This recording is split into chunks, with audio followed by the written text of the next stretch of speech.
to ask how to do that. If you move the cursor, you can move it over. You can reduce it relative to the screens with people's images. Let me just, we're gonna go live with audio, so. Thanks, Mark. Stop cursing.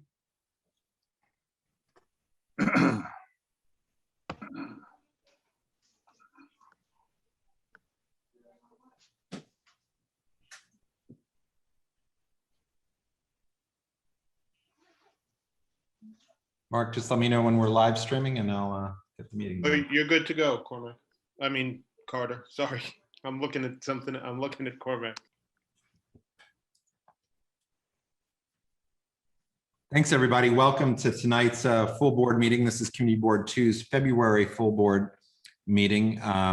We're going to get started in just a second. Our first order of business is attendance, and I will put, while we're doing attendance, I'll put a link up to the full board package for those of you who are joining us. Valerie? Valerie De La Rosa, the secretary, will take the attendance. Thanks. Susanna Aaron, Here. Akila Azqui, William Benesh, Here. Keen Berger, Here. Carter Booth, Here? Katie Bordenaro, Here. Anita Brandt, Here. Amy Brenna, Here. Rich Cacapolo, Here. Ritu Chaudhry, Coral Dawson, Here. John Paul DeVerna. Here. Great. Doris Deether, Bob Ely, I'm here. thanks. Mara Fitzgerald, Here. Cormac, thanks. Cormac Flynn, Here. Joseph Gallagher, Here. Susan Gammy, Here. David Gruber, Here. Wayne Kowadler, Here. Susan Kent, Here. Janine Kiley, Here. Betty Kabovi Weiss, here. Patricia Laria, Here. Michael Levine, Here. Janet Liff, Here. Ed Ma, Here. Matt Metzger, Here. Daniel Miller, Here. Brian Pape, Present. Donna Raftery, Here. Lois Rakoff, Here. Bo Riccobono, Here. Robin Rothstein, Here. Sandy Russo, Rocio Sands. Here. Thank you, Sandy. Rocio Sands, Here. thanks. Scott Sartiano, Shirley Secunda, Here. Frederica Siegel, Here. Dr. Shirley Smith, Present. Chenault Spence, Here. Kathy Sullivan, Eugene Yu, Here. Susan Wittenberg, Here. Anthony Wong, Here. and Adam Zeldin. Here. Thank you. Akila Azqui is here too. Sorry about that. Thank you, Akila. And with that, is Ritu or Scott Sartiano or Doris on? All right, thank you. Thanks, Valerie. We're now going to move on to our public session where the people who've signed up and submitted speaker cards will be able to speak. Dan Miller, our first vice chair, is going to run this portion and call on members of the public. And when he calls your name, or if you've been called names, if you could raise your hand, just so that we're able to more easily promote you, that would be helpful. And each person, I'll let Dan go ahead. Sorry, Dan, go ahead. Thanks very much, Carter. So everybody gets 2 minutes to speak. We're going to keep a timer on you. And we also have some speakers going to be discussing similar topics. So we're just going to ask that you try to stay not so repetitive. If there's new points, we'd love to hear it. Otherwise, you can second whatever you heard previously. In the meantime, we're going to start off with non-agenda items. And first one I'm going to promote is going to be Christopher Marte. Christopher, you should be allowed to speak as soon as you unmute. Hi, can you hear me? Yes, thank you very much. And just before you start, Christopher, Jonathan Gardenhire, you're next on deck. Thank you. Awesome. Well, great to see everyone. My name is Christopher Marte, State Committee Person of the 65th, but also co-founder of Neighbors United Below Canal. As some of you might remember, we filed a lawsuit against the city to stop the construction of the mega jail that they wanted to build on 125 White Street.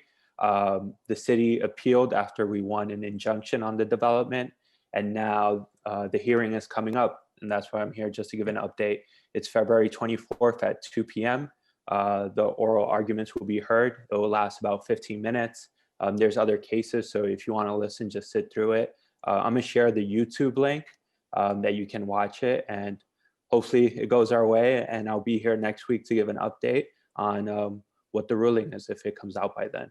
But thank you again for all the members of CB2 for being really supportive of pushing back on this proposal. It's been really rewarding for people in Chinatown to see the support come from other neighborhoods as well. So thank you, guys. Christopher, stay with us. We have a question from Bo Riccobono. Yeah. Hi, Chris, I just wanted to ask, is this a hearing on a preliminary injunction, or what's the action that the hearing is on? So the city is appealing our lawsuit, saying that the city did an illegal process, conducted an illegal process when it comes to their ULURP. So it's not the injunction itself, it's our whole lawsuit. Okay, all right, thank you. No. Seeing no other questions, I am having difficult finding Jonathan Gardenhire. I've I think Ed Ma has a question. sorry about that, Ed. Thank you, Susan.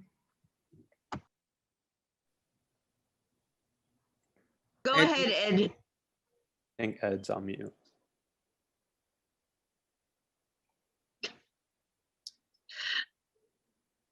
Ed, You talk. Ed? maybe he raised his hand by mistake. So we're gonna move on, and I don't know, Christopher, if you don't mind hanging out for just a few minutes in case Ed raises his hand again, and give him the floor to ask you a question. I am unable to find Jonathan. Does anybody, Carter, can you see Jonathan there? Is he under a number? Do we know? Anything in the chat? May have to go back to you, Jonathan. Maybe you want to type something into the chat so we can actually identify you. In the meantime, I'm going to promote Leslie Clark. We're going to be hearing several testimonies based on the SLA license for 183 West 10th Street. So Leslie, you are allowed to speak if you go ahead and unmute yourself. Thank you. Can you hear me? Yes. Thank you, Daniel. My name is Leslie Clark. I live at 233 West 4th Street, which is the same thing as 183 West 10th Street. I'm on the Tenants Association and of my building, and I'm also on the steering committee of West Village Residents Association. And I'm here tonight to oppose this application for a restaurant at this location. I've lived here for 45 years, moved in 1976, long enough to know that there are just so many things wrong with this application. Here we have applicants with no experience in running a restaurant, wanting to run a restaurant from 7 in the morning until midnight. That's 18 hours a day, only 6 hours off. They want to do this with windows open until 9 p.m. That's 14 hours of potential open windows under my windows. These inexperienced operators want outdoor dining. That is, they want a sidewalk cafe in a place where there has never been a cafe before. There were 3 previous operators at this location. Never have we had a sidewalk cafe here. And they are doing this under the temporary open restaurants program, which as I remember, was created in order to help those restaurants that were struggling from the pandemic, not for new operators who in fact have not struggled from the pandemic and who have no pandemic losses whatsoever. What this amounts to is 5 tables on a sidewalk that has never, ever been allowed to have sidewalk cafe before. And by the way, the applicant seems to think that because it's commercially zoned, he can have a sidewalk cafe. He cannot. So let's just add this up: long hours, open windows, a major sidewalk presence, and no experience in this business whatsoever. I would just like to add that this is going to set a precedent, and you're going to hear about it in the future. I oppose this application, and I will continue to oppose it in front of the 500-foot committee. Thank you. Hello. Hi, Ed. Did you have a question for Chris Marte? Yes, I do. Hi, Chris. This is Ed Ma. My question is, since this Chinatown jail problem has been suspended, rebuilding Chinatown jail suspended, the judge already suspended, why is city still proceeding the rebuilding process by having a meeting with community participation, instead of doing kind of a ULURP process? Why the judge's verdicts, the impact, the authority is violation by the city, continue rebuilding jail process? How come they don't stop? I thought judge's order verdict means suspend all process. Why city is still proceeding, continue going on to have engage meeting with communities? Why? Yeah, Ed, you're right. So they can't do any construction, but they could still continue their design process. So right now they're designing everything except the jail. So I've been to 3 meetings. Yeah. But as I see, the judge's order verdicts is very inclusive. Yeah. That except you are processing the ULURP, any other business except the ULURP, you are not supposed to be proceed. Hey, Ed, Why? Ed, Yes. this isn't a back and forth. Chris doesn't represent the city, so we can't really dive into the Yes, city's okay. position on this matter. All right. Yeah. Okay, Ed, thank you. I understand your frustration. I had the same questions and I asked the city, but they said they could move forward with the design phase even if they can't do this construction. Okay, thank you, Martin. Michael, do you have a question for Chris, or do you have a question for Leslie? I have a question for Leslie real quick about the establishment that she is recommending denial. Can you tell us what is happening in the space right now? Is it currently a restaurant? Does it have any sidewalk presence? What's happening there right now? Leslie, I don't know if you're still with us. Yes, I'm still here. The place was the Little Mushroom, then it was Eat Merrily, then it was Chez Sardine, which became Bar Sardine, which went out of business in the fall. So they are down there now planning to put in a new restaurant. And it has never had a sidewalk cafe because of the size of the sidewalks. They are 11 feet. You have to have 8 feet of pedestrian passage and 3 feet of service lane. They've never had that before. Okay, thank you. Nobody knows what's going to happen with open restaurants. Right. Thank you. Okay, we're going to move on to Augustine. I'm going to unmute you in a second, and he's speaking also on the same subject. Augustine, you should be able to unmute right now. Okay, thanks. I'm Augustine Hope. I listened in on the CB2 meeting last night, and I was definitely aware and heard your frustration with what's going on with the city and the master plan. So I'm looking at this in sort of macro and micro kind of way. I want to talk about 183 West 10th. But first, I'm looking at a lame duck administration that's rushing through legislation, and it sees its citizenry as just an obstacle to progress. And then on the other end of the spectrum, you have the Leslie Clarks of this world, the rent-controlled tenant who is told that a restaurant bar will operate a sidewalk cafe for 17 to 18 hours a day right under her bedroom window, and that there's not a damn thing she can do about it. And then right in the middle of you guys, the community boards, you're both sidelined by the city and you have to answer to an irate constituencies. So I'm in awe that you guys do this without pay, I have to say. What I'm suggesting is I think the solution here is that we need to draw a line in the sand, and 183 West 10th Street probably is right on that line. The applicant has stated that they're entitled to have a sidewalk cafe. The city has never clarified whether the new businesses can benefit from an emergency program like open restaurants. So respectfully, I think we need to take a stand and outright deny this application and any other application like it until the city comes to you and explains what it intends and what it's planning to do. Leslie and I will take this fight on to the SLA, but we can only do that if you deny this application. So we're asking you, please deny this application. We'll take the fight on our end. We'll support you on your end. Thank you. Thank you very much, Mr. Hope. Our next speaker is Elizabeth Sabo. I'm going to allow you to talk. You should be able to unmute yourself right now. Yes, hi, everybody. I simply would like to echo strenuously Augustine's and Leslie's comments, but about this particular location, I ask too that you deny.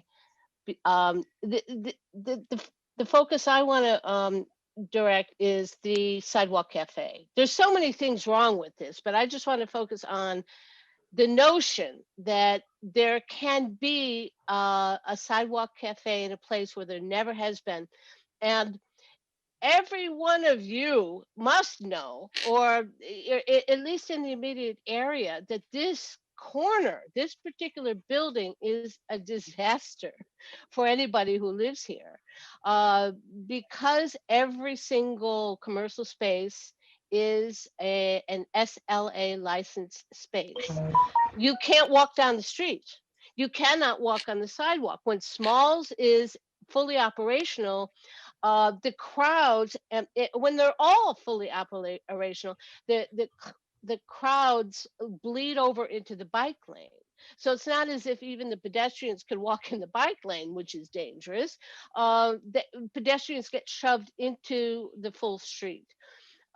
So the idea that we can add more tables to a very limited bit of sidewalk real estate is really unacceptable to me. And I just want to add my voice to the others to say I oppose this.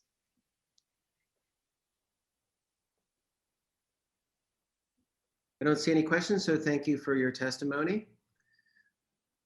Our next speaker is going to be Andrew Berman. And I do see that Jonathan got to us, so I'm going to get to you in a little bit. So Andrew, you're allowed to talk if you can unmute yourself. Yes, hi, thank you very much. I'm Andrew Berman from Village Preservation, and I'm speaking on behalf of the more than 350 people who've written to the community board in opposition to the 1416 Fifth Avenue demolition application, and the more than 150 who similarly participated in this week's Landmarks public hearing. Last year, we were joined out on the street by over 100 neighbors, Borough President Gail Brewer, Assemblymember Deborah Glick, and State Senator Hoylman, and representatives of Speaker Johnson in the freezing cold to protest this demolition plan. We were also joined by tenant activists who protested Madison Realty Capital for their poor track record of treatment of tenants in their other properties. I urge you to approve the Landmarks Preservation Committee resolution opposing the demolition plan and calling the proposed new building too tall. While altered over the last 170 years in the same way many Greenwich Village buildings have been, this building is among the most historically significant, not only in our neighborhood, but in our city, having served as the home of captains of industry, railroad tycoons, great jurists, philanthropists, writers, actors, editors, political reformers, and inventors. The building with this kind of history can be demolished. In a historic district, no building is safe. Some will say the building has been an eyesore. It has. Madison has emptied it of 20 longtime tenants, many of whom lived in rent-regulated units. They're proposing to build a building 75% taller than the average building on Lower Fifth Avenue in the Greenwich Village Historic District, but it will actually have less units than the existing modestly sized building has for duplex and triplex pied-à-terres. We've shared information with the community board about the incredibly rich history of this building, so I won't repeat it here. But I will repeat that okaying demolition of this building would not only destroy an irreplaceable piece of our history, it would endanger landmark buildings in all of our historic districts, making them vulnerable to destruction from which they were assumed protected. The Landmarks Committee did the right thing here. I urge the full board to follow their lead and do the same. Thank you very much. Thank you very much. Does anyone have a question for Mr. Berman? Seeing none, I'm going to move on to our next speaker, and that's going to be on the same subject. It's Shay. I don't see you there, Shay Taylor, so I might move on to the next. You may have to raise your hand in order for us to see if you're calling in from a phone. So after Shay, which I'll try to come back to, is going to be Kara. Kara, I don't see you. This will just in case Shay's unable to speak, she's in support of demolition against the resolution, seeing new development for 1416. Kara, who also wrote in the letter of testimony in support of the application against the resolution. Kara is not here. After that would be Zach. Let's see if Zach is here. Zach is here. Zach, I'm allowing you to speak. You have the floor. Good evening, everyone. My name is Zach Caden, and I'm here tonight on behalf of Madison Realty Capital, the developer of 16 Fifth Avenue. During the public testimony, a lot of time was spent on questions regarding the number of apartments, the provision of parking, issues relating to construction impacts, and the impact of the building on lot line windows. Madison Realty Capital is happy to work with its neighbors on all these issues. We've already presented the project to many of our neighbors, and we are committed to continuing the dialogue. However, the issue before the board tonight and LPC is the appropriateness of the proposed demolition and the appropriateness of the new building. We believe that the application clearly satisfies the standard of appropriateness, and note that some of the committee members supported demolition and others complemented the design of the new building. We urge the full board to support this application. Thank you. Any questions for Mr. Cadden? Seeing none, we're going to move on to our next speaker. It's Paul Whalen. You have been given permission to speak. Hello, everybody. Can you hear me? Yes, we can hear you. Thank you. Thank you. I'm Paul Whalen. I live on Christopher Street, and I'm a partner at Robert Stern Architects, and I'm in charge of the design of this building. At the Landmarks public hearing a couple of days ago, several committee members stated that the presentation did not include a full elevation. In fact, there were full elevations. They were shown on page 55 to 58, and there were detail elevations on pages 47 to 51. However, we agree that it was difficult to appreciate a full elevation on a limited size Zoom screen. We're going to add more elevations to the current presentation to address this issue. There were also comments about the setbacks at the top of the building. We have designed these setbacks purposefully to shield the necessary mechanical equipment and to give architectural interest to the top of the building. We think that the resulting design has charm, it fits into the context, and is appropriate. And we ask that the full board consider these points in their review. Thank you very much. Seeing no questions, moving on. I don't believe Marissa is here. So Marissa was supporting the application development against the resolution. Thomas Gutman also. Yeah, Marissa is here. She is here? Okay, can you, do you mind promoting her, please? Hello. Hi, thanks, Marissa. You have the floor. Hi, good evening, everyone. My name is Marissa Williams. I'm here on behalf of 32BJ. I'm reading for Mark Espinoza, who's a member of 32BJ, and we're here to express our support for the proposed project at 1416 Fifth Avenue. 32BJ is the largest property services union in the country, representing 85,000 property service workers in New York City, including more than 3,000 who live or work in Greenwich Village. 32BJ supports responsible developers who invest in the communities where they build. I am happy to report that the Madison Realty Capital has made a strong commitment to creating prevailing wage building service jobs at this site. This commitment is an investment in the community by providing wages and benefits that give working families opportunity for upward mobility and security. We estimate that this development will lead to the creation of 8 new building service jobs. Madison Realty Capital's commitment to creating prevailing wage jobs reflects its commitment to the community. We are also pleased that they have decided to build a residential building that suits the surrounding neighborhood and is in scale with nearby buildings. We are in support of this project, and we have confidence that Madison Realty Capital will be a responsible employer and good neighbor. For these reasons, we respectfully urge you to approve this application. Thank you. Thank you, Marissa. I couldn't find Thomas, so I don't know, Mark, if you could, but I did find Jordan. So I'm going to have, Thomas was in support of the developer in the application against the resolution. Jordan, you should be able to speak now. Thank you. Hi, thank you. Can you hear me? Yes, we can hear you. Thank you. My name is Jordan Gladminger, born and raised in the West Village. I've been a part of the community for my entire life. And I'm here tonight to express my support for the redevelopment of 1416 Fifth Avenue. The present building, in my view, is not accretive to the fabric of Lower Fifth or the Village, and has currently lost its architectural detail and character many decades ago. Its current brown facade and basement entrances are very hard and they're undistinguished.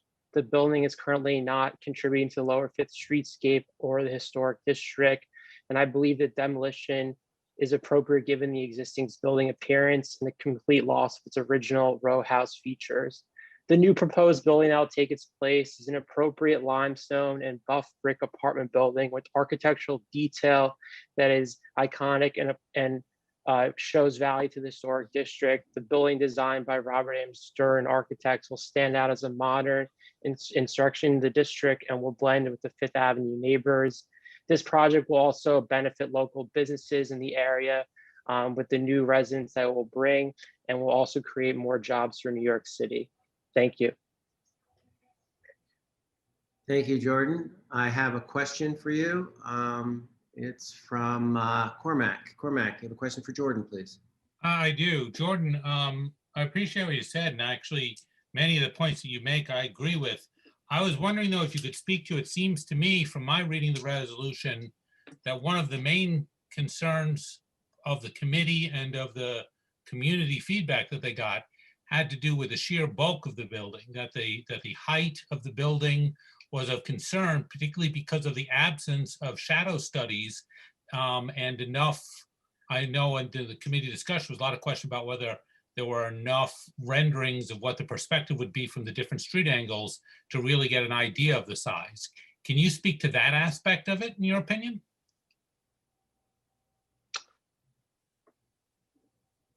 No, I don't want to speak on behalf of, the development team or the architecture team.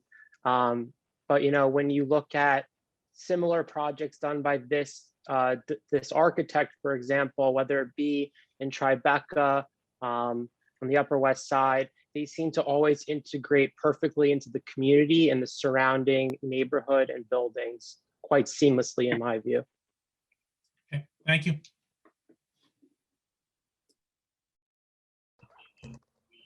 Thank you, Jordan. Our next speaker is going to be Tim Cass. Tim, I'm giving you the floor. You can unmute now. Yes, good evening, everyone, and thank you for your time. My name is Tim Cass. I've been a resident on Astor Place for over 10 years, and I have an architectural background. And I have to say, I'd like to express my support for the redevelopment of 14-16 Fifth Avenue. As has already been said, the building itself as it stands doesn't really have any architectural value. It's really been stripped of all of its redeeming features, and I don't feel it's of any benefit to the landscape of Fifth Avenue. I am familiar with Robert A. Stern, and I appreciate his work because it is very contextual with the neighborhood, and he's known for his pre-war sense of design. So I do feel that it will fit in with the neighborhood. I feel it will be of great benefit to Lower Fifth Avenue, and it will also bring jobs and business to the neighborhood. So I'm in full support of the project. Thank you, Tim. Seeing no questions, we're going to move on to Valerie. Valerie, you have been given the opportunity to speak. Can you, Mike? Thank you. Yes. Good evening. My name is Valerie Campbell. I'm a partner at Kramer Levin, and I'm land use counsel for the developer of 16 Fifth Avenue. I'd like to address some of the testimony given at the Landmarks Committee public hearing. The 16th Fifth Avenue presentation clearly shows that the new building will be a sympathetic and high quality addition to the neighborhood. It is designed as a contextual building with details and materials that are found on many apartment buildings on Lower Fifth Avenue. It is ironic that many of the people who testified in opposition to this application at the committee hearing live in the Brevoort apartment building, a 20-story full block building constructed in 1954. Two significant townhouses with original architectural detail and the historic Brevoort Hotel were demolished by a developer for the construction of this apartment building. Unlike 16th Fifth, the buildings that were demolished for the Brevoort had significant architectural and cultural value, and the construction of the Brevoort was opposed by many village residents. Now the residents of this same building are complaining that an apartment building of similar height will interfere with their sunset views. This opposition is not based on preservation, but is a clear example of objections based on private concerns. I urge the board to look at the clear merits of the project, including the non-contributing nature of the existing strip townhouses, in its review of the application, which is the standard that is required by the Landmarks Law and will be applied by the Landmarks Preservation Commission. Thank you. Stay with us, Valerie. We have a couple of questions. Bo, you have a question? Yeah, I just would like to ask Valerie in what year the Brevoort was constructed. 1954. It was before the Landmarks Commission. Right, no, but so you're suggesting that because people now in 2021 live in a building that was constructed in 1950, for which there was some demolition of existing townhouses, that those people don't have a right to express their opinion about something that's going to be across the street from them? Everybody has the right to address their opinion. I am simply remarking on the fact that that building, which replaced a full block of historic buildings, was in 1950. In 1954. That Thank you. No, many of the people who expressed their opposition were concerned about the impact on their views. And those are private views, and that's not the appropriateness standard of the Landmarks Commission. Katie, I saw that your hand was up before. Do you still have a question to ask? No, Bo asked my question. Thank you, Daniel. You're very welcome. We have two other speakers that I can't locate.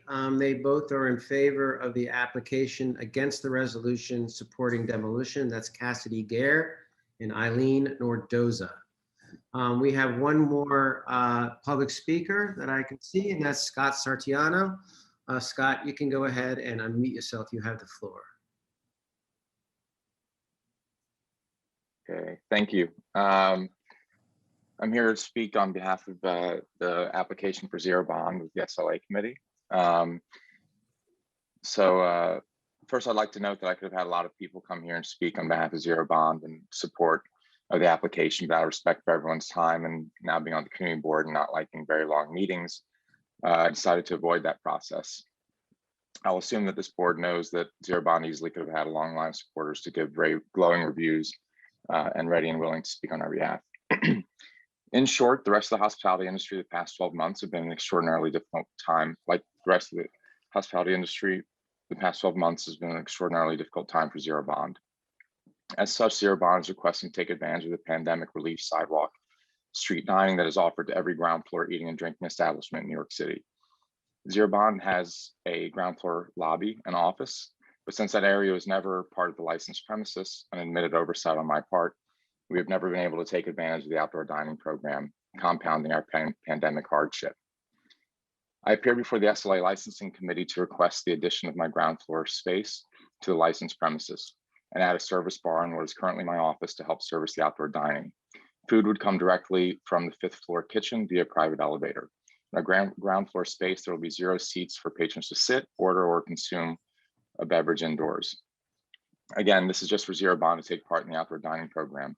And being able to take advantage of the outdoor dining program will enable Zero Bond to survive, as well as put back to work most, if not all, of the 55 employees we hired during the pandemic, when most people working in hospitality were out of work and many not able to pay their rent. While it was not mentioned in the resolution, I did extensive community outreach to all neighbors, including those who originally opposed Zero Bond's opening. There was nothing but understanding and support. There was zero community resistance at the CB2 SLA committee meeting. There was, however, support from residents of Zero Bond, as well as Bowery stakeholders and Zella Jones. And for full disclosure, I'm on the board of Bowery stakeholders, but they supported Zero Bond long before I joined the organization. Also of importance, I'm not a new business. I opened for 3 months during the pandemic. I had zero issues of any kind with neighbors, the community board, SLA, etc. We often hear from the SLA committee, open and come back for more when you prove you're a good neighbor.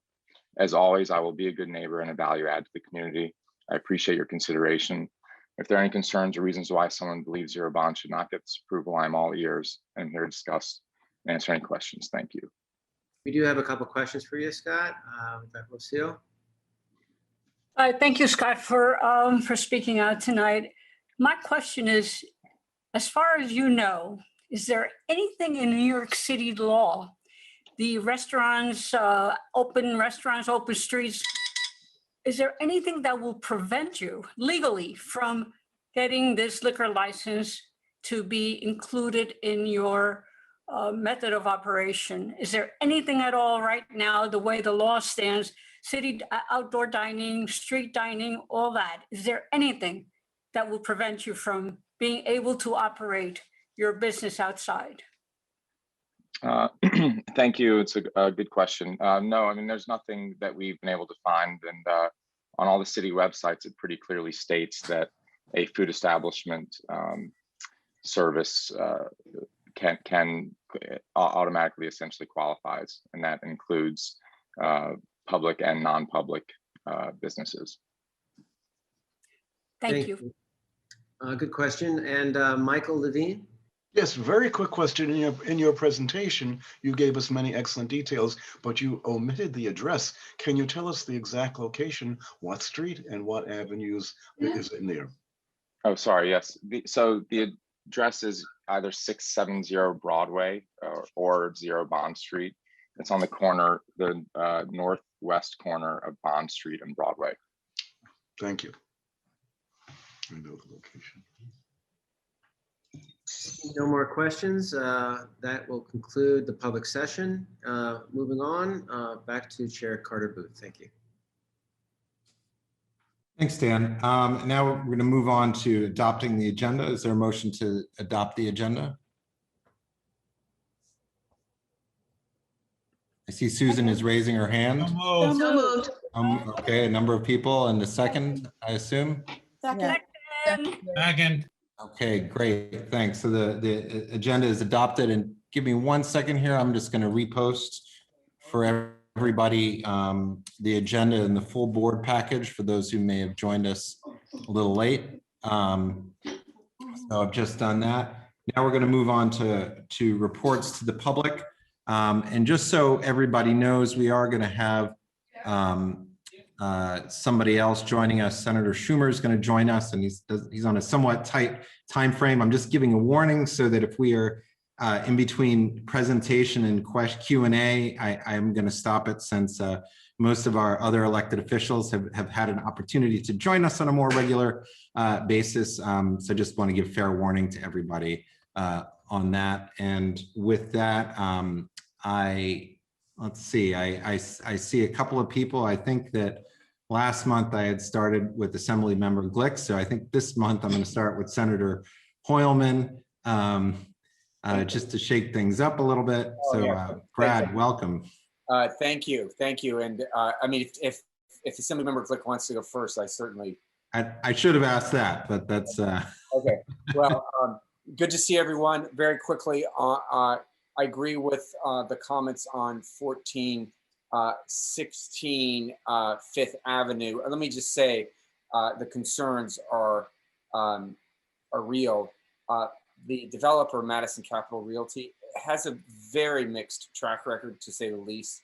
They have funded some of the most notorious landlords in our city's history, including Rafael Toledano and Steve Croman. I just think everyone should take that into consideration. They've had a history of predatory equity where they push out rent stabilized tenants in cahoots with these landlords as a way to make a quick buck. I've actually introduced a bill with Assemblymember Harvey Epstein with the support of Assemblymember Glick that was signed into law. It's going to conduct the first study of this kind of practice, which is called predatory equity. And we hope to shine a bright light on it. So I would urge a close examination of this application. I'm going to wait until the board passes its resolution to have an official statement, but I have been protesting and with Andrew Berman and other elected officials, along with Deborah, a very cold winter morning last year against that proposal. So I hope you vote accordingly. Secondly, I wanted to let everyone know that I introduced a legislation around vaccine access, given the fact that a lot of the state's websites are not in multi-languages. A lot of the cities are. Assemblymember Yulene New and I have introduced legislation that would require the state of New York to have the 11 languages that the city has. Third, I passed legislation a couple of weeks ago to ban what are called ghost guns. Those are untraceable and unserialized guns that can be downloaded on a 3D printer or assembled in separate parts. They don't require any background checks, and there is no way to trace their whereabouts. Anyone can buy them online. It's a very frightening prospect. The numbers of ghost guns in urban areas have skyrocketed since the pandemic has begun, according to recent studies. And every Town for Gun Safety says it's the #1 rising concern among gun safety advocates. So we're trying to ban them in the state of New York, and I hope to get that done this year. We passed the legislation in the Senate. And then finally, before I make a quick introduction, I passed through both the Senate and the Assembly and was signed into law legislation which is called the repeal of the ban on walking while trans. And that is a statute that is in our penal code that allowed law enforcement to harass, question, and arrest people simply for how they looked, for loitering, quote unquote, for the purposes of prostitution, based on an individual's clothing, the way their body shape, or where they were hanging out. It disproportionately affected transgender women of color, and we have repealed that law, thankfully, from the books. It was a big win for our transgender community. And then finally, I wanted to introduce a new colleague and our new CB2 representative, Tevin Williams. He takes over from my now Chief of Staff, Jacob Priley. Just a little bit about Tevin, so you know. He's originally from Georgia. He's been in the city for, I think, a little more than a year. He has been working for the YMCA, and he is the author. I think this is the first person I've ever hired who's actually written a book. He wrote a book called Driven to Do, Inspiring Stories of Minority Millennials and the Future of America from New Degree Press. So welcome, Tevin. You have a great crew of board members, a great chair, and a great district manager, and Bob Gormley. I know you'll do well, and I'm very happy to have you working with my alumnus association, Community Board 2. I just promoted Tevin, so Tevin, you can say hi and wave to everybody.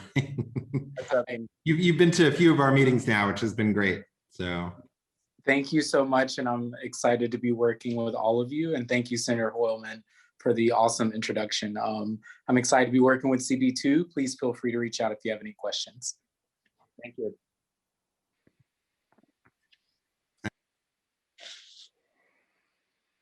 Thanks, Brad. Okay, I don't see any questions, so I'm to move on to Assembly Member Glick. Deborah, are you all these? Oh, there you are. Hi there. Good to see you all. Hope you're staying not just safe, but dry on this wet weather. And I just will take a few minutes because any minute Senator Schumer will pop up, and obviously what he has to say is vitally important to the future of our state and city. Obviously, I agree with Brad on 1416 Fifth Avenue. I think it's an inappropriate incursion into the historic district. And frankly, I think we're seeing more attacks on historic districts, undermining precisely why they were created. I walked up from the mysterious bookshop in Tribeca the other day, and it was a relief to arrive in the village where you could actually see the sky. And so there's a reason for historic districts, and we should not allow the historic districts to be undermined. Congratulations, Brad, on the Walking While Trans passing and being signed into law. Very important bill. And for the second year, which is what we call the second passage of a constitutional amendment, which means that a referendum will go to the public in November at the general election. It is a constitutional amendment for New York State to guarantee a right to clean air and clean water. So it doesn't change our laws, but it does sharpen the focus on the fact that New Yorkers should expect that their air and water are clean. And some of the rollbacks on environmental protections that have occurred during the last 4 years at a federal level, hopefully will see some changes. They are currently reviewing the attempts by the past federal administration to undermine the Migratory Bird Act, which has been in place since 1918. So talk about turning the clock back, or attempts to turn the clock back on protecting birds who already have a tough enough time. There is in the report the shuttered venue grants section, which you should look at. It's part of it's part of the December federal program, and the applications aren't ready yet, but it's for small theaters, arts venues, and so forth. And it's grants to help those institutions. It'll be administered through the US SBA. Oh, okay, sorry. And that is, that's important. So see the details. I'm sorry. You'll see. Yeah, well, I mean, the only way. Sounds like Janine tried to sign up.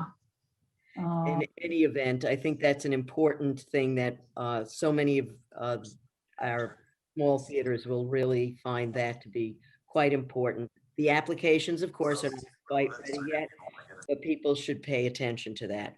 Obviously, the last thing I'll say is about the governor's powers. That's been the hot topic this week. Let me just say that our state constitution provides extraordinary powers to the governor in a state of emergency. And at the beginning of the pandemic, it was quite important and necessary for the governor to exercise those powers. And then we gave additional powers, one that had to do with directives and one that had to do with authorizing directives, and one that had to do with managing the budget, because we couldn't be in session every minute to deal with changes in managing the cash flow of the state. They are due to expire on April 30th. I think we've had many discussions internally about that. One of the concerns is that we're still in the pandemic. We're not sure what might pop up. And there is a back and forth as to whether or not we should or should not continue those. My personal feeling would be we have time to look over what extraordinary measures might be necessary and to legislate them. The concern being that we didn't want 58. New York City is 5 counties and the rest of the state is the 62 counties. You take New York out of that and you have 58 different ways of dealing with things may not make sense. The biggest one, of course, is a statewide mask mandate. I think the legislature should do that. I don't think we need the governor to do that. And I don't think we want to leave it up to Ulster has it, Greene County doesn't. Dutchess County does, Putnam doesn't. That doesn't make sense and it doesn't make us safer. So those kinds of things we could legislate, and I think it would be appropriate for us to do that. But I think we have to be clear and review what kinds of things we would need to do to ensure the public health and safety going forward if we allow those, if we either allow them to expire or we remove them by legislative action. So sort of a split decision, but I think that we made the right choice. And I think that, you know, the governor's behavior should not be a surprise to people.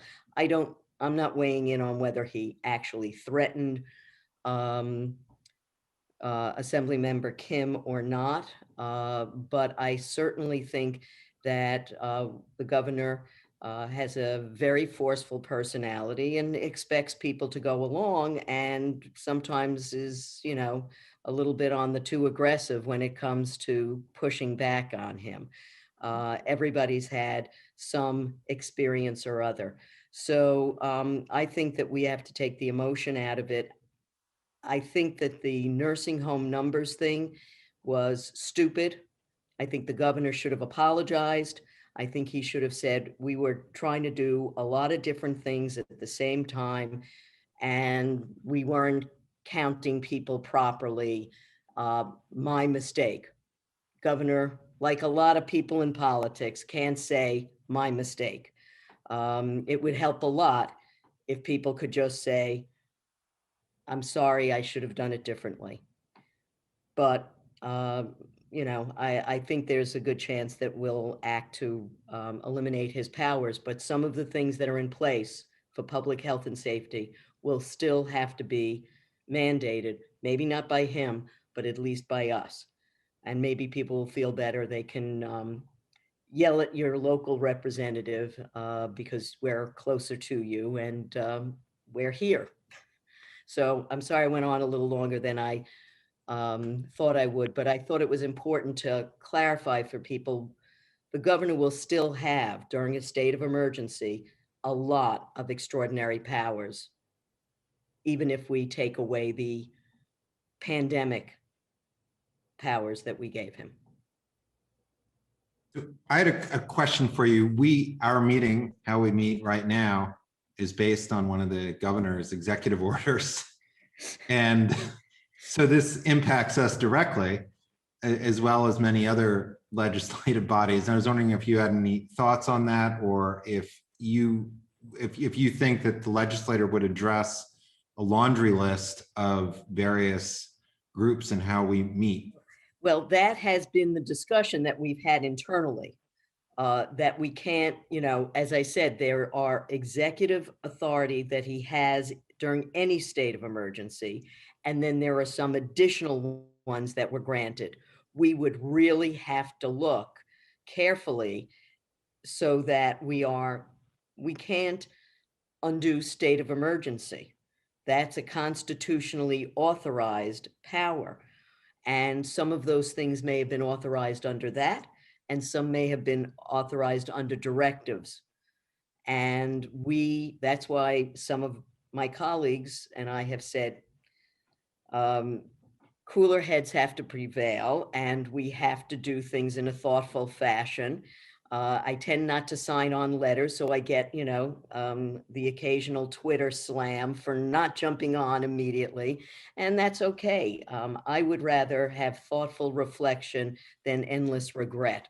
So these are the kinds of things that we have to be sure that we continue to allow. We authorized ourselves to meet remotely. We should not pull the rug out from everybody else. So I think there will be that discussion. And that's why some people have said, look, they expire on the 30th. That gives us a month and a half, not to screw up. And we're in favor of not screwing up whenever possible.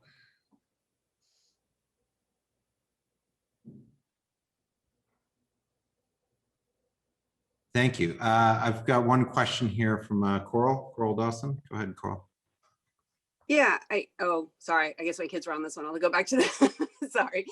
I guess my question is, why is sort of a technical reporting issue being taken so seriously as to possibly risk the leadership that we've received as New Yorkers during the pandemic by the governor? Because as I remember early on, our local officials, as much as we love you all, there was a void of leadership, a serious void, even in our neighborhoods.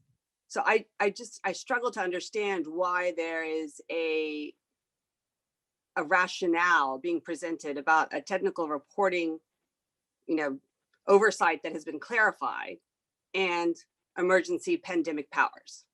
Well, they just seem completely unrelated. It seems like a power grab and it seems inappropriate. Well, let me say two things about that. Number one, Republicans have been looking for anything to attack the governor on, and so they went after that, hammer and tongs. I also think that there are people in my line of work who are somewhat frustrated with the lack of consultation that sometimes occurs with the governor's office. You're not going to talk to the governor all the time. You're going to talk to staff. Now, we had early on daily calls with staff to clarify all sorts of things or raise different questions or problems. We got answers sometimes we didn't.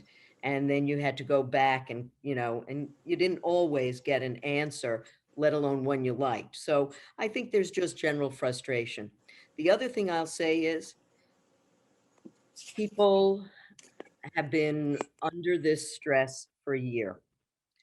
And a lot of people have too much time on their hands.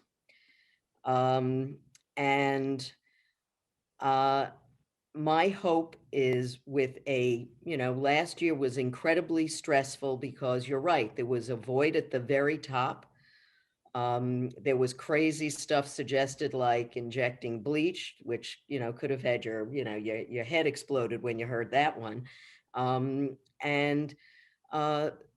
I think we were very lucky to live in New York. I think we were very fortunate that there was somebody trying to do the right thing, even though we didn't know everything about the virus. We didn't know exactly what we should or shouldn't do.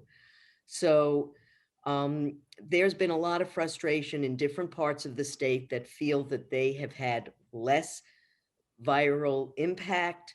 Why are there restrictions on the backdrop of the entire national campaign fighting over whether it was real or not? The assembly has felt we don't want to cede that territory to 58 different jurisdictions. So we've been supporting the governor by and large. But the governor should have just apologized or made clear early on that they really, he never should have taken a victory lap with a book in the middle of it. That's hubris. I'm not going to get into the Greek tragedy of it all, but, he's not someone who is given to contrition, which is an unfortunate flaw. But I think you're right. I think that the technicality of it, there's never been a suggestion that there was an undercount of deaths, just that those who went to nursing homes and didn't come back were viewed as hospital deaths, not nursing home deaths. And people who lost their loved ones who had been in nursing homes, it's a very, very emotional and painful situation. So that can't be separated from what's going on. And so I think some of this is political theater on the one hand, some of it is a self-inflicted wound by not apologizing. But I agree with you that we shouldn't be throwing the baby out with the bathwater. And that's why I'm sort of taking a more, let's look at what powers there are. I believe it is appropriate for the legislature to legislate a statewide mask mandate until the CDC says otherwise. That would be my personal, I think we should have a role in that. But there are other things that, we can't guarantee that there isn't going to be some emergency, and we shouldn't tie the hands of the executive. Sorry for a long. Thanks. No, thank you. I Thank you. appreciate that. I see that we have one attendee who has raised her hand, Terry Howell, but Terry, unfortunately, we only take questions from board members during this portion of the meeting. I know you can Terry, probably you can reach call me. call Assembly Member Glick directly. I don't see any other questions. Thank you very much, Deborah. It's always great to see you. And we now have Borough President Gail Brewer. Gail?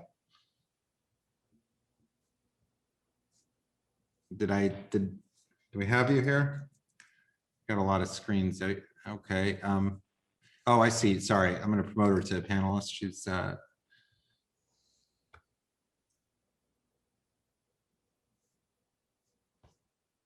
Thank you very much, Mr. Chair. So just a few things. I know that we're very vaccine talked out of, but I can say that every Tuesday at 3 o'clock, we have a vaccine task force. And the most recent discussion was on the home bound individuals. And even though the mayor has stated that he's going to do a project and process and it'll all be fine, we're worried about it. So we are pushing as hard as we can to use those that already do the meals, those that have the expertise going door to door. And without getting into all the challenges, we are certainly pushing to have much more planning. We spoke today to FEMA with some of the uptown elected officials. They are now very involved. They have been told, I guess, by President Biden and Vice President Harris that they have to do 100,000 and they have to do it in 100 days. 100 million, 100,000, meaning just in this fast.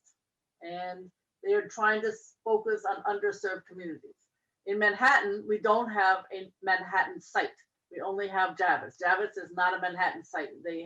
People come from all over the state.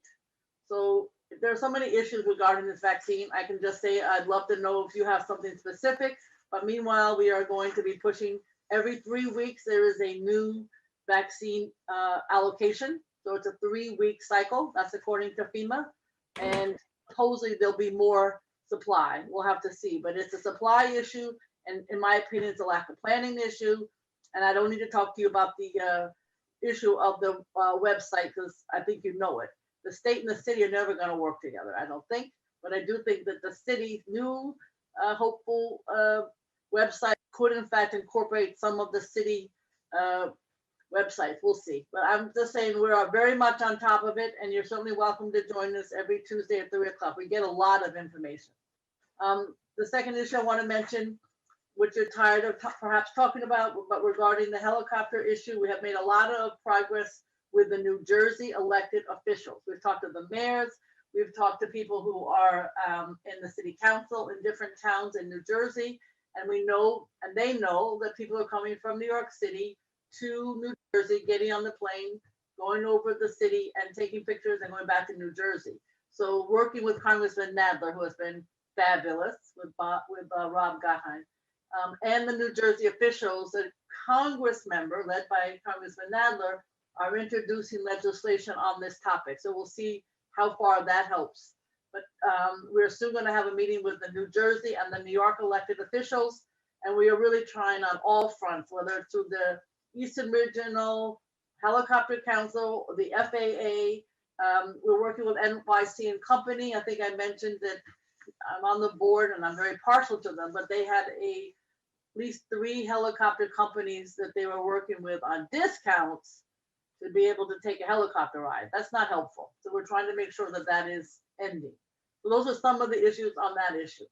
I think I mentioned to your chair over Borough Board this morning, but you know that April 1st is the deadline for the mayor to submit to the governor police reform for the city of New York.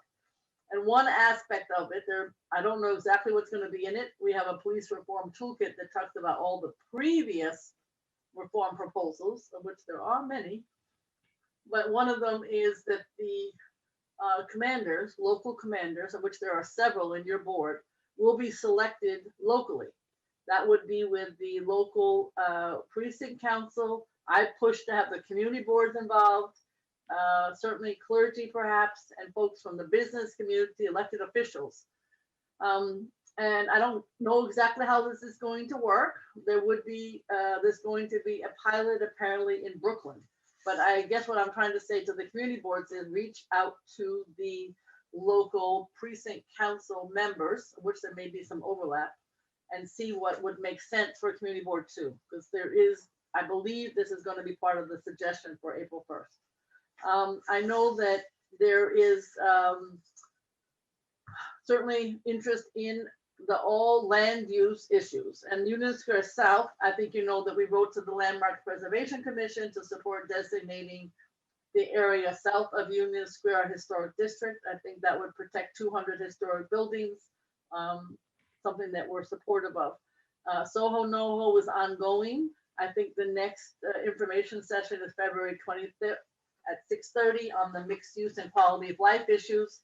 And we're still talking to city planning about all the other concerns that we have regarding that topic. And I know you have the same ones. And you know, community board applications are due February 22nd. Please get them in for those reapplying and for anybody who's new. And also we did have a Manhattan Neighborhood Network. It runs quite often, but we did have a session with all the young members of teams in Manhattan community boards. And I have to say they're frightening. They're so phenomenal, and it makes a big difference to see where they're going to be in 10 years. I can hardly wait. And of course, for the schools and the parks and the culturals, there is money available through our capital. And I want to thank board too, because Carter mentioned this morning that you had some discussions about the theaters in your area. And I can't imagine any group that needs more help when the open streets, open culture takes place. I know you know this because you have a lot of artists and cultural institution in board too, but just remember that they need to be paid, because sometimes people don't understand that this community has been hit perhaps more than any other, and they certainly need to be paid no matter what. And that has been a concern of some of the artist groups that have called, and the unions, who are worried that some musicians, for instance, would be, you know, not paid as part of the city program. Thank you very much, and congratulations, board too. Thank you, Gail. I see we've got a couple of questions. I'll start off with Dr. Shirley Smith. Shirley? Thank you, Carter. How are you, Board President? Good to I'm see well. How are you, Dr. Smith? I'm fine. I'm Go doing ahead. just fine. I know recently there was a repeal of 50A. My question would be, when will the public be able to see that information about wrongdoings of the police? Well, I know there was something in the, good question, there was something in the paper yesterday that it's getting much closer to reality. So my belief is fairly soon. They lost the lawsuit, the police, so, and the union. So I think it's on the right track. I don't know what the courts decided in terms of time, but the lawsuit is in favor of the public seeing the disciplinary material. Long overdue. Thank you so much for your answer. Yeah. Thanks, Shirley. Next question is from Michael Levine. Michael? Yes, thank you, Carter. Hi, Gail. It's good to see you at our meeting once again. Gail, I have a question for you regarding the proposed legislation currently being considered by the Government Operations Committee of the City Council, which would create the basis for a comprehensive plan for the city of New York. Many of us on this committee board feel as though we haven't been given sufficient time to review the details.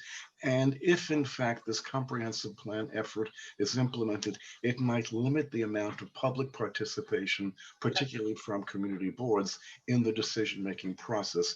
Can you tell us if your office or you have examined this and taken a position yet on the proposed city council legislation? We're certainly going to be testifying next Wednesday, which I believe is a hearing on the topic. And we were talking about it today, and all of your concerns, certainly, Michael, are legitimate. I will add that, I mean, I was already going to say that. What's frustrating to me, and you know, because you were part of this, is that when we had the city charter, the bill that the speaker and now Attorney General, then public advocate, and I passed in the city council, we were hoping to have a real discussion about what a comprehensive plan would look like, right? And at that point, the mayor's representative refused. So we ended up with some cockamamie change in dates, right, on the November ballot, as opposed to a real comprehensive plan that would make sense for the whole city. So this, you know, I had nothing to do, as you know, with this creation of this bill. I think that the community board should testify, or you should testify as expert in the topic. We'll certainly be testifying saying that. This isn't the kind of planning that we do want, a comprehensive plan, but I don't think this is exactly what we want. Thank you. Thank you, Michael. And the last question I have here is from Matt Metzger. Matt? How you doing, Madam President? So community members providing non-binding opinion about the NYPD feels, to me at least, a lot like a red herring without any teeth. I know the city council has a number of bills. I'm not sure whether they've actually been calendared or where they stand, qualified immunity,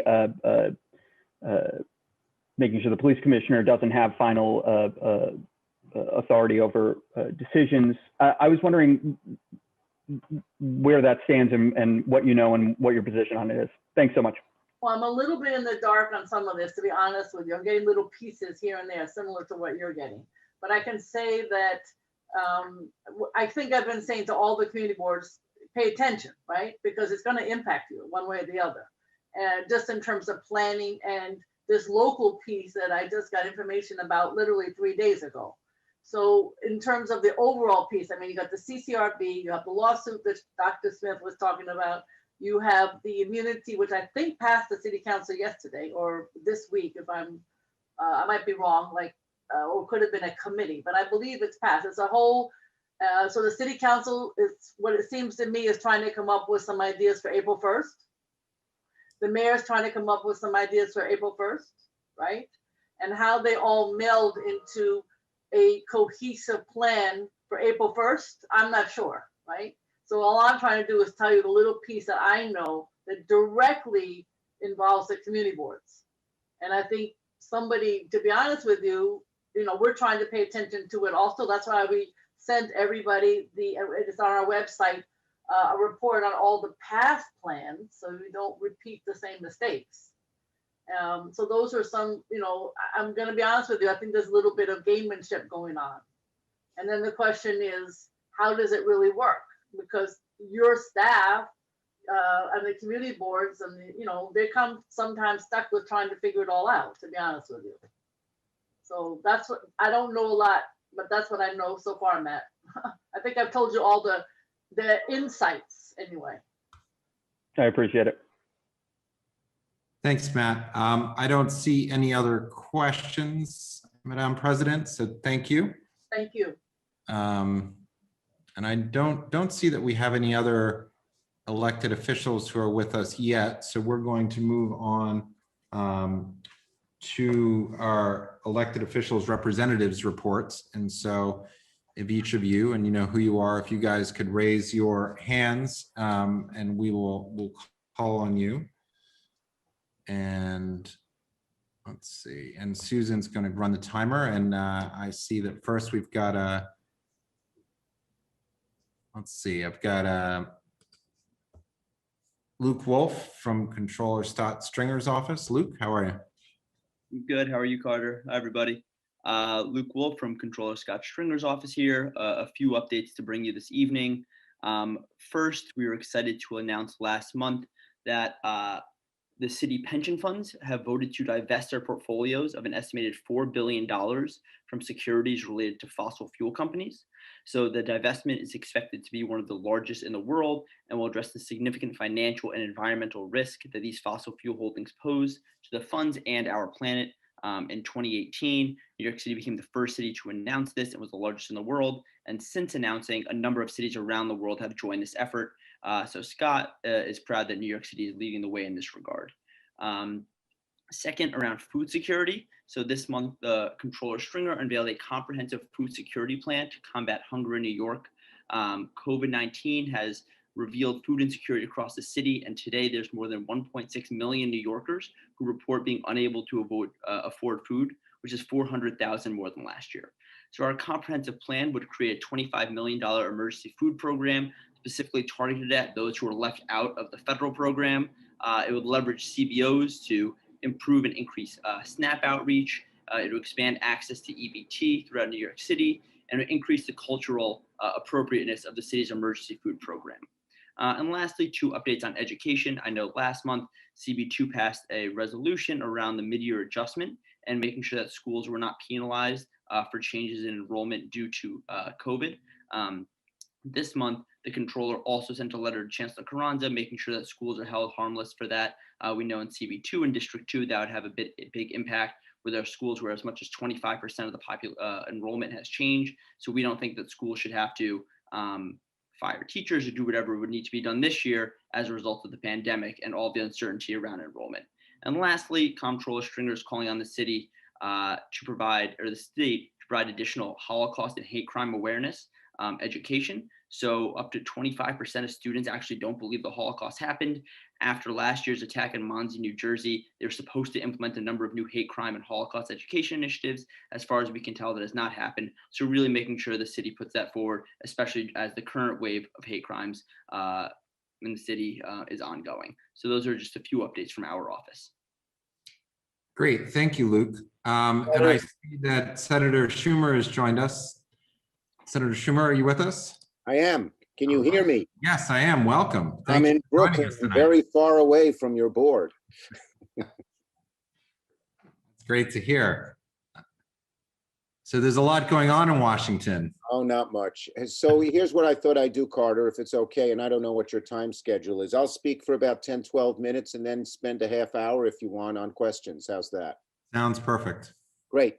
Okay, well, thank you. First, I want to thank you, Carter, for being a great chairman, and I want to thank Bob.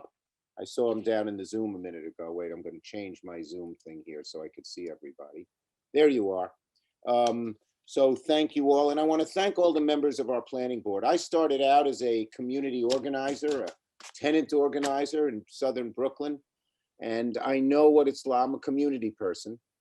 And I know what it's like when you're on a community board. You really are doing an amazing job. You all, probably many of you have jobs, families, the ups and downs of life that are visited upon every one of us, but you take that extra time to care about these great neighborhoods in Board 2. So I want to say thank you. I know how it is when you're a member of a board. When things go wrong, you hear 100 people. When things go right, no one says thank you. So let me say thank you first for the service that you do. Your American democracy at work, and I appreciate that. First, I thought I'd share a little moment about January 6th. For me, January 6th could be described in the first line of the book, Tale of Two Cities by Dickens. It was the best of times, it was the worst of times. You may remember January 5th were the elections in Georgia. The 2 senators in Georgia were running. We knew if they won, we would take back the majority. And so I stayed up all Tuesday night and it bled into Wednesday morning. I'm still up at 2, 3 in the morning, punching the computer to look for every little result in each county, hearing what the TV says. At 4 a.m., they declare Ossoff and Warnock the winner. And that was great. They're both going to be two great senators. And what it meant is Democrats took back the majority, and I would be achieving my longtime goal of becoming majority leader. So my first emotion, of course, was joy. Every one of you who has worked so hard for something, professionally or personally or family-wise, and you achieve it, wow, you feel great. But within a couple of minutes, I had a second emotion that stayed alongside the joy, which was awe. And I don't mean awe in the way my daughters used to say, Dad, that's awesome. You know, that's awesome, Dad. But rather awe in the biblical sense. When the angels saw the face of God, they trembled in awe. And I realized the huge responsibility on the shoulders of me and the majority we had. There is so much to do in this country to make up, to undo the COVID crisis, to deal with the kinds of problems this country is seeing. We have to ask ourselves a huge question. Why did so many people vote for such a nasty son of a gun named Donald Trump? Where were we failing them so they turned to his bigotry and racism and everything else? And so that struck me too. And I went to bed at night with those two emotions commingling in my soul. I got in a car at 7:30, woke up, drove down to Washington, and I got to the floor of the Senate at 1. I was now the putative majority leader. Within 45 minutes, I hadn't even given a speech. A police officer with a big bulletproof vest and a machine gun, big submachine gun across his waist, grabs me firmly by the collar. I'll never forget that feel, ever. And says, Senator, you're in danger. Some of you who watched the impeachment proceedings probably saw it. They had me on tape. I had never seen those tapes before, and it was such a swirl I had sort of forgotten. But I'm walking out a door, and I vanish into that door. And 2 seconds later, I'm running out the other way because those bastards were within 15 feet of me. And had they had a gun, I wouldn't be here talking to you today. So it was the best of times, the worst of times. I will say this, we're going after every one of those horrible, bigoted insurrectionists, these nasty, white, racist, anti-Semitic people. I told the acting attorney general the Senate would give him all the resources he needed. And there's one way you can help. The FBI asked me to do this. They have 700 pictures of people who were in that building. And they asked people to go online and look at the pictures and say, how the hell am I going to be recognized? I don't know any of these type people. But they've caught people. Someone said, oh, I went to high school with Bill and then he moved to Indiana. That's him. Or I sat at my job next to so-and-so 30 years ago. So take a look if you want, but I can assure you we're going to go after those people and give them the longest jail sentence they're entitled to, both so that punishment is appropriate and because we don't want other people to do it again. As for Trump, I'm glad he was impeached. I thought the trial managers did a great job. I think the whole nation saw what a horrible human being he was, the worst president we've ever had, who created the most despicable thing that's ever occurred in America. And I think it will hurt his chances for moving forward. Right now, as you probably see, the Republican Party is very divided, and they can beat the shit out of each other as far as I'm concerned. We have to move the country forward. So now we have, in the new Senate, we have 3 jobs.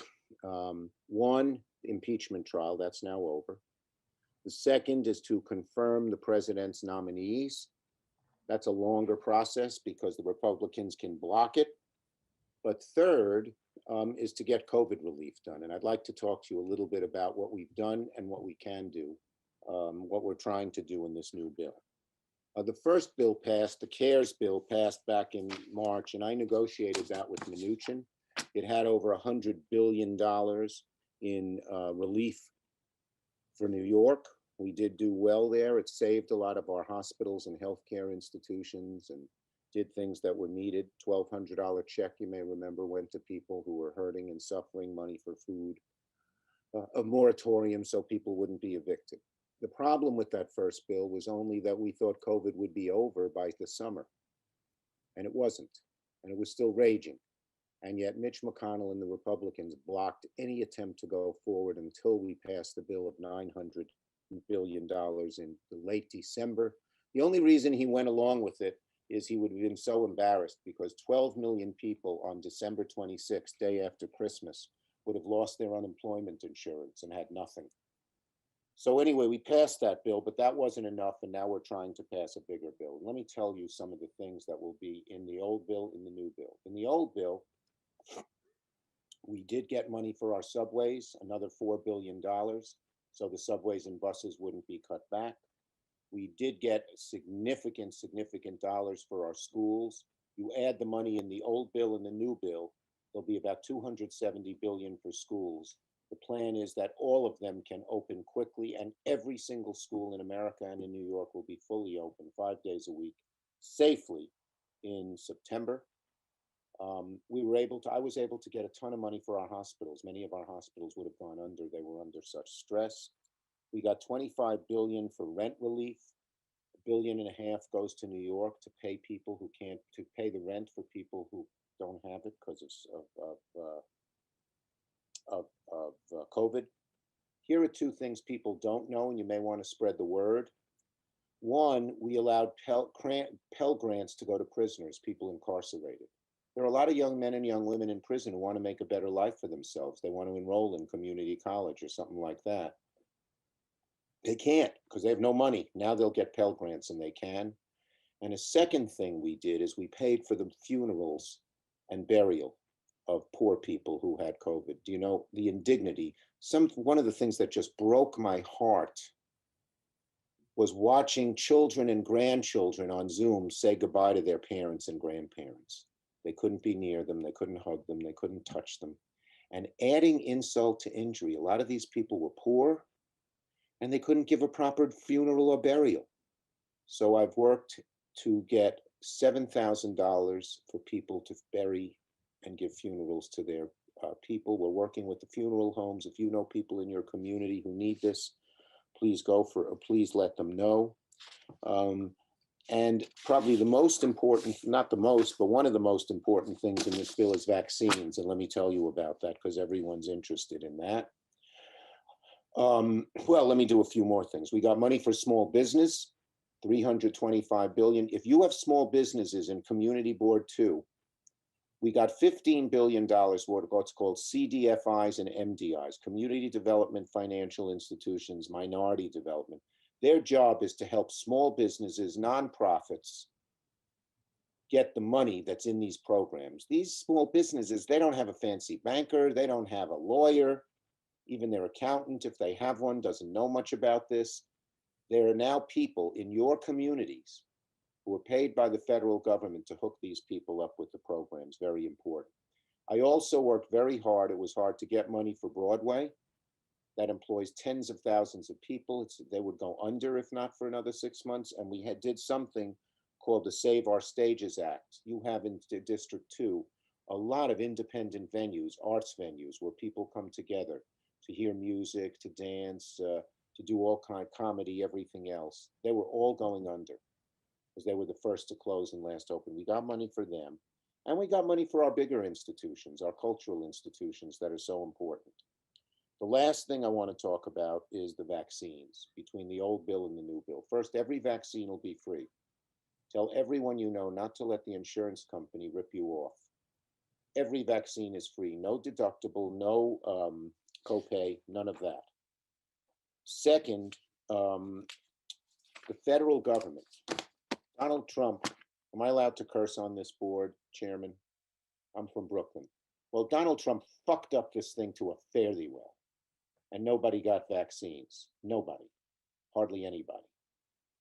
Joe Biden, in his plan, is going to take over the vaccines and make it all federal. There was some money to the states, but there were no vaccines. What good is the money if there's no vaccines? They're going to use the Defense Production Act to greatly up the production, not only of vaccines, but the injection needles that are short of supply. And they're going to set up centers, 100 throughout New York City. I'm sure there'll be one in your community board, where people can just line up and get the vaccine. It comes directly from the federal government. There's none of the mess ups that the city and state would get in the way of. And they're going to remove all the criteria. So that means, people would wait online. Well, you're 64, you can't get a vaccine, go home. Or you have a thyroid condition, that's not listed here as a pre-existing condition, go home. Now everyone will get the vaccine. It is expected, if this plan works and it's ahead of schedule, that by September and maybe even by July, so many New Yorkers and Americans will be vaccinated. There'll be what's called herd immunity and our life will go back to normal. Very important. We also put in the bill money for state and local governments. If any of you work for the state or the city and you're worried about layoffs, $350 billion, about 60% for the state, 40% for the others. And the Restaurants Act. How many restaurants have closed in Community Board 2? I'll bet a bunch. Now we give them $25 billion for grants through September, and God willing, by September, this plague will be over. So there's a lot in this bill that will do a lot of good. And if you need more information, please call me, call our office, and we will give it to you. And I will get you the names of these CDFIs and MDIs, and you can tell any small business to call them and they will be able to apply. A couple of legislative priorities I'm working on. One, with Elizabeth Warren, to get $50,000 of student debt forgiven. Oh, by the way, the one thing I left out in the new bill, there's also checks for up to $2,000. You got the checks for $600. We wanted $2,000. The Republicans wanted $0. So we got $600 in December, but an additional $1,400 will go to each person when this bill passes, which should be the early March, which is not so far away. And if it's a family of 4, you'd get a check for $5,600. It's an additional $1,400 a person. Here's some of the things we need to get done. Student debt is a huge burden for so many young people. It particularly affects young people of color who got duped. They never had people in their family to go to college. They got these horrible private companies that duped people into getting a loan and didn't give them an education, so they have no degree. But student debt is a huge burden on people and a huge burden on the economy, and people are paying the federal government a fucking 7%, even though you only pay 5% if you go to a bank for a car or a home. Warren and I are trying to get Biden to forgive $50,000 of student loans a person, and if you're a parent who took up the debt for your kid, it applies to you. We're trying to get 10,000 emails, tweets, not tweets, emails, phone calls, letters to Biden, excuse me, to do this. And we're on the path. So I will get you, Mr. Gormley, information on that. And if you can spread it around to people, that would be good to help us do that. It's very important. We have 2 more things we want to do. We want to pass something called S1, which will create greater democracy, automatic voter registration, let DC become a state, get rid of those awful voting rights decisions that stop people from voting, get rid of Citizens United, which allows the Republicans mainly to get all this dark money from rich, a lot of them oil and gas companies. And so we want to do that. And third, we want to do a dramatic climate change bill. There's something called the Thrive Act. Eddie Markey and I are the sponsors of it. It's supported by all of the big environmental groups, Sunrise and others, as well as the more mainstream moderate groups.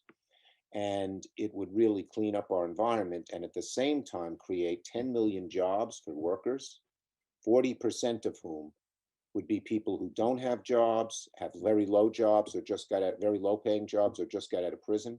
So it's a job creator, and all the unions are for it. It's the first time unions are for an environmental bill, like my Clean Cars bill. And it would focus on communities of color who have been left out when it comes to environment and often have gotten the short end of the stick. So that's another goal we have, that, democracy, helping with the student loans, and we have a whole bunch of other things that we want to get done. So I will come back in 6 months and report to you on our progress. It's a big agenda, and with 50 votes, it ain't easy. But I have pretty good unity among my members. I have a leadership team that meets every Monday night of 10 senators. On that team are Elizabeth Warren and Bernie Sanders, our most progressive senators, and Joe Manchin and Mark Warner, our 2 most conservative. We sit and come together. And that's going to allow us to make the kind of big, bold progress that America so desperately needs right now. So that's basically it. And I'll try to cut it short. I have more things I could say, but I'd like to take questions. So I don't know who is in charge, but. Yep. So we've got a number of questions. I want to start off with the first one, which is something that's been a big topic in the city, which is how can federal funding support the full reopening of New York City schools next fall? For example, New York City schools will need more facilities and more teachers to comply with the CDC guidelines for social distancing. So I was wondering if you could. What people don't understand is we can open our schools, but it costs money. A lot of your schools, to have further people seated further apart, need to change the gymnasium into classrooms, need to change the cafeteria into classrooms, moving the seats further apart. I don't know if you have buses in your district, it's sort of compact, but many of our districts, you can't have the kids sit right next to each other on a bus. So you got to have some more bus routes. You got to have better ventilation. A lot of our schools are old and don't have ventilation. You need PPE. We provide $240 billion to have the schools open safely. And the goal is to open every school safely by September. It is a huge burden on families when their kids can't be in school. And we also, by the way, for people who just are on the way, we want to do much more broadband for poor communities so they can, participate when the kid can't go to school.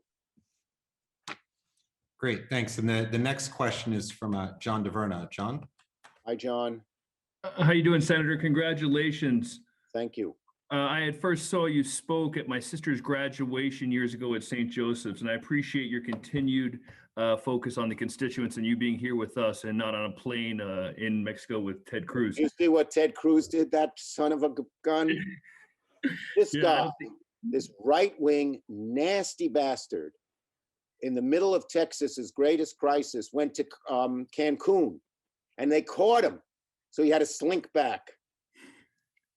Well, I know you wouldn't try to pull that. We appreciate your efforts. My question's on your student loan efforts, and I applaud those. Federal student loans, you mentioned that high interest. We're not allowed to consolidate those. Why is there an effort or movement which seems a little easier? Our bill allows consolidation as well. I'm sorry. Over 50,000. Right, but why can't they allow for a student loan interest rate to be lowered? My federal loans. I'm sorry. It shouldn't be anything. The federal government, this is so amazing, is charging you 3-4% more than you would go if you went to a bank. And the Republicans have stopped us. They want to use this as deficit reduction, blah, blah, blah. Now, what I may not have been clear enough about, John, this doesn't need legislation. To forgive student debt, all Joe Biden has to do is sign a statement. We believe, Elizabeth Warren and I have very good legal counsel, and they believe this. So we're putting pressure on Biden. I met with Biden 2 weeks ago. I said, you got to do this. And you know what bounce it would give to the economy? If students didn't have to pay $300 a month and could eat out at restaurants, buy a car, buy a home, go on a vacation, what a shot in the arm for the economy. That's a bad metaphor these days. What a boost, if that's even a bad metaphor. What a help to our economy. So we're trying to get 50. We'd like to do it all, but 50 is about as high as we think we can get Biden right now. One more thing, can I say? People of color are particularly affected because, as I said, these fucking for-profit colleges just dupe them. And listen to this statistic, it astounded me. First, 40% of the wealth gap between black and white is caused by student loans. But second, after 15 years getting out of college, having the debt, acquiring the debt, only 10% of whites still have student debt and 90% of blacks. So it's a racial issue and all the civil rights groups are behind us. Sorry. Yeah, no, so my question, I mean, and I appreciate the effort and the incentive behind it. My specific question is you're saying that aside from the 50,000 push, which I get, but I see a lot of pushback on that, even from that group of 10 senators you meet with. And personally, I hear my friends talk about that forgiveness issue that they take up with. My specific question is, can we move the interest rates on federal loans to zero? If so, is that in the legislation? If that doesn't work, we will try to pass legislation to do it. Yes. Thank you very much. And consolidate, but if it's zero, it's much better. Thank you. Who's next? Carter. Carter, you're on mute. Yes, all right. Sorry about that. Thanks, John. Next question is from Dr. Smith. Shirley? Hello, Dr. Smith, wherever you may be. Right here, and congratulations, first of all. And I applaud you for the great work that you continue to do. Thank Had you. a chance to meet you quite a few times when you would come to Bridge Street Church. Oh, I love Bridge Street. Dr. Cousins, Dr. And Cousins is my Bridge friend. Street loves you. I have a quick question for you. As you're talking about all the things you're trying to do, and with this new bill now, talk a little bit about what is in it for HBCUs. And I'm going to be part of an annual meeting tomorrow where all of the 112 presidents of They wrote, Dr. Smith, universities they will be wrote the meeting. provision.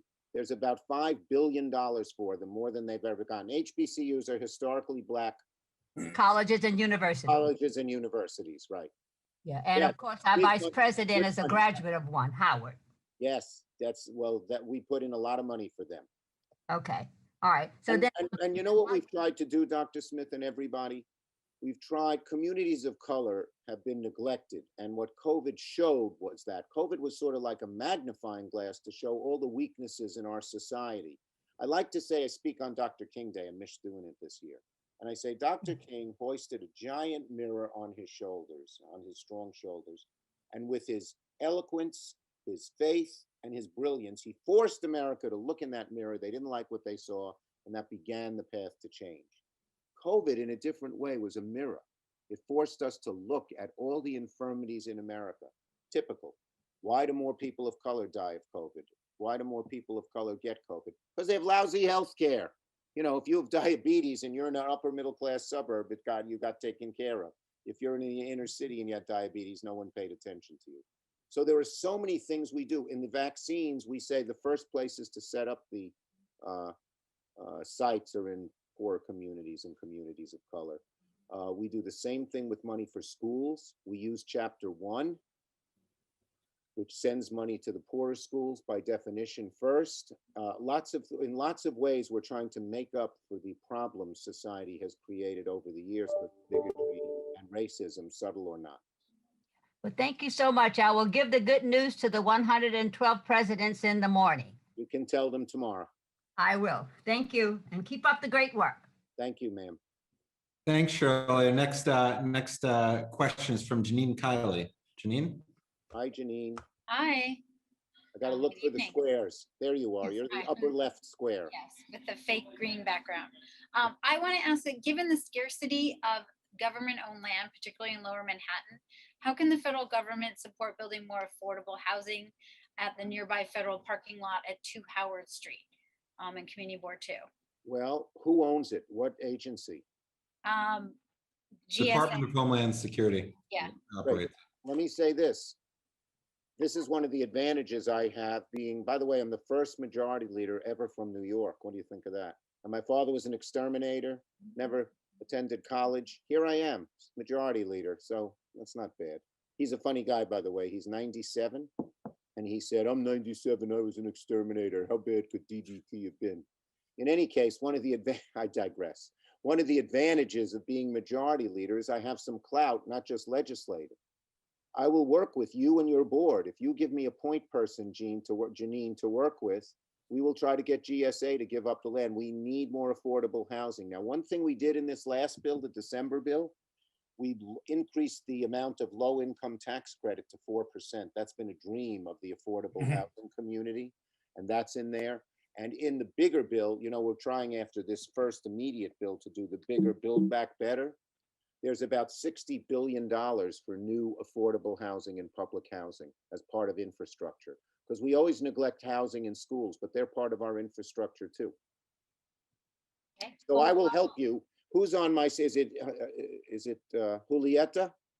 Who's from my staff on this call? I know that Sophia had been the one who's working with me, but maybe that's your scheduler. Sophia Gustavus? Yeah, okay. Oh, Whoever yeah. it is, whoever's on my staff, make sure, who do we contact? You, Carter, or you? You can contact me and Janine, actually. Okay, Janine, if you will let us know where to reach you, he's probably, okay? It is in fact Julieta Lopez, and she can be reached in the chat. Julieta. See. Good. Great, Thank thanks. you. Our next question is from William Benesh. Will? Hi, thanks, Senator Schumer, for coming on. And I was really glad to hear about the action that you all are taking on climate change, which I believe, once we get past this pandemic, is one of the biggest long-term threats to the city. And I think another one is the possibility of cyber attacks on our critical infrastructure. And as you know, the federal government last year, I think, experienced the worst cyber attack that we've ever had. So I'm curious to know if Congress is doing anything to kind of address what happened during that cyber attack last year, as well as thinking about any legislation to try to beef up our cyber defenses for the future. Thanks. In this COVID bill, we originally had $8 billion to beef up the attacks and to figure out what went wrong in this last attack and make sure they're not there. Now, we took it out of this bill. Why? Because it has bipartisan support. We want to keep everything in this bill, since it's what's called reconciliation, is going to get no Republican votes. So we're going to pass this in the next few months. We have overwhelming support to get it done. I'll send you a copy. It's very good. And if you have suggestions, anyone here who has, we don't have this fount. Everyone thinks we have this fount of wisdom. We don't. And if you have ideas, new ideas, or ideas on how to fix existing legislation, we're open to it. So Julieta, you get Mr. Benesh. Did I say it right? Benesh, but that's okay. Mr. Benesh, a copy of the COVID bill, and whatever suggestions you have, let us know. I mean, of the cyber attack bill. Thank you so much. Great, thanks, Will. And next is Scott Sartiano. Scott? Thank you. Hi, Senator Schumer. Thanks for your time. Yeah, my question is in regards to small businesses in New York and PPP, but it kind of goes, I think, with most of the stimulus package, in that New Yorkers, as a small business owner myself, we seem disproportionately affected compared to the rest of the country. For instance, we pay probably 2 to sometimes 20 and 30 times the rent that other small businesses pay, but yet we're in the packages and the PPP and the stimulus, we're treated like we're on equal ground with everyone else, and we're really not. Is there anything that's going to be done in this new package, or that can be done, that and also we've been closed as businesses in New York City, as you know, much longer than most other places. Is there anything that can be done to help us so that we, dollar for dollar, are being treated more similar to the rest of the country? Yes, and what Scott's referring to, I think, and you correct me if I'm wrong. So the original PPP bill, which was intended to keep people employed, said you could only pay 25% of your expenses to non-employees and 75% had to go to employees. Now, if you're in West Virginia or Wyoming, that works because your rent is low and most of your expenses are personnel. But if you're in New York, where, as Scott mentioned, the rent is so high, you can't pay the rental expense, the insurance expense, etc. So in the last bill with the PPP, we moved it to 60-40, so it's a little better, not as good as I would like. Frankly, a lot of our friends in the unions want it all to go to workers, but it doesn't quite work in New York for that. And so what in the Save Our Stages bill, which deals with all arts forums, and in the restaurants bill, which is the State of Our Stages is law already, the restaurants in this, we say you can use the money for anything. And what we'd like to do in this next COVID bill is have the PPP be as flexible as that. Does 60-40 help? What kind of business do you have, Scott? I have restaurants. It's just hard to. The restaurant has no restrictions on what percentage employee, what percentage rent. It's a grant for 6 months. Yeah, I guess the only thing is that on a totality level, it's just hard to get use the same formula for a restaurant in New York as someone in Virginia, for instance, because we're just hurt so much more financially. So I don't know if there's anything special that it goes up to. It's a high amount. It goes up to, I think it is $5 million a restaurant. So that meets even New York's problems. But you're right. New York is in an anomalous position. I had to fight really hard to get money for Broadway. That's a vital thing for us. Oh no, it's fancy. Our big museums employ tens of thousands of poor people. Yeah. And at the same time, they're a attraction to all the tourists who come and go to the hotels, eat in the restaurants, etc. I got those in the bill, but boy, it was tough. Thank you. Now, when you come from New York, you have great advantages, but you're an anomaly, so it makes it harder legislatively. Yeah. Great, thanks, Scott. Our next question is from Ritu. Ritu? Got to look for the red square. Here I am. There. You got to look for the bright light. There you are, Ritu. Hi. Hi, thank you very much, Senator Schumer. Nice name. What kind of name is it? It's Indian. Ah, very nice. Ritu. Does it mean something? Seasons. Seasons. There you go. I wanted to talk to you about not specific legislation, but how things are going to be managed from a voting perspective, especially with regards to the filibuster. Okay. What are your thoughts about that in terms of getting things done as quickly as possible over these 2 years? Okay, good question. My mission, as I mentioned earlier, is to get a big, bold plan of action done. If we don't, the great worry is, you know, again, you have to ask yourself a question. How did 46% of America vote for a nasty, bigoted, lying, infantile, I don't know what other words I could use to throw at this guy. I just can't stand him. He's the worst president ever. And it's because they didn't think there was a path to progress. So we don't need itty-bitty action. And we certainly shouldn't make the mistake that was made by Democrats in 2009 and 10, where the stimulus bill wasn't big enough.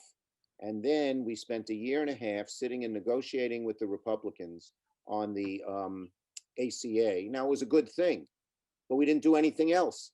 It's very bad. So my motto is we're going to have big, bold action. Now, the first 2 bills, we don't need to do anything because we're using reconciliation.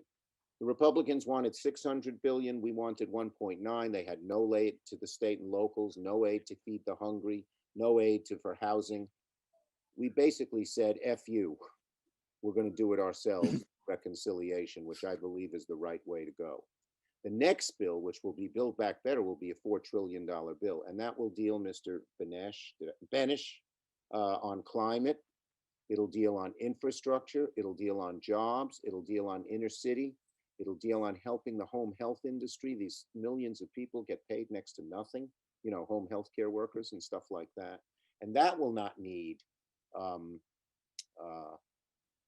60 votes because that'll be reconciliation as well. And that'll take us through about April or May. But then we will have things that may require 60 votes if we don't change the rules. What I have to show some of my caucus members is that the Republicans, if we put, some things might get passed bipartisan. There's a chance we could get immigration bill bipartisan because the business community is as desperate for immigrants as we are, you know, and have a path to citizenship for all 11 million. We introduced a bill like that today, Joe Biden, myself, Menendez, and some of the others. But we're going to have to show the handful of our colleagues who have said that, A, we're not going to get big, bold action with the Republicans. And we're going to have to show them that. We're going to have our whole caucus come together and figure out how we're going to get the biggest, boldest action. But I am not going to be majority leader to do piddly things. We have to do a lot. We have to do HR 1. Right. And 4. What? And 4. 4 is part of 1, but then we took it out. 4 is the John Lewis Act, which deals with voting rights and all the bad things they did there. John, by the way, if you like Justice Roberts, and he's been a little better, he's the one who led this awful Shelby decision that took away voting rights, what's called clearance. And when he passed it, he said, well, there's no more bigotry. We don't have to worry. And the next year, 19 states passed laws making it harder for poor people and people of color to vote, which is what the Republicans do all the time. So we have to try to pass those, and it's going to be work. It's hard work, but I'm good at it, I hope. And we're going to have to convince our caucus we're going to need big, bold change, and we're going to figure out the best way to get there. But the bottom line is we need big change.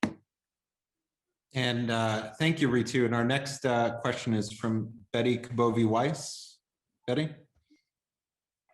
Hi, Senator Schumer. Thank you so much for your time. This is not a policy question, but I was just wondering, now that Trump is no longer our president and that Democrats have control of the presidency and of Congress, whether or not you think that your Republican colleagues will be more willing to compromise and perhaps that there will be less extremism within the Republican Party. Great question. I think they're wrestling with that now.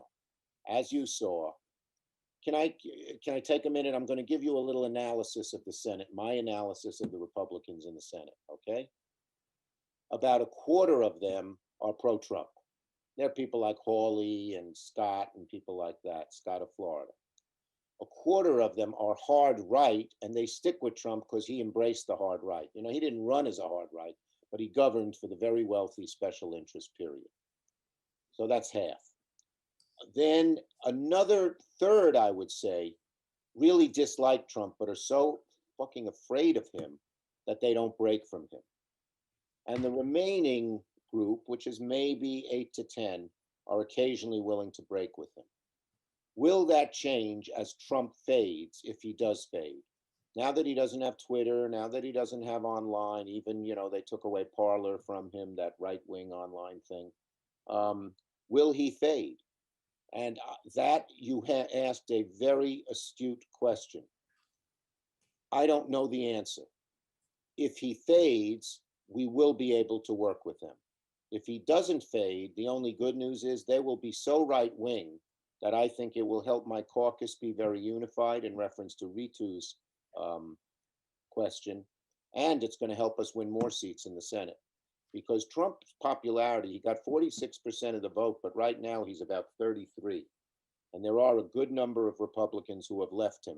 So that, for instance, this stimulus bill, which we're not getting any Republican support for, 57% of Republicans, people, support it. But Trump, they're so afraid of Trump that they're not supporting it. Will that change? I hope so, but I don't know.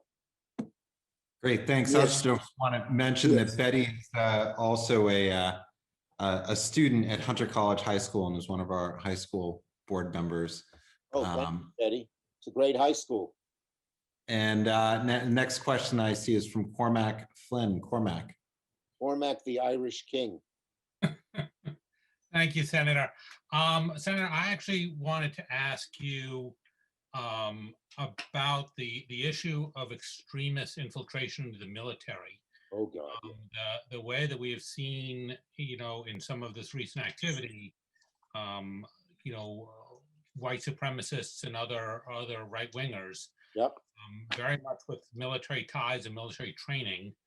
And I was wondering what, if you had any steps or measures to take. We're figuring out whether we should have congressional investigation in that or a special committee to set up to look into it. But we have to do it. You are right. It's not just military, it's police too.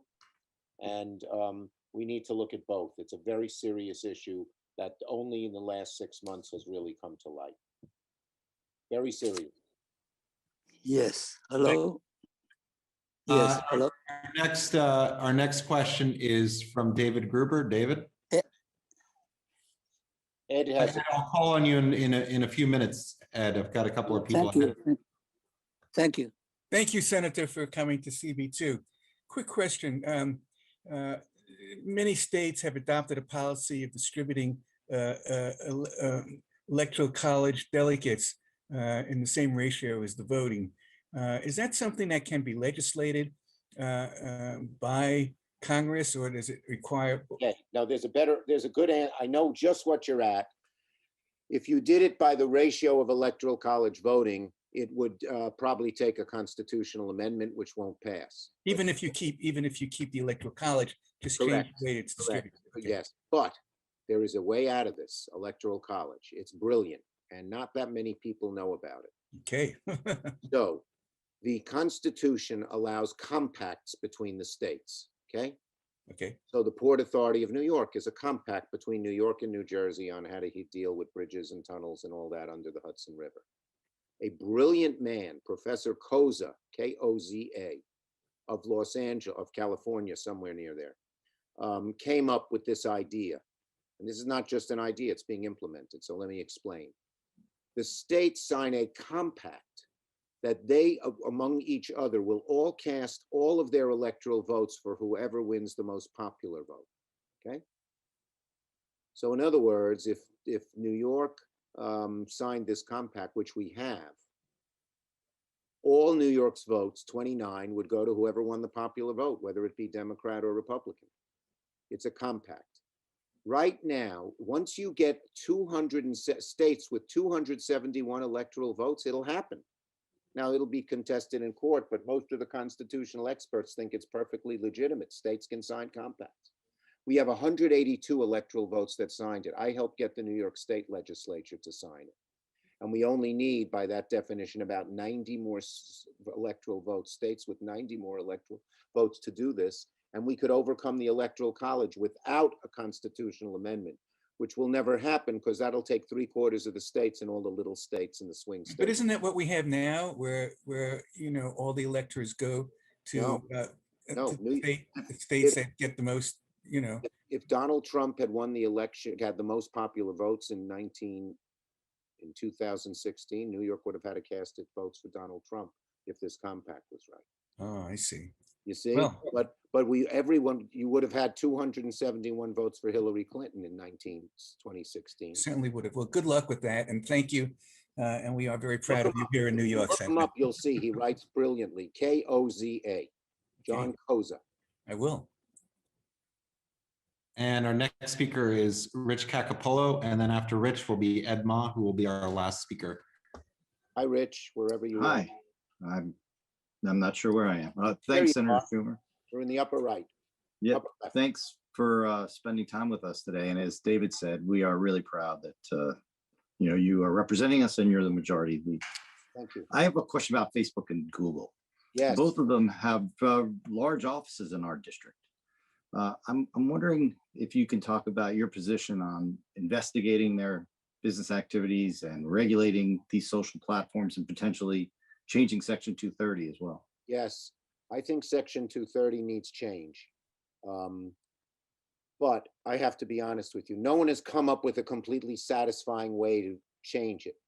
So can I talk for a minute? If I'm going too long, Mr. Chairman, shut me up, but I do have things to say on this. So our news media in the past always had editors and filters, okay? So NBC, ABC, CBS, New York Times, even New York Post has editors. But Facebook, Google, and all of the other social media platforms have no filters. Anything goes on there. And it has allowed misinformation, lies, dishonesty to spread rapidly. And Section 230 says if you are a platform, social media, this is what Mr. Cacapola is talking about, you can't be liable for spreading a lie. Right. And it has allowed Trump to lie. I'll give you another example, the anti-vaxxers. The people who are just lying about the vaccines are doing that. So there needs to be some limitation because it's out of control and lying dominates the world too much. So there are a number of different proposals on how to limit it, but you see the government limiting speech is difficult and you don't want a private company. You don't want to give Mark Zuckerberg or whoever's the head of Google all that power. But on the other hand, you can't let this go as is. So I am looking for answers. It's something I'm wrestling with. Now, here's a thought I had the other day, and I'm going to bounce it off you. Okay. Now, this may not work. What if you required everyone to identify themselves? So if you're going to lie and be a son of a gun or be a bully to a sixth grader, you have to say who you are. And they have a way to do that technically. That might limit it without limiting free speech. I don't know if it works. I'm not sure. I don't know. Does anyone, how many? It's similar to know your customer in finance. Yeah. Yeah, you got it. Can I ask you all a question? I know we have 105 people, but I have squares of about 40, 30. Raise your hand if you think that's an interesting idea you might consider. And raise your hand if you think it's a junky idea. Okay, well, something to, I'm really wrestling with this. If you have any thoughts on it, let me know. We have to do something. I just don't know what it is. Thank you. That's great. Thanks, Rich. And Ed Ma. He's on mute. Yep. Ed, can you unmute? He's saying a lot, but no one's hearing. Ed, we can't hear you. We need you to unmute.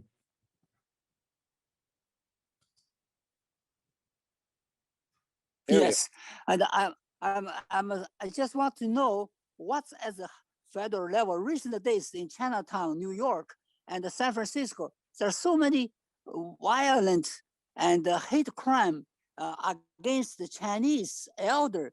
I called my sister the other day, and she was afraid to go to the street in San Francisco.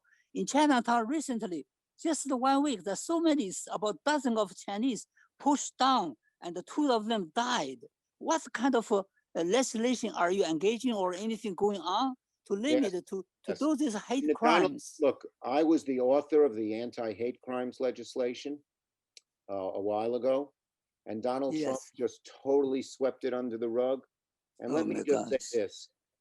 When there's bigotry towards one group, there's bigotry towards all groups. This idea, well, it's not my group. If it's, if there's bigotry towards one, there's bigotry towards all. That's just thank you. And so we are going to, in the Justice Department Civil Rights Division, when they appoint the new head, and I've talked to the prospective nominee, greatly the going after hate crimes. Very important. Yes. Oh, thank you very much. May I ask you another question about the very important Mr. Carter Booth, it's okay with me. Add one more question, yep, and then that'll be it. Just about democratic gerrymandering. The former when Obama's Justice Department Attorney General, and they are engaging gerrymandering because to increase Democratic vote district is very important for future next election. Have you do something in this regard? Yes, as I mentioned in broad stroke to RETO HR 1S1, which is a general democracy bill. And in that bill, you have to set up independent commissions for redistricting, at least at the congressional level. We can't affect the state. That'll be up to the state legislature. But for congressional level, it would be an independent, nonpartisan commission to deal with gerrymandering. And it's something I feel very strongly about. Oh, thank you. Okay, thank you very much. Thank you very much. Thank you. Thank you. Thank you for help at the grassroots level. I feel so joyous to thank you for coming to us to listen what our grassroots voice. Thank you. This is what I do. I always try to stay in touch. I always try to learn. This job is a busy job, but if you don't talk to people and you get stuck in the Washington bubble, you'll never be effective. So I speak to every community board twice a year. So I'll be back in the next while for people who have questions. And in the meantime, if you have questions and didn't get a chance to ask them, or you go to bed tonight and you say, oh, I should have asked that question, I would urge you to let Carter or Mr. Gormley know, and they'll get the questions to me and you'll get answers. And if you have ideas, the other thing is I get great ideas from doing these meetings. It makes me think, it gets you going. So please send me any ideas or thoughts you have as well. So I just wanted to thank you again for joining us, and congratulations again. I think that we're all very proud to have you not only as our senator, but also as majority leader. So thank you very much. And I like your map of New York. Very nice. Okay, thank you, everybody. Have a good May our country and all of us have a better 2021. Thank you, and be safe. Be safe. Thank you. Yes, thanks. All right, now we're going to go back. I think that Jordan, thank you for waiting. Jordan Feiner from Speaker Corey Johnson's office. Jordan, you still with us? Yeah, I'm still here. All right, going back to the rest of our reports. No worries. Thank you. I get to add Senate Majority Leader Chuck Schumer to the list of people that I've randomly spoken behind. So that's very good for me. Hi, everyone. I'm Jordan with City Council Speaker Corey Johnson's office. I'm Patrice Comerford for the evening. Just some quick updates from our office. We have a couple of events coming up. Next week, Tuesday, we are doing a virtual Department of Buildings office hours with, you guessed it, the Department of Buildings. So people will be able to have a one-on-one consultation virtually with the Department of Buildings about a whole myriad of issues. I believe all appointment slots are filled up, but we do have a wait list. So get in contact with our office if you would like to be put on that wait list. And then additionally, next month, we are doing a couple of events. We I haven't finalized them yet, but we're going to be working on a health advocacy academy with the organization Say Ah, and we're also working on a virtual presentation on benefits for older New Yorkers with Live On. And our office has also continued to try and combat food insecurity throughout the district and CB2. And I want to do a major shout out to both Will and Patricia for all of their help with our office and getting meals delivered. We recently celebrated our 100,000th meal delivered since the beginning of this pandemic, and it's a big milestone, and we're excited to deliver more, but we're also excited to get into a world where we don't have to do this anymore. Thanks, everyone. Yes, and thank you, Patricia, Larry, and Will Benish, in case people were wondering. Thank you very much for your guys' work on that. Next is I have James Liu from Assembly Member Yuleen News Office. James. Hi there, everyone. This is James from Assemblymember News Office. I'd just like to quickly wish everyone a happy Lunar New Year as we celebrate and welcome in the Year of the Ox. This past Saturday on February 13th, Assemblymember New hosted our annual 2021 Budgetary and Legislative Town Hall via Zoom. We brought together a group of policy experts, advocates, and community experts to discuss the issues critical to our district, which of course includes senior services, education, and criminal justice reform. And through this dialogue, Yuleen is looking forward to introducing new proposals that ensure our coming state budget will be more reflective of our constituency. And along similar lines, Yuleen is focusing on our community by drafting and sending multiple budget letters towards critical issues impacting the 65th Assembly District.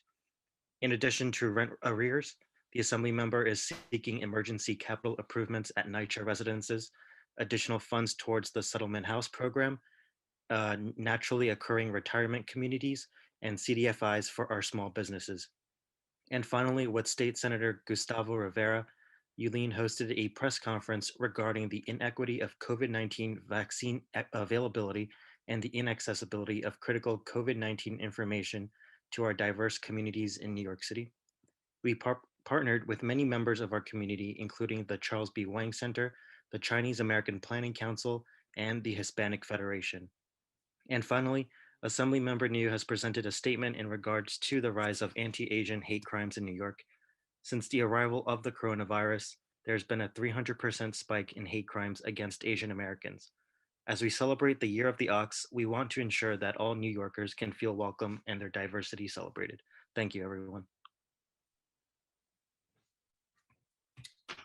Thank you, James. And we have our last elected official report from Anthony Drummond from Councilmember Chin's office. Thank you very much, Carter. Can everyone hear me? Yes, we can. Okay, all right.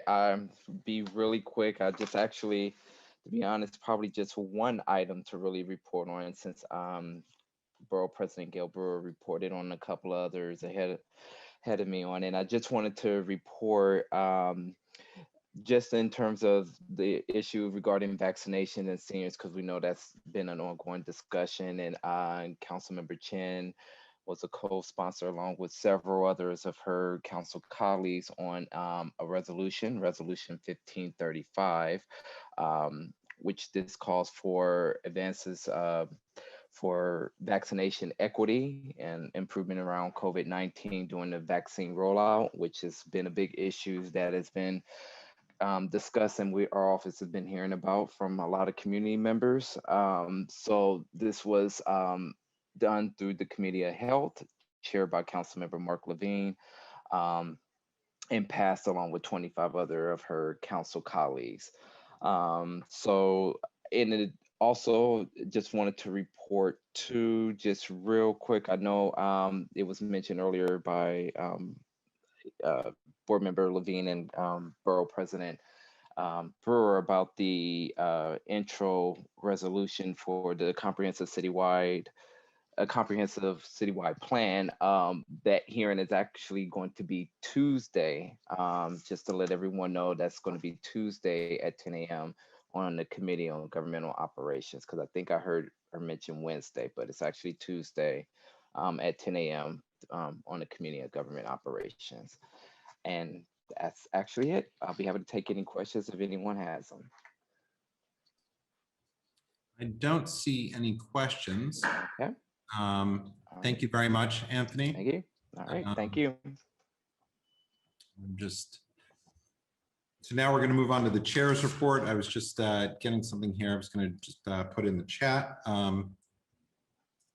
We had a number of committees that met this month without, that did not produce resolutions, but their reports can be found in the link that I had just posted in the chat. And that includes the Equity Working Group, which had a really great meeting at the end of last month, covered by this meeting, which we had a number of Black-owned business owners join us for a forum.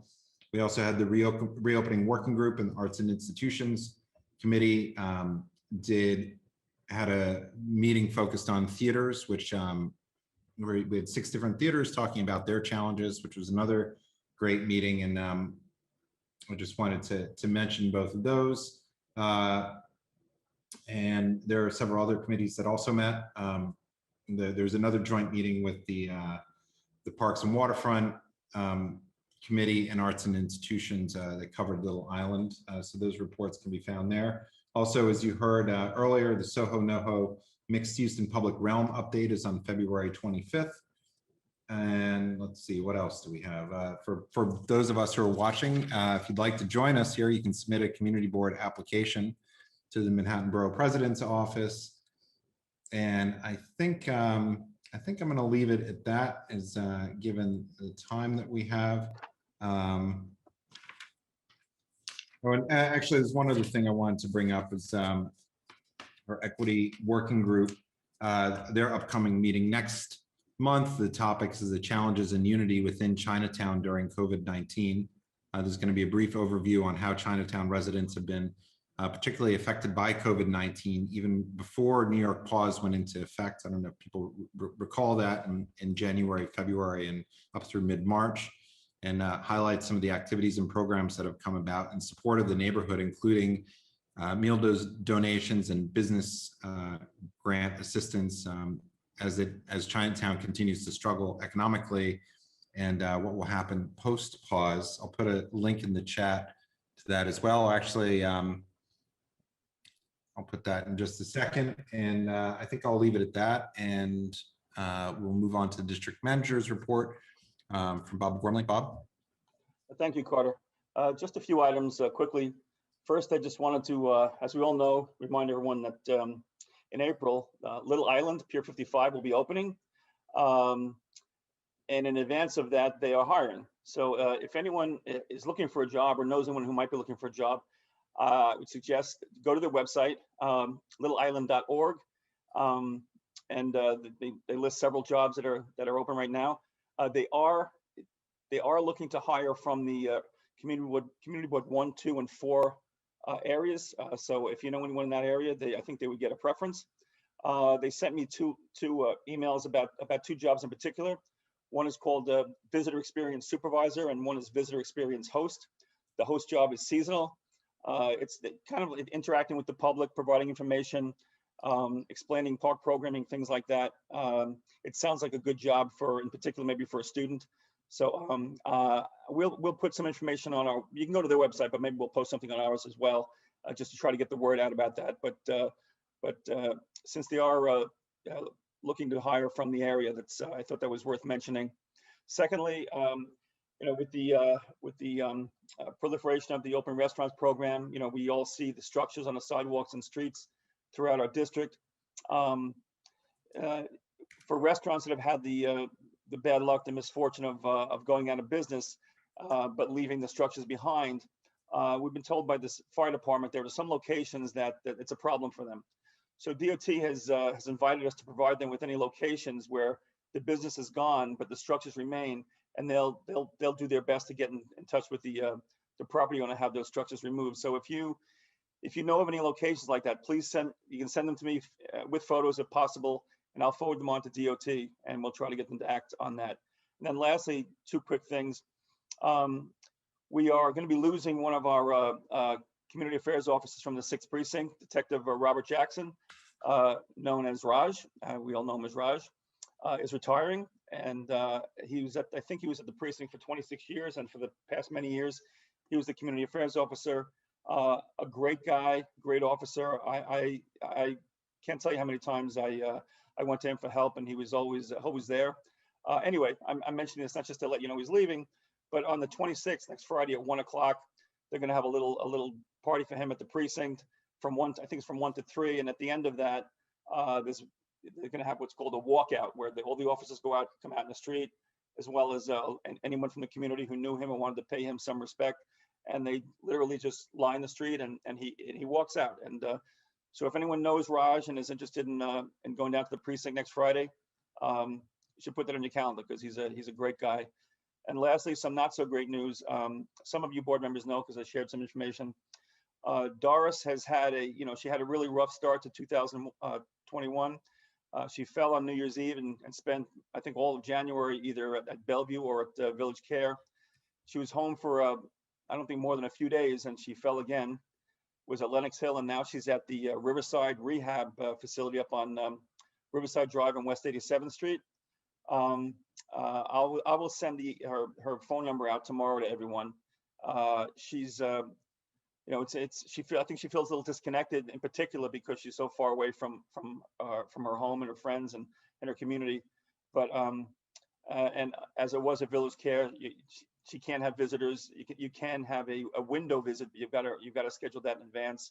So I'll send the number out. And she didn't get hurt. She fell and hurt her arm. She bruised and scraped her arm. Nothing more serious than that, but serious enough where she needed to go back into rehab. And so if anyone has the time to give her a call and say hello, I know she'd appreciate it. And the reason she's not at the meeting tonight, this is kind of a little I don't know, a little scary maybe. So I went by there last night and dropped off a bunch of committee reports and a couple of pens, because she didn't have a pen that worked. And then when I spoke to her this afternoon, she still hadn't received the package. So it was a full day later, and she still hadn't gotten. So because of that, she couldn't write down the phone number that I was going to give her to call in tonight. And so she was interested in doing that. Anyway, I'll send it out tomorrow, and that's all I've got. Thank you, Carter. Bob, could you just remind me what time Raj's walkout is at? 1 o'clock. At 1 o'clock, right? I'm just putting it in the chat so people can Great. see that. Great, thank you very much. And now we're moving on. After concluding our reports to the public, we're going to move on to the business session, and we're going to start with approval of both the December and January minutes. The December minutes were not ready last month. So those have been distributed by Bob to all the board members. Is there a motion to approve the December and January minutes? So moved. And second, all right. So we're approving the minutes. Next, we're moving on to the continuation of the process of the election of officers. We started last month when I informed people that the election process was opening and that people had an opportunity to self-nominate. There were some self-nominations. So I'm going to turn that over to Bob, who can advise us on who has nominated themselves. And then also, I just want to point out that people can only run for one office at a time. You can't run for two. So if people have it self-nominated and they'd like to run for a separate office, they would need to withdraw their nomination. So Bob? Yeah, thank you, Carter. So as per the bylaws, following the January meeting, 4 board CB2 members nominated themselves for different offices. Janine Kiley is nominated for chair of CB2. Valerie De La Rosa has nominated for second vice chair. Anthony Wong has nominated himself for treasurer, and Amy Brenna has nominated herself for assistant secretary. And now, Carter, back to you to open the floor to additional nominations. Okay, so those are the nominations that have been made. Is everybody good with the nominations that they've made? Carter, this is Yes. Amy. I'm withdrawing my self-nomination for assistant secretary. Okay, great. Thank you. So we'll Amy's Oh, going you to didn't mention first vice chair. It was nobody, I believe, correct me if I'm wrong, Bob, nobody had nominated themselves for first vice chair. Is that correct? No, correct. Okay. So so right now there are just 3 self-nominations that occurred between last month's meeting and this month's meeting, and that was treasurer for Anthony, second vice chair Valerie, and chair Janine. We're also, before I open the floor for nominations, Bob, we're going to conduct a test run, correct? As that's outlined in the bylaws. And I had said to you that we would not do a roll call vote prior, but in fact, I think we should, and we'll just count that as our attendance for the beginning of the business portion. Okay. So we can that throws a little curveball to Josh, but okay. He's listening. If Valerie is, are you prepared to take attendance? Sure. Or, okay, so we'll take quick attendance. Great. Susanna Aaron. Here. Akila Azqui. Here. Thanks. William Benesh. Here. Keenberger. Here. Carter Booth. Here. Katie Bordenaro. 刚刚开作业没有关系。 Edma, I got you. I'll mark you as here. I see Okay, you. thank you. Sure. Katie Bordenaro. Anita Brandt. Here. Thanks. Amy Brenna. Here. Rich Cacapolo. Here. Ritu Chaudhry. Here. Coral Dawson. John Paul Here. DeVerna. Sorry about that. Thanks, Coral. Sure. John Paul DeVerna. Here. Bob Ely. Yes. Mark Fitzgerald. Here. Cormac Flynn. Here. Joseph Gallagher. Here. Susan Gammy. Here. David Gruber. Here. Wayne Kawadler. Here. Susan Kent. Here. Janine Kiley. Here. Betty Kabovi Weiss. Here. Patricia Laria. Here. Michael Levine. Here. Janet Liff. Here. And Ed Ma, I got you. Matthew Metzger. Thank you. Here. Daniel Miller. Here. Brian Pape. Present. Donna Raftery. Here. Lois Rakoff. Here. Bo Riccobono. Here. Robin Rothstein. Here. Sandy Russo. Here. Rocio Sands. Here. Scott Sartiano. Here. Shirley Secunda. Here. Frederica Siegel. Here. Dr. Shirley Smith. Present. Chenault Spence. Here. Kathy Sullivan. Eugene Yu. Here. Susan Wittenberg. Thanks, Eugene. Susan Wittenberg. Here I am. Thank you. Anthony Wong. Here. Present. And Adam Zeldin. Here. Thanks. And great, thank you. Just to confirm, Valerie, was Katie Bordenaro present? I didn't see her on. I was gonna look at the participant list to see if she was. I am here. Oh, Okay. thank you. Okay. Thanks, Katie. Yeah. Thanks, everyone. Okay, Valerie, could you just confirm who is not present so Josh can take them out of the email that's going to go out with the ballots? Sure. I have Not Kristen present. I'm sorry, go ahead. Doris. Right. Kristen Shea. Right. Georgia Silvera Siemens. Right. And Kathy Sullivan. Right. Thank you. Yep.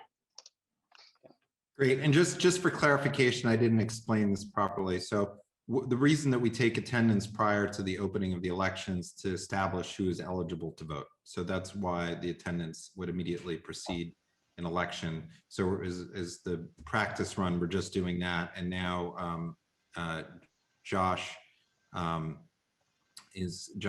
our district manager, is going to send out a email to everybody, which would be a you know, a sample vote in order to make sure everything works. This is what our bylaws outline. So that's the would be the procedure. And so now what I'm going to do is real quick. Sorry, I just want to point Yes. out it's coming from Bob's email. So just look out for that. That's all. and it'd be very helpful if everybody follows through on the instructions in the email. Did you see that Catherine Sullivan was here? Kathy Sullivan's here. She just sent an email. She just put something in the chat. Okay, I'll take a look. Thanks. Okay, great. And so now what I'm going to do is I'm going to go through each of the offices and I'm going to open the floor for nominations, and I'm going to go through each of the offices to accept nominations from the floor. Nominations from the floor you can either nominate yourself or somebody else can nominate you. And I'm going to start with the position for chair. And currently Janine Kiley has self-nominated for the position of chair. Is there anybody else who would like to nominate somebody else or nominate themselves for the position of chair? Okay, I don't see anybody. You can also say something now because I've got, you know, more than one screen here. Okay, so I don't see anybody. So moving on to first vice chair, we have no nominations were submitted. Is there anybody who would like to nominate anyone? Okay, I see Donna. Donna? I'd like to nominate Susan Kent for first vice chair. Okay, Susan, do you accept? Yes, I do. Okay, so we have for first vice chair, Susan Kent has been nominated. Is there anybody else who'd like to nominate themselves? Yes, I'd like to nominate Bo. Bo, do you accept nomination for first vice chair? No, I don't. I appreciate the nomination, but no, thank you. Thanks, Bo. Is there anybody else who would like to nominate themselves or anybody else for first vice chair? Okay, I don't see anybody. I don't see any hands raised. Okay, so moving on to second vice chair, we have one self-nomination from Valerie De La Rosa. Are there any other nominations for second vice chair? You can raise your hand or speak out. Okay, I don't see anybody. I don't see anybody waving their hands. All right, so the second vice chair, I have Valerie De La Rosa. And for secretary, is there anybody who'd like to nominate? There's no self-nominations for secretary. Is there anybody who'd like to nominate anyone for secretary or themselves? I'd like to nominate someone. I can't. Go ahead. I'd like to nominate Eugene Yu for secretary. Okay, Eugene, do you accept? Let's see, Eugene. Eugene, oh, there you are. Eugene? You're muted, Eugene. Yes, I accept the nomination. Great. Okay, so we have Eugene is nominated. Is there Janine? Oh, I was going to nominate Amy Brenna as well. Okay. Amy, do you accept? Yes. Okay. And do we have any other nominations for secretary? Okay, I don't see anybody. So we have Eugene Yu and Amy Brenna. And then for assistant secretary, anybody like to nominate for assistant secretary, nominate themselves or somebody else? Carter, this is Ritu. Yes. I'd like to self-nominate for assistant secretary. Okay.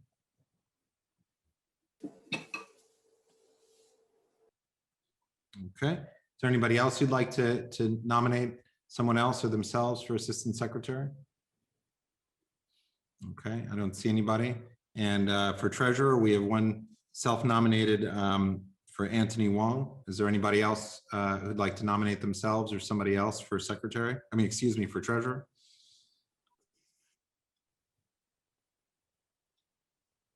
Okay, so I don't see anybody else. So just let me Carter, read. I'm sorry. Did you call assistant secretary?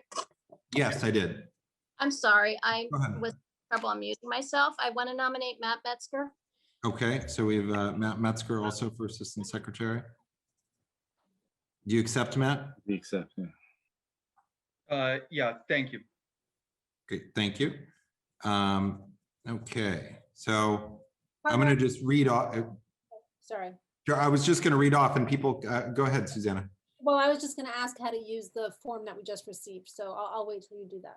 Okay, so I'm going to just quickly review the nominations that I have, that we have received both prior and now. So the candidates that I have before me for chair are Janine Kiley, for first vice chair, Susan Kent, for second vice chair is Valerie De La Rosa, for secretary, we have two, which is Eugene Yu and Amy Brenna, for treasurer, Anthony Wong, and for assistant secretary, I have Ritu Chatri and Matt Metzger. Are those all the nominations that people, is there anybody else, any other nominations that people would like to make? I didn't miss anybody. I don't see anybody's hands or people waving. Carter, I would like to nominate. Yes, Cormac. I would like to nominate Anthony Wong a second time for treasurer, so I may vote for him twice. Thank you very much. Okay, so Anthony's already a candidate, so we're in good shape there. Is there anybody else? Okay, so I'm going to close the nominations with the people that I had just listed, and so the nominations are closed, and the election will be next month at our next full board meeting. And now I'm going to go back to Susanna. You had a question. Oh, just a quick question, but I hope it's useful for everyone. The form that we just received with the individual ID that we received earlier, it's just a dummy, right? We're just checking the boxes and submitting it. There's no actual decision, right? It's just a test run. Is that right? Yes. Thank you. Oh, are we supposed to submit that, send that back? Yes. All right. But you can put anything in that field, any identifier. You don't need a special code. Oh, it would ask me for a special code. It doesn't matter, whatever. You just make it up, make it, Gotcha. SA, I don't know. I'm not telling you my special code. I think you All right, do. yeah, just to confirm that, Josh, you didn't send out a special code, correct? Yes, they did. They did, yes, at 5:30. There is a code that you received. I'm sorry. I'm Yes, sorry. So everybody should have received it. That's what I had thought. There was an email that was sent out earlier under Bob's name. Right. And that should have, okay, sorry about that. Let's That see. email was sent at 5:30. It's a code that starts with CB2 underscore, and then it's 2 digits or 2 letters or 1 digit or 1. Who sent it? Who sent it? It came from my email address. It was sent by Josh, but from my email address. And what time was that? Do you recall? About 5:30.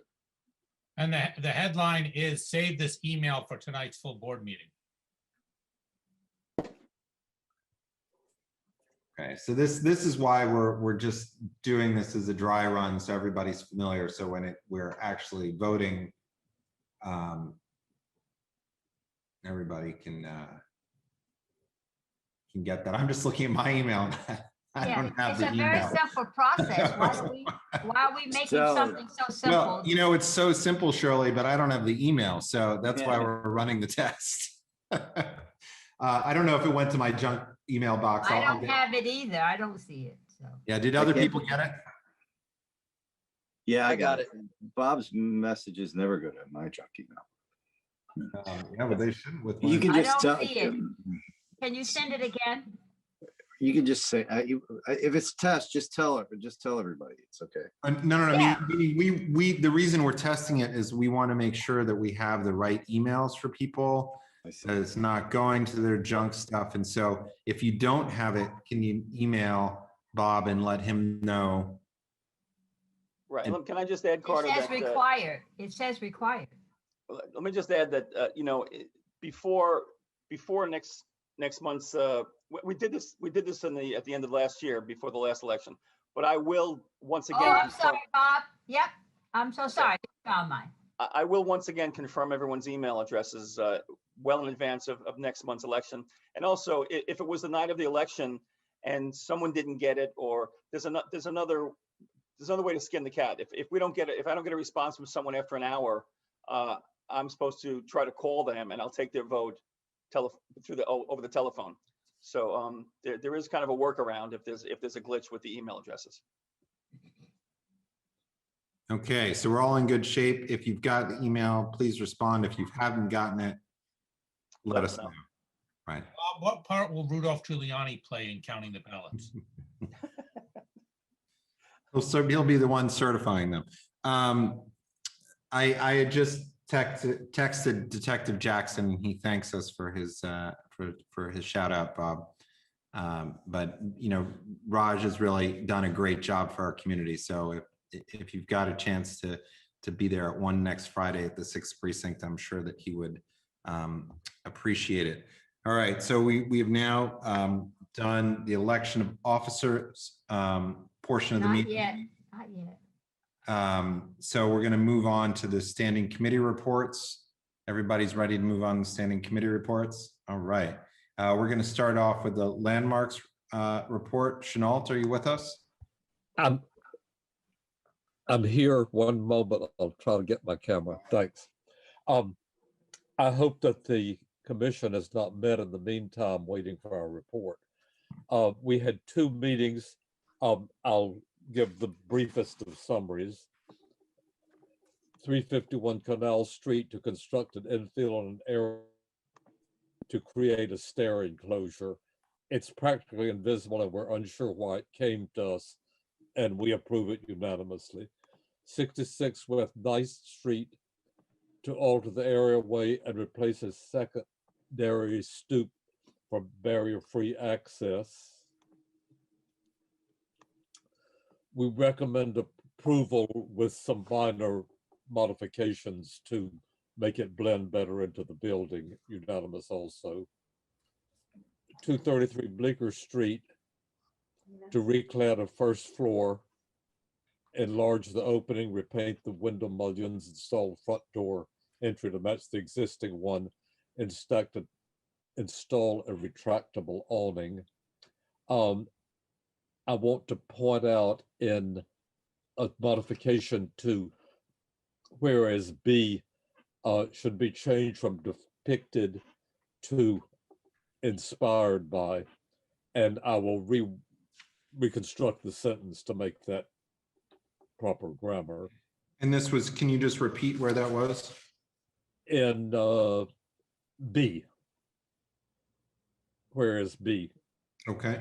Concerning the Hopper painting. Okay, so it's 3B. Resolution 3 for 233 Bleecker Street, item number B. Yeah. Correct. Okay.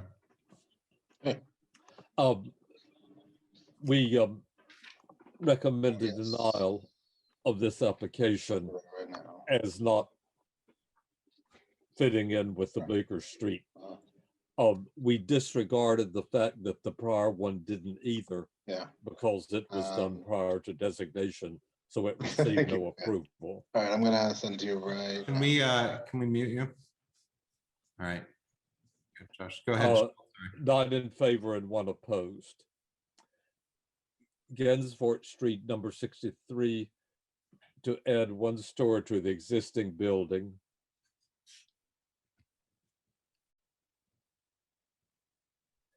We rejected the application in that it a penthouse type construction with a reasonable, somehow historically inspired,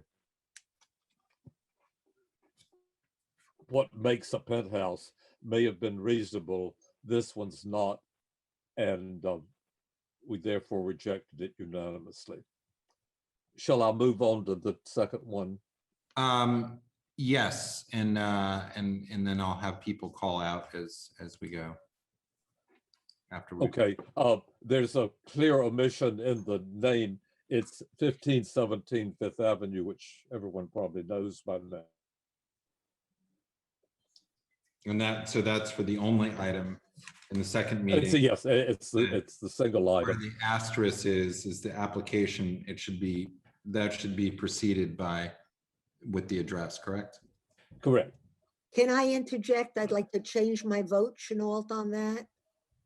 This is the Fifth Avenue. You can't go back and change your committee Okay. vote, but you can vote separately on this item. Oh, okay. Is that the correct address? Chanel? No, it's Am I not right? 1416. Sorry. So we have 14 to 16 Fifth Avenue. Valerie, you have that noted? It's the Yep, correct I got address. it. Thanks. And that's in the second I resolution. put it across the street from where it is. I assume everyone has seen this. It's an unusual situation of a building was at a certain period stripped of its adornment, two buildings combined, and the whereas give the reasoning why, though it's not a pristine historic building, it should not be torn down. There is a possibility that's not included because it never came up, that a building like this could be in some way restored without demolition. There were an unusual number of speakers and attendees. The vast majority were opposed to the application, members of the public. Almost all of those in favor, and we've gotten more since the meeting, were from the industry. So just we just briefly summarizing, and this is very broad brushstrokes here, but we have about 300 to 400 emails in opposition and 24 in support. Is that about right, Bob? Am I from the office? Okay, Bob's not with us. Is that about right, Chenault? Am I summarizing that properly? I don't think it's that many.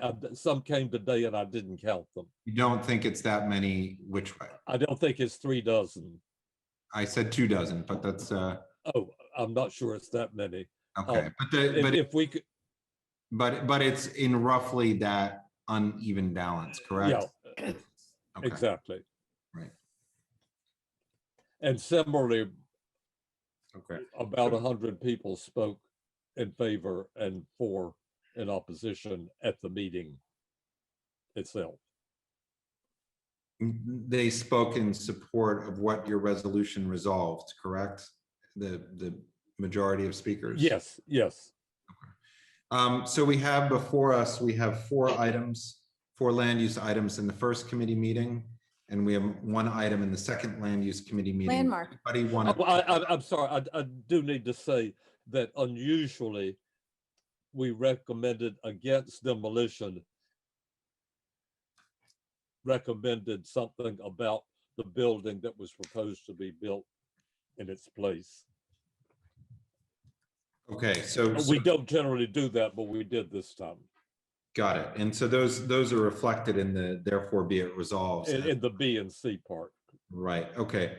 So we have those 4 resolutions from the first landmarks meeting, 1 resolution from the second landmarks meeting. Does anybody want to call out any of the specific applications for discussion? And if so, if you could let me know which one. Carter, I had a question on 1460. Okay, why don't we call that out? Would anybody like to discuss any of the other items? Okay, I did not bring up in the beginning here, but I'd like to do what we've been doing in the past, which is utilize an omnibus vote to vote on all the items via a roll call at the end of the meeting. And what I'm going to ask, if there's no objection to that, I'm sorry, can I call out number 3, please? Okay, going back, so just on the voting, what we're going to do is do an omnibus vote, and I will ask if there's any objection to moving items into the omnibus vote. And if there's any reason whatsoever you want to take a separate vote, we can, but otherwise, just in the interest of time, we can move all the items into the omnibus vote. So right now I have item number 3 in the first meeting has been called out, and the singular item in the second meeting has been called out.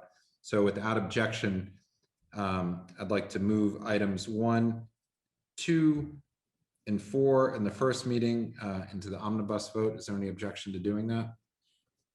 Okay, so we'll move those items into the omnibus vote. And first item up for discussion is item number 3 in the first landmarks meeting. And Rocio, you had called that out. Do you want to speak to that? And that item has been modified. The language in 3B as Chenault had outlined. Yes, I would. I just wanted to ask Brian, if he could please tell us his reasoning for why he was opposed to it. I was just interested in knowing, because I know he's a fine architect and I would like to hear about his comments, if he'd like to share. Brian. Yes, thank you very much. I'm happy to share that this particular storefront this application for a new storefront did not in any way change any historic fabric in the building. It is simply improving dramatically, I think, the detail and the presence of a storefront where a previous retail storefront had been. And so I felt that it was worthy for the improvement. So that's the way I voted. Thank you. Okay, is there any other discussion on item number 3?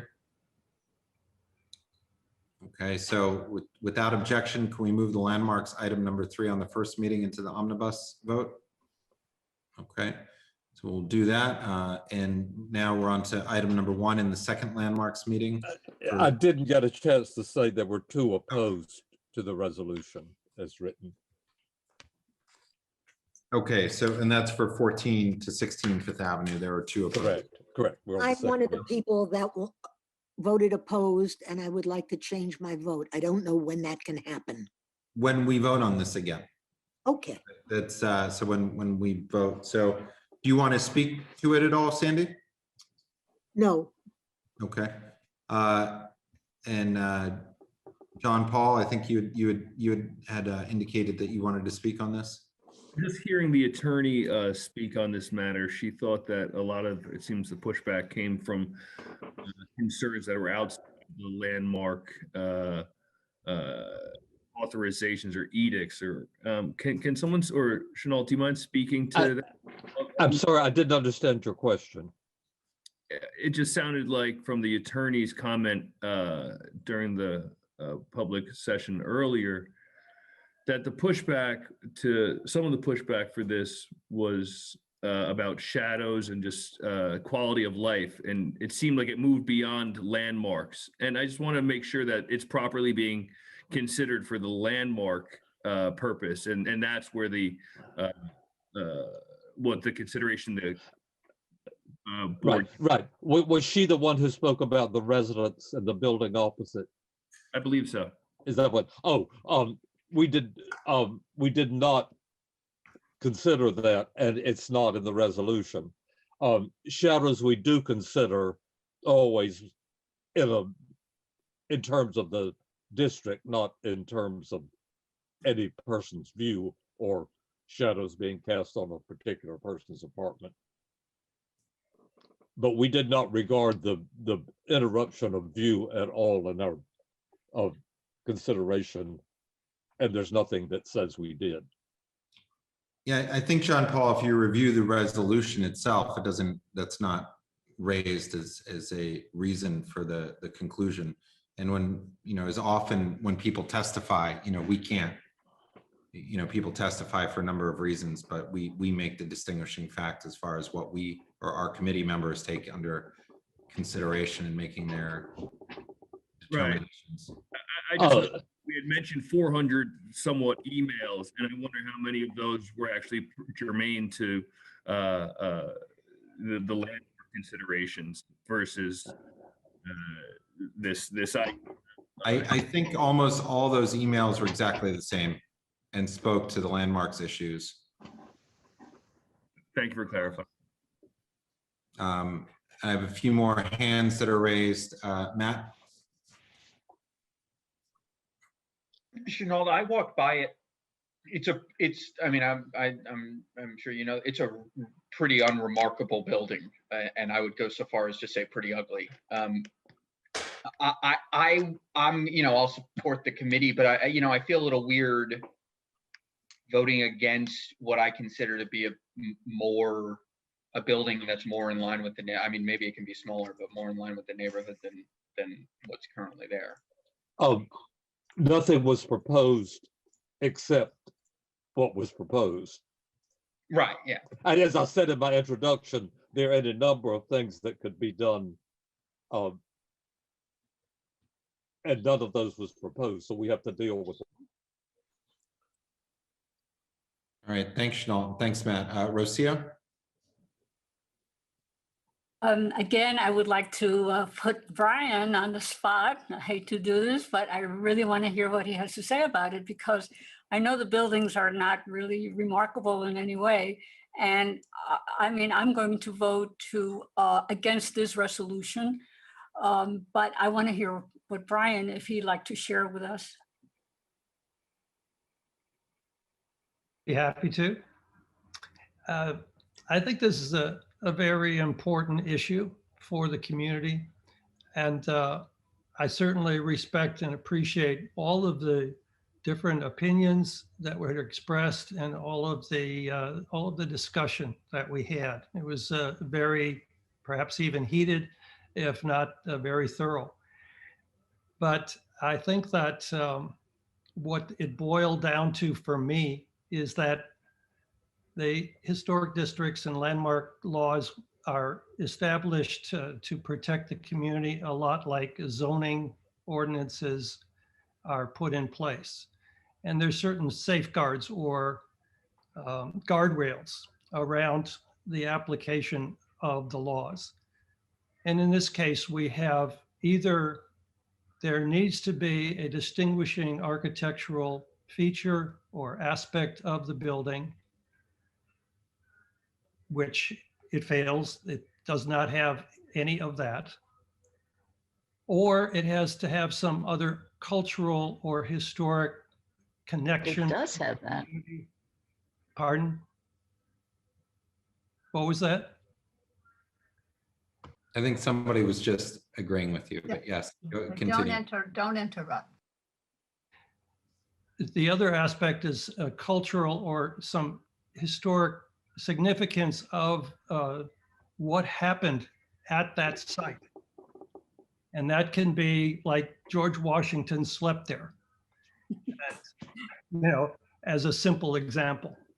In this case, there were many well-known people, some famous for entertainment, some famous for other in industry or real estate developers or something like that.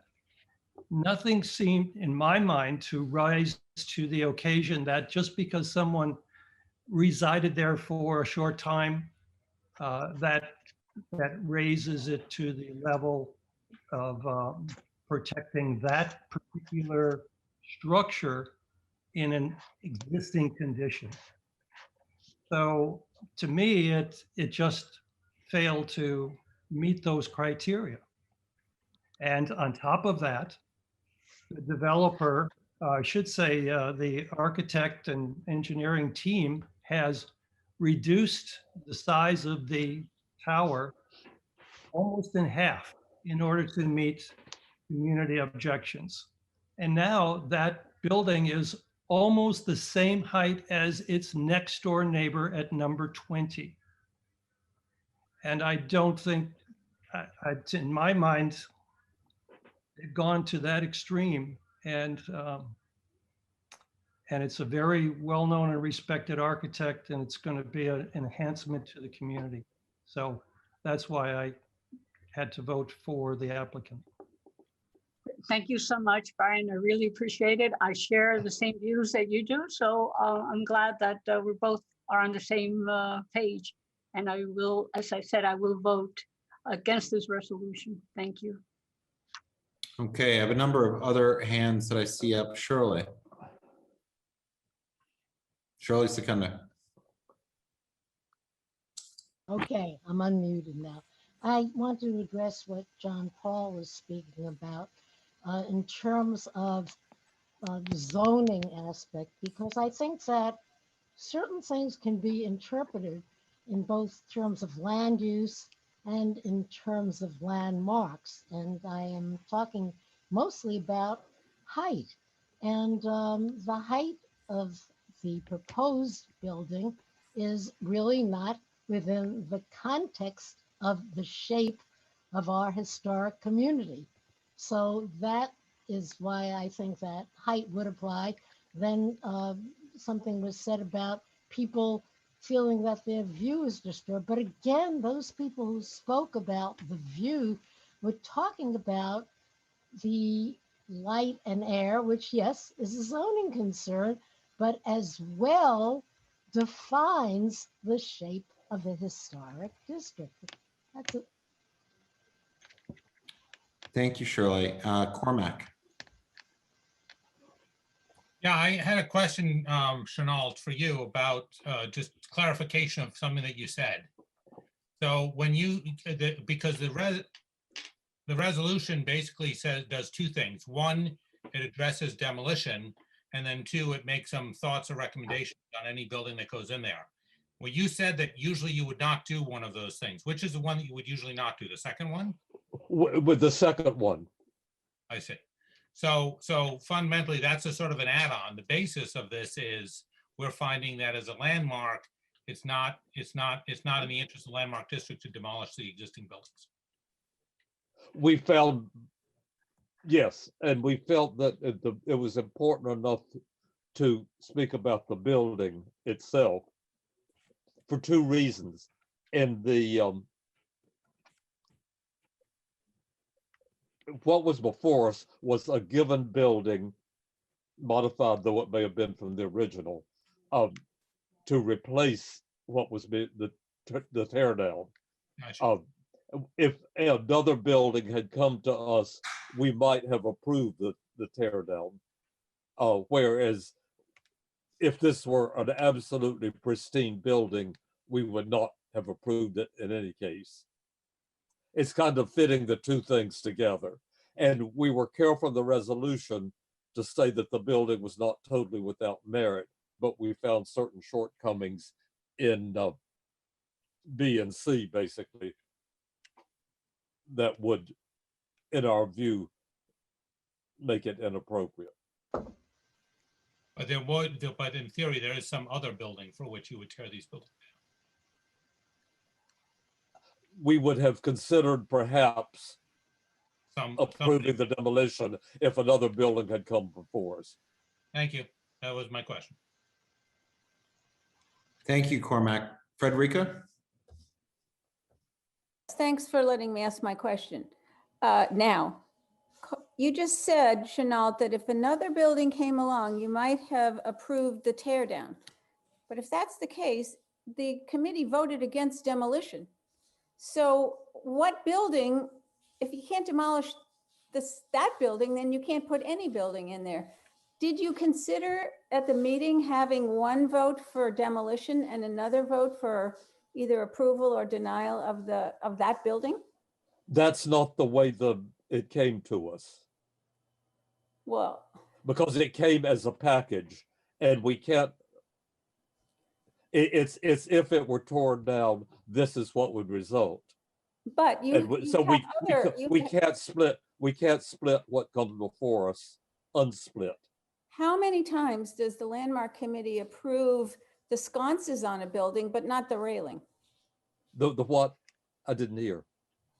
If somebody comes to you with a renovation package, you might approve the lighting in the front, but not the railing. So I feel that this this reso is deficient because it doesn't split apart the question of demolition and the suitability of the building.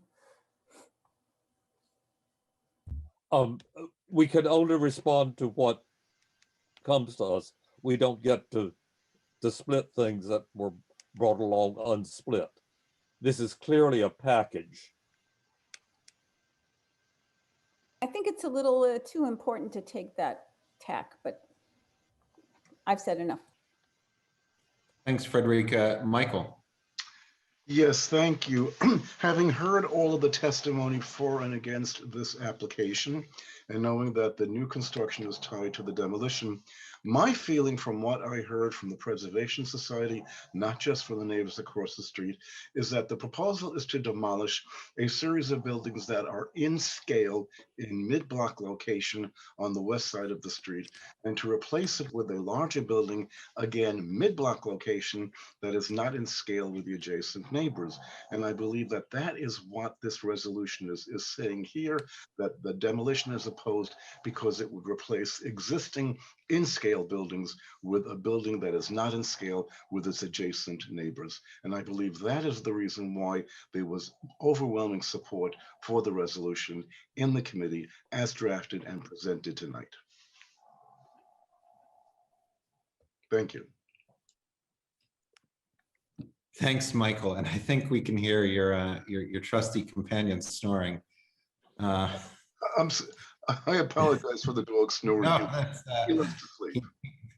He's very cute, but he's clearly very loud. Thank you. William Benesh, did I pronounce your name right? It's now I'm Benesh. all That's okay. confused. Benesh. Sorry. Benesh. I knew I was overthinking it. Benesh, sorry. No worries. My question is just with regards to the zoning. So I know this was a landmarks issue this month.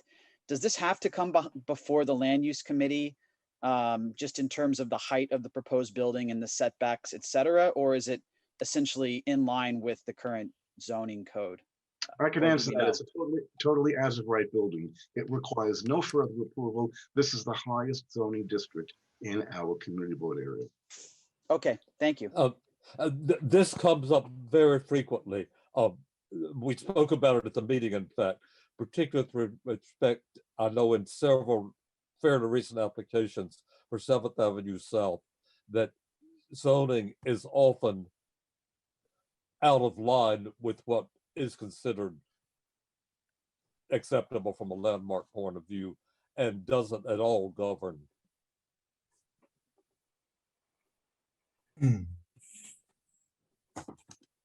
Okay. Decision. Susanna? My question was if the building proposed to replace this building had a less audacious height, had it been 15 stories high, would all of this historical argument for preserving this building been less important? I think that we have a common frustration with zoning that allows something that feels out of scale and yet is legal. And I wonder if the response to the proposed building is really a response to that, trying to use historic arguments about its historical validity. I'm sorry, trying to use arguments about its historic importance when actually the offense is just the height of the building, which is out of the landmark's purview, I think. Not at all. This is what came before us as a package. This, in a sense, this resolution is very practical.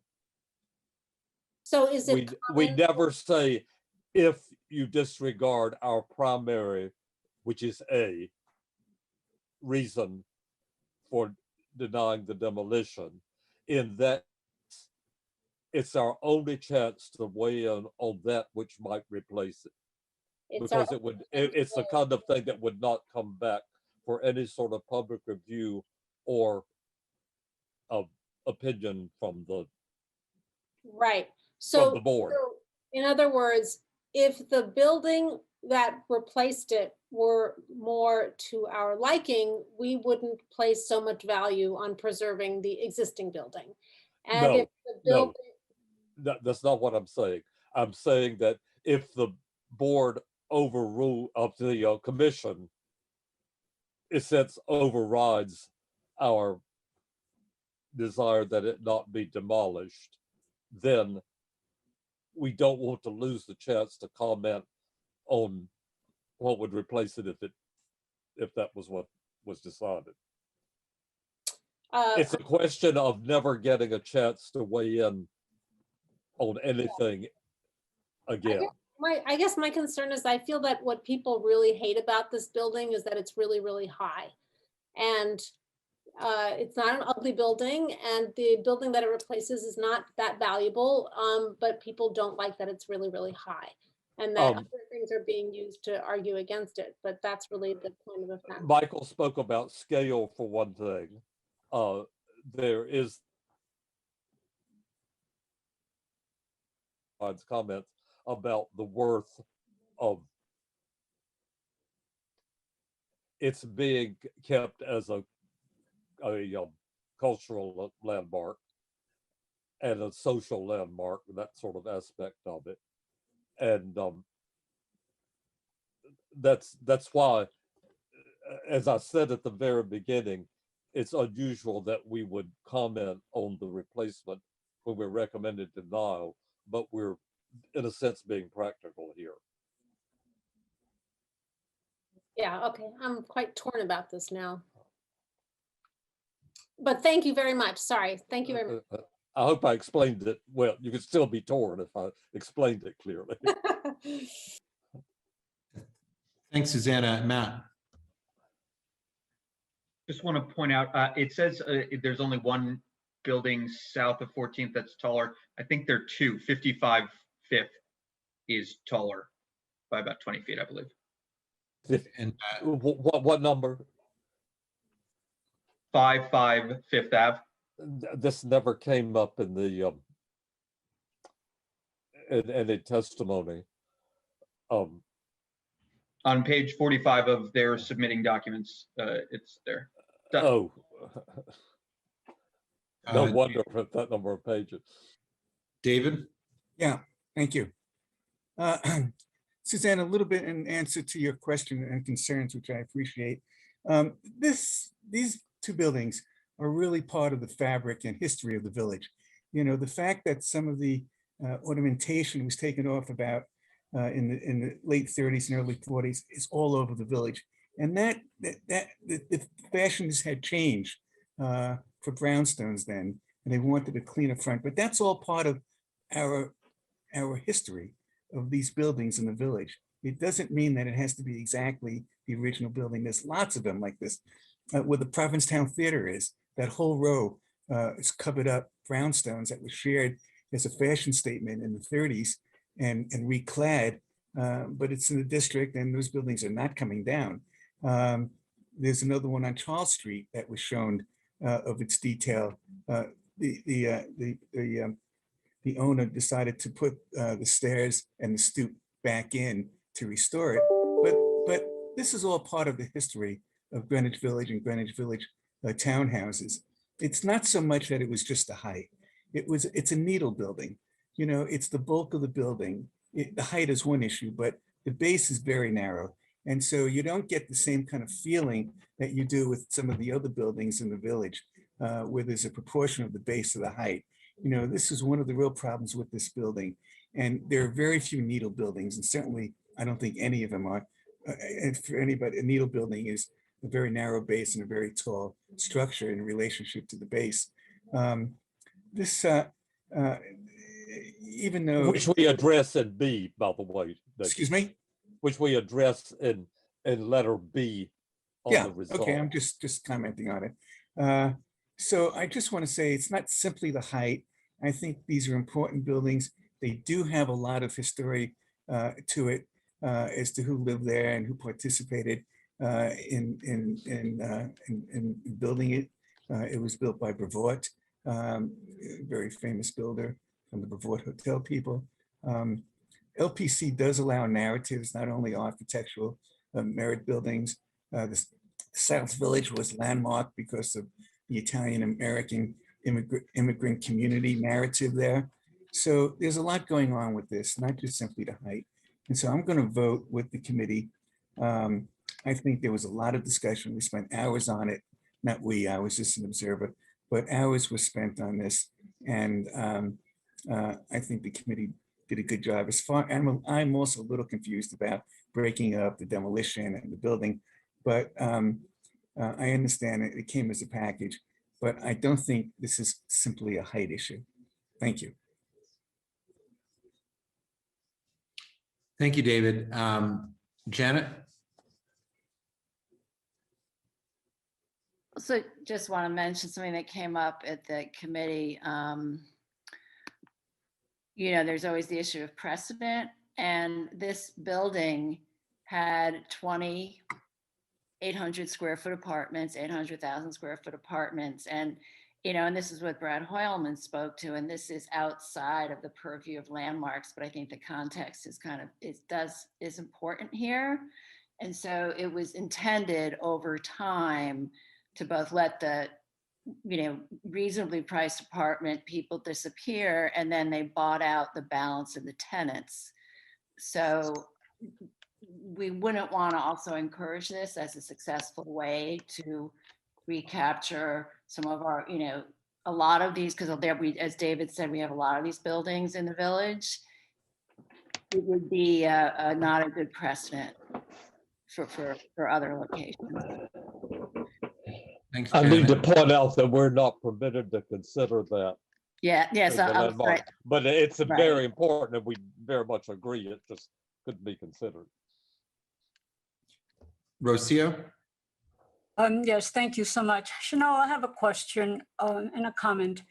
My question is, I think I heard you say that you would be okay with the demolition, but not the actual building that they proposed. Is that correct?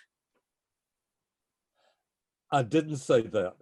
What No? I said very much the opposite, that our resolution is basically that we oppose the demolition for a variety of reasons, the history of the village, in particular, the scale, all of it, not in particular, no, those three things equally. What I was saying is we never get a chance to comment beyond this resolution. Were the commission to approve the demolition for whatever reasons they do, then we do not want to miss the opportunity to say we don't have anything to say about the building that's been proposed to replace it. Okay, so It's if they don't agree with us that we want to have a chance to comment. okay. Do you know if the applicant would be willing to come back and make certain changes to the application? If we could lay this over, would the applicant be amenable to that? And would you? We do not. We are not inclined to think so from the presentation. That has happened on occasions once recently, and I can't recall the application. I believe this is also scheduled for a hearing in the next couple days, right? I don't know. I don't have the exact date in front of me, but it's normally the Tuesday after if it's right away. Yeah, so I think it's this coming Tuesday. It's scheduled at LPC for a hearing. So we could lay it over. Okay. They could ask to lay it over. That's their privilege. Cormac? Right. Sorry. Yeah, the longer this goes on, the little bit more confused I'm getting, because earlier, what I heard you say, Chanel, in response to my is that the committee could conceive that possibly some other building that was not this building to be named or imagined, would be okay to demolish these buildings. But now I hear you saying the opposite, that it's the non-demolishing the buildings is the main landmarks issue here, and that as long as we're on it, as you say, it comes as a package, we're going to opine on the rest of it too. No, I didn't intend that to be the thing. He said that we got these as one application and one presentation, and the report reflects that. I mean, that's what the resolution reflects, the one presentation that we have to take as a whole.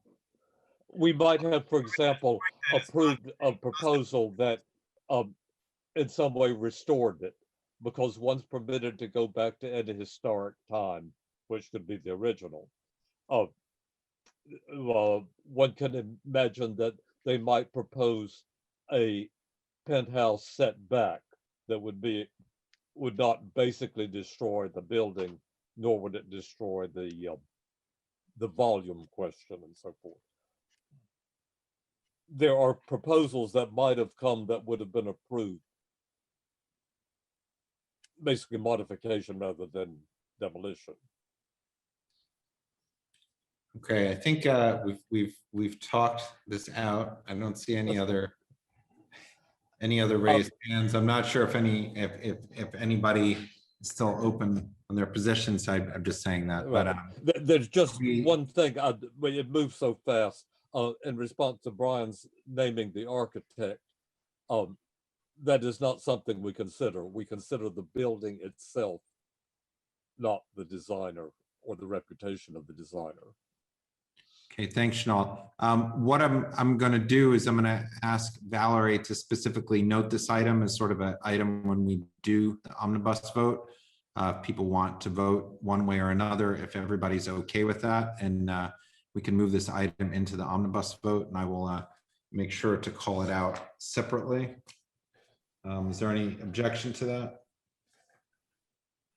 No. Okay, so I will move that into the first item on the second landmarks meeting into the omnibus vote. And now, thank you, Chenault, very much.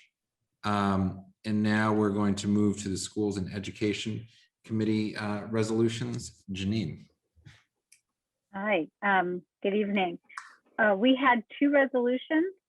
The first is resolution calling for fully funding our public schools. Therefore, be it resolved that Community Board 2 urges the governor and state legislature to not supplant state education funds with federal stimulus money, fully fund foundation aid with state funding, and pass revenue increasing bills that will make New York State's tax code more progressive and equitable. And we passed this unanimously, 9-0 at the board and 1-0 for a public member. Number two, resolution to reopen pre-K through 12 schools. Therefore, be it resolved that Community Board 2 implores the mayor and the Department of Education to 1, ensure that New York City public schools receive enough city, state, and federal funding to comply with CDC guidelines for operating schools during COVID-19.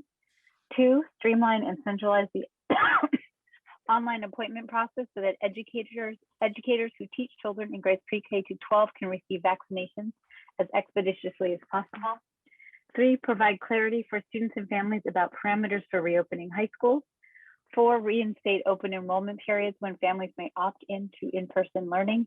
And 5, develop a plan for more fully reopening public schools in fall 2021 that must include superintendents, principals, teachers, parents, and students, and meaningful and measurable outreach to marginalized community members.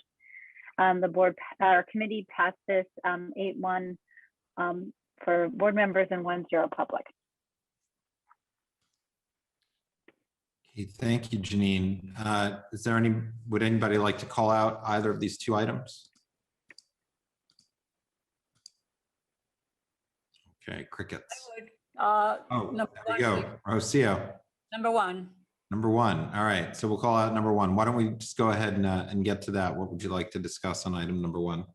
Well, what I wanted to talk about is the fact that you're bringing in the tax the billionaires, tax them more. And I really don't understand what this has to do, except that, of course, you need money for schools. I understand that. But my concern is that everybody keeps saying you have to tax the rich. And I understand where they're coming from. But you have to think about what are the consequences of doing this? Constantly thinking about just tax the rich, tax the rich. The rich get taxed plenty already. But before you know it, you're not going to have a lot of rich people living in New York because everyone would have left to other places that are more favorable. So I don't like the fact that we're putting in number 9 there, number 9 in the resolution. And it's unfortunate that, I just think it doesn't belong there, number 1. And if you keep taxing the rich, you're going to have to tax the middle class because there won't be any rich people left to tax. So think about that. Anyway. Okay. I want to point out that number 9 is just a footnoted statement of fact. And we did not, while we had detailed presentations from a number of revenue initiatives that are detailed in the minutes, we did not specifically support any specific legislation with this resolution, other than, you know, supporting raising additional funds to fill the state's fiscal gap. So that we are not specifically endorsing one type of revenue generating bill over another or anyone in particular.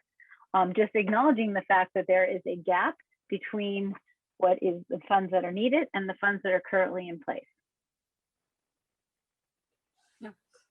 Hey, thanks, Rocio. Susanna. Sorry, I'm going to confess that I also had a problem with that clause, but Rocio, I've made my peace with that. I don't really think that it's critical to this resolution anyway. I'm going to support the resolution as written and not make a stink over it. Okay, is there any other discussion on items 1 or 2? Okay, I don't see anybody raising their hands or anything else. So I'm gonna can we move both of the items, schools items, resolution 1 and 2 into the omnibus bill? Is there any objection to doing that? Okay, I don't see any objections, so we'll go ahead and we'll move those. Thank you, Janine. And we're going to go to traffic and transportation. Shirley Secundo.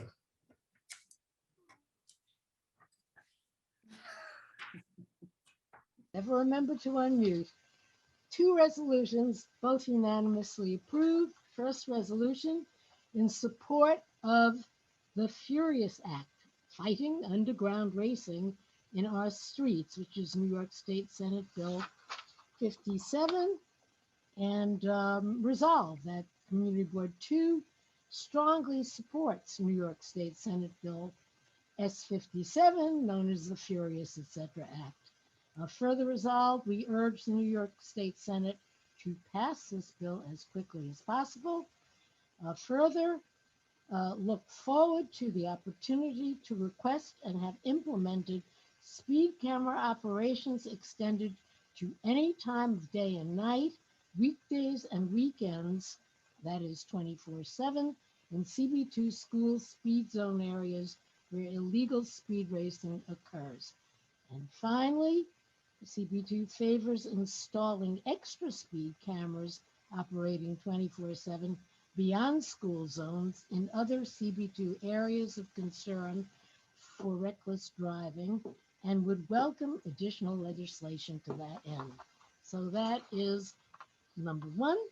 And 2 is resolution in support of restorative ground, a design for a temporary street seat on King Street at the northwest corner of Hudson and King Streets.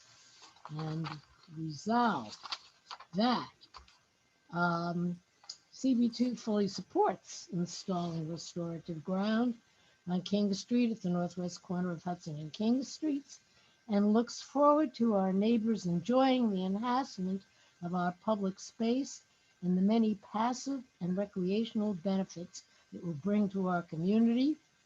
Further, we urge that at least some seating be provided with backs to accommodate those who would need them for using and enjoying the benefits of this community space. And finally, we express a strong desire to keep restorative ground in the CB2 community, that is on King Street at the northwest corner of Hudson and King Streets between Hudson and Greenwich Streets, and encourages having the design reproduced and or adapted in other underserved communities.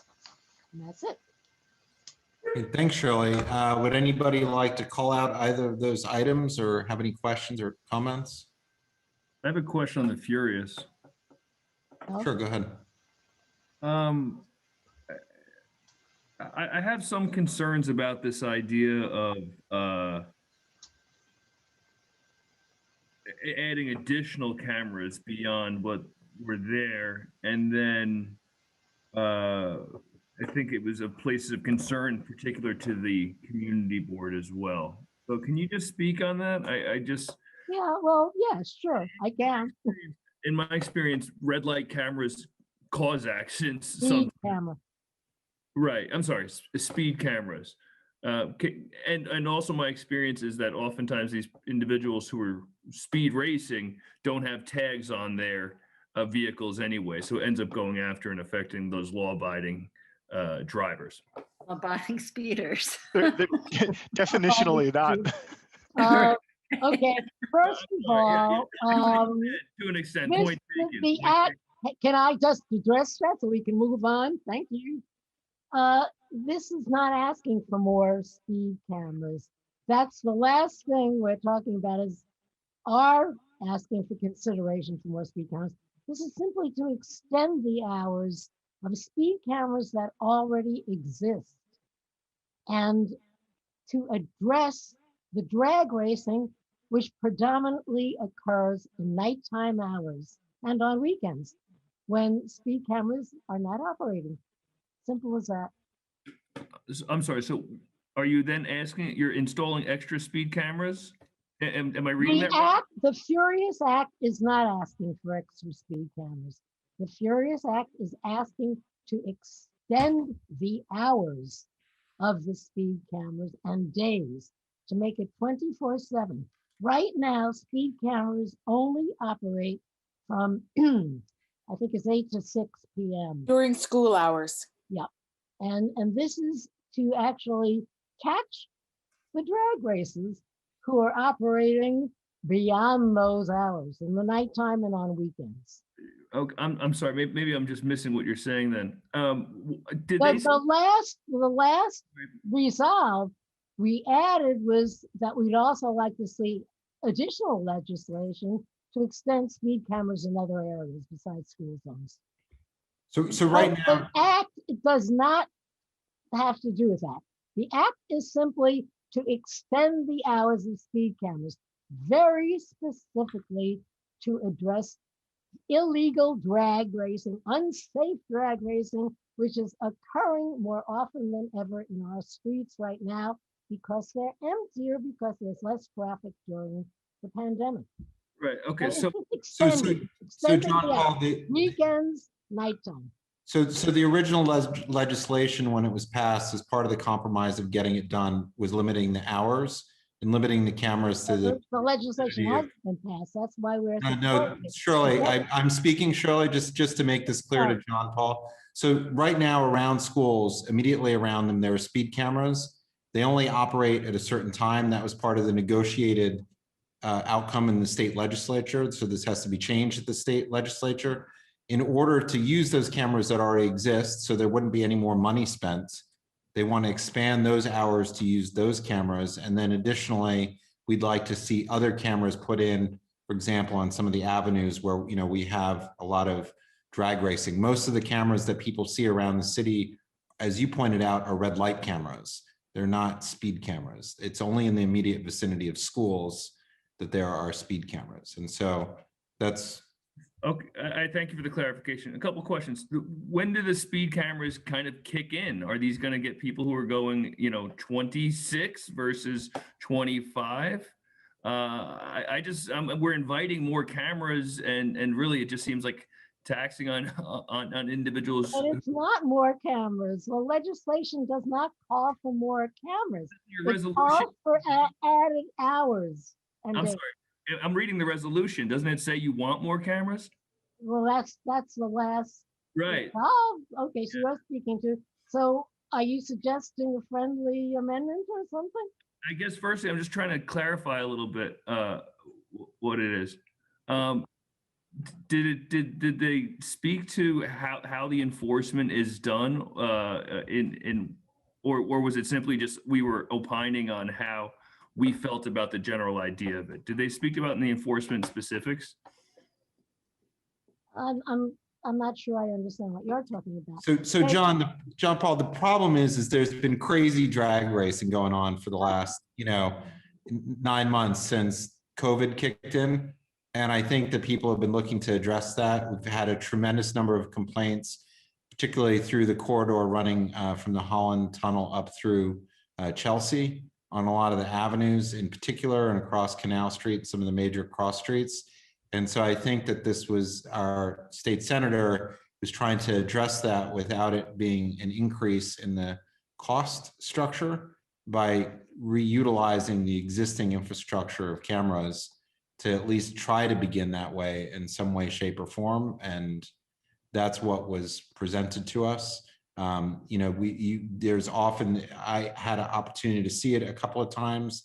You'll have 30 cars sort of zipping around and then stopping on certain streets and you know, and people are hearing it all night long, and we get complaints. So that's what was driving this. I think that your questions are more in the enforcement side, right, of how it's enforced. And I don't know enough about the legislation, but I'm just trying to give a little background as to why people are particularly passionate about the bill. I saw a chat said 10 miles over, and I appreciate that extra information. No, my concern is just sometimes inviting cameras in, especially during a pandemic when it seems like a very reasonable thing. These drag racing hopefully ends when traffic increases, but the cameras will remain, and we're now inviting more. My friendly, if anything, would be not asking for more cameras to be brought in. But I don't even know if I'm making that friendly. I'm just more thinking it through. If anyone has any thoughts on that, I'd be happy to hear. Well, you do understand, right, that the legislation itself is not asking for more cameras. It's just asking it to extend the hours when there is the greatest concern about this drag racing.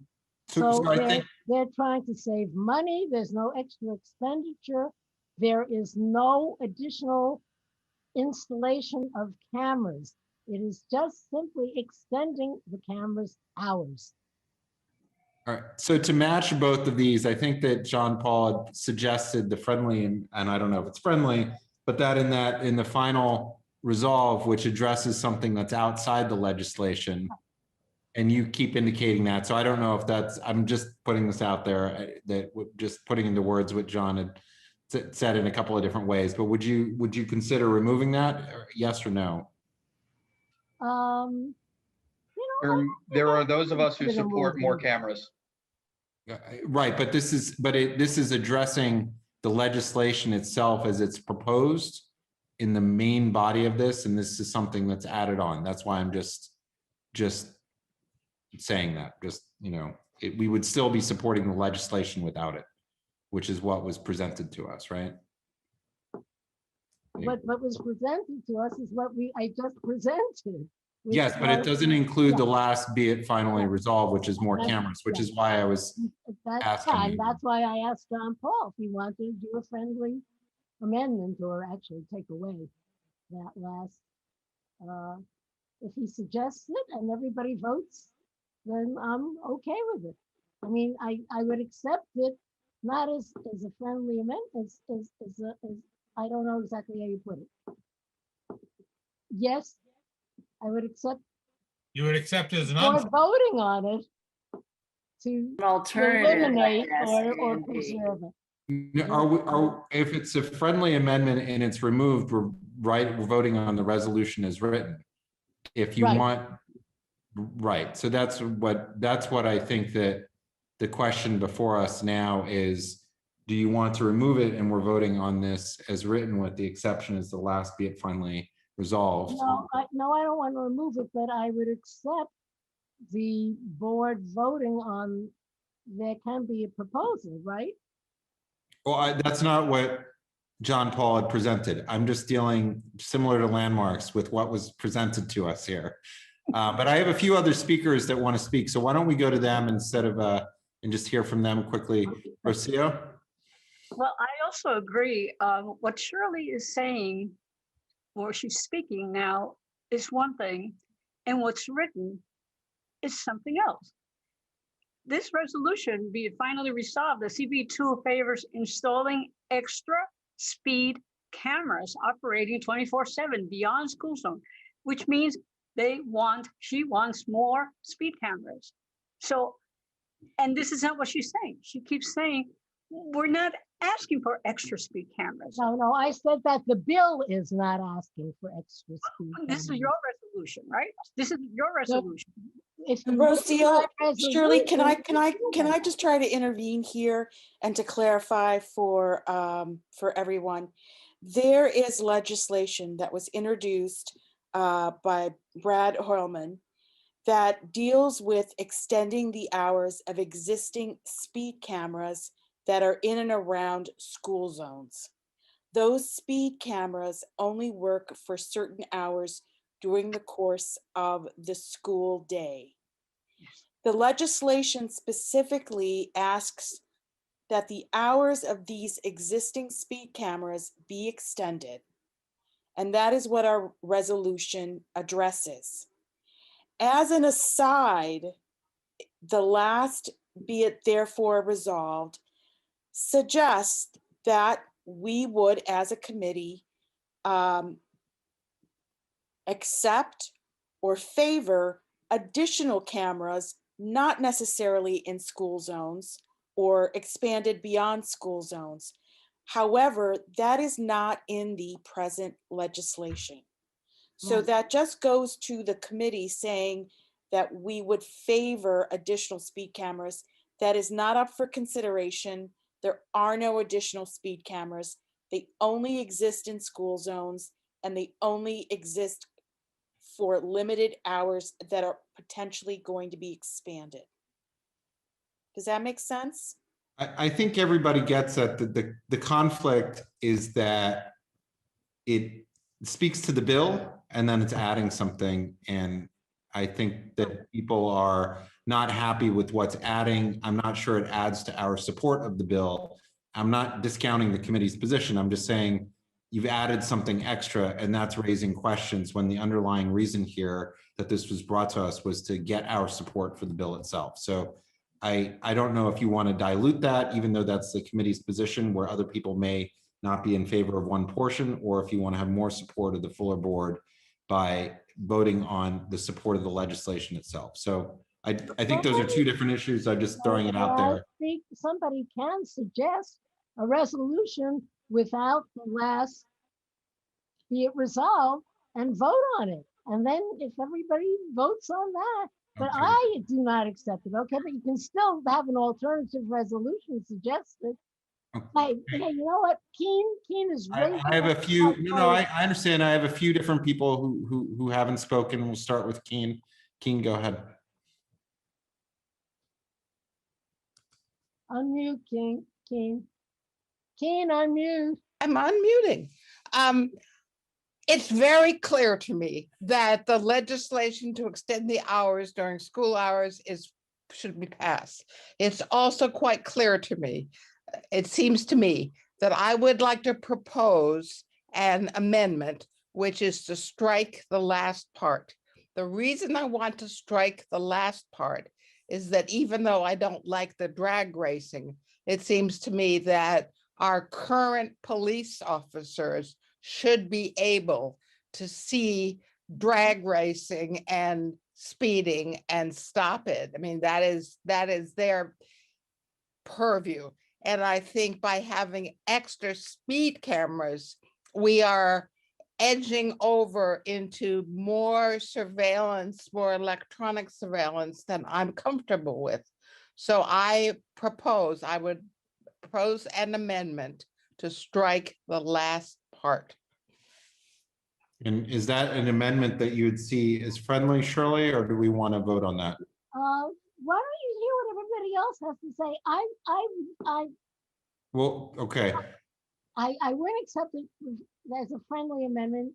I would suggest that somebody suggest an alternative resolution. With that, Keen has put that on the floor. So now I was just asking you to spare us the process and which is fine. We don't have to. I'm fine with that. So is there anybody who would like to second Keen's motion, what she's put on the floor? I'd like to second it.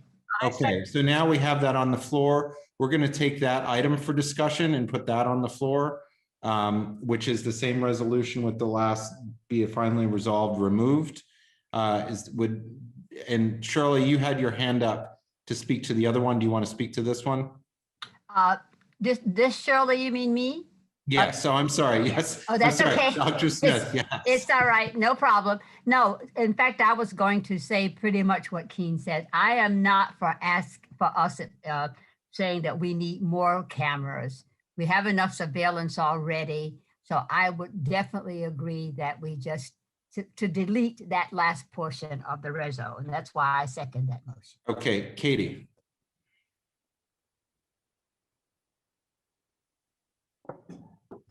Did I unmute successfully? Yes, you did. Oh, thank goodness. Thank you. I'm trying to figure out how any of this addresses the problem. I live on the corner of Morton and West. The drag racing problem, Carter, you say is on the approaches to the Holland Tunnel. Is that correct? No, I said it's between, we in our community board, it's on, our major cross streets and on the north-south avenues, including West Street is obviously, I would include that. I mean, there's no school on West Street, so no one's getting caught drag racing on West Street with any of these school cameras. I guess maybe they're getting caught on 6th Avenue or maybe Hudson Street. I'm just trying to figure out if this is even practical. Like where the cameras are and where the drag racing are. Do they line up in our neighborhood? Does anyone have a comment? Can someone give me some information on that? It's already been said the cameras are near schools. That the whole thing was to extend the hours and past school time. But is anyone drag racing on I'm going 11th by what I Street? read in the resume. I think the point is that any opportunity to capture using existing infrastructure would be helpful, and it's not at an additional cost while we're in, at the time period. I mean,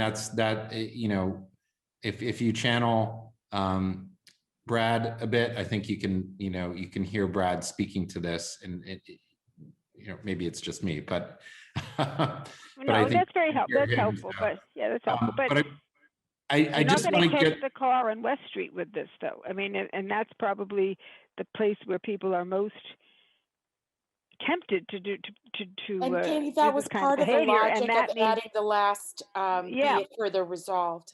Yeah, I understand that now. It's sort of clicking. Thank you. Yep, My question is answered. Matt. I was just going to note that the NYPD currently takes a photo of every single license plate that travels south of Manhattan, south of Canal Street in Manhattan, every single one. The concerns over security and surveillance are, in my opinion, a red herring. You're already being surveilled.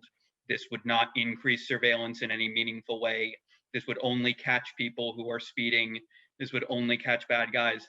I will tell you, I keep a car in the city. I have slowed down significantly on the West Side Highway. I'm guilty of it on the West Side Highway because of the speed cameras there. They save lives. Driving slower saves lives. A crash at 25 miles an hour is significantly less likely to cause death and bodily injury than a crash at 35 miles an hour. I hope everybody can get behind what I think is a pretty common sense approach, not only to drag racing, but to speeding in general. But just to be clear, those are not speed cameras that are installed. Those are simply cameras. Correct. Those are just surveillance cameras. Okay. And I don't. Carter, shouldn't we be voting now because? No, we will. That's Shirley. Okay. You're correct. That's so the item that was on the floor right now that's before us is the resolution with the last be it finally resolved struck. If we want,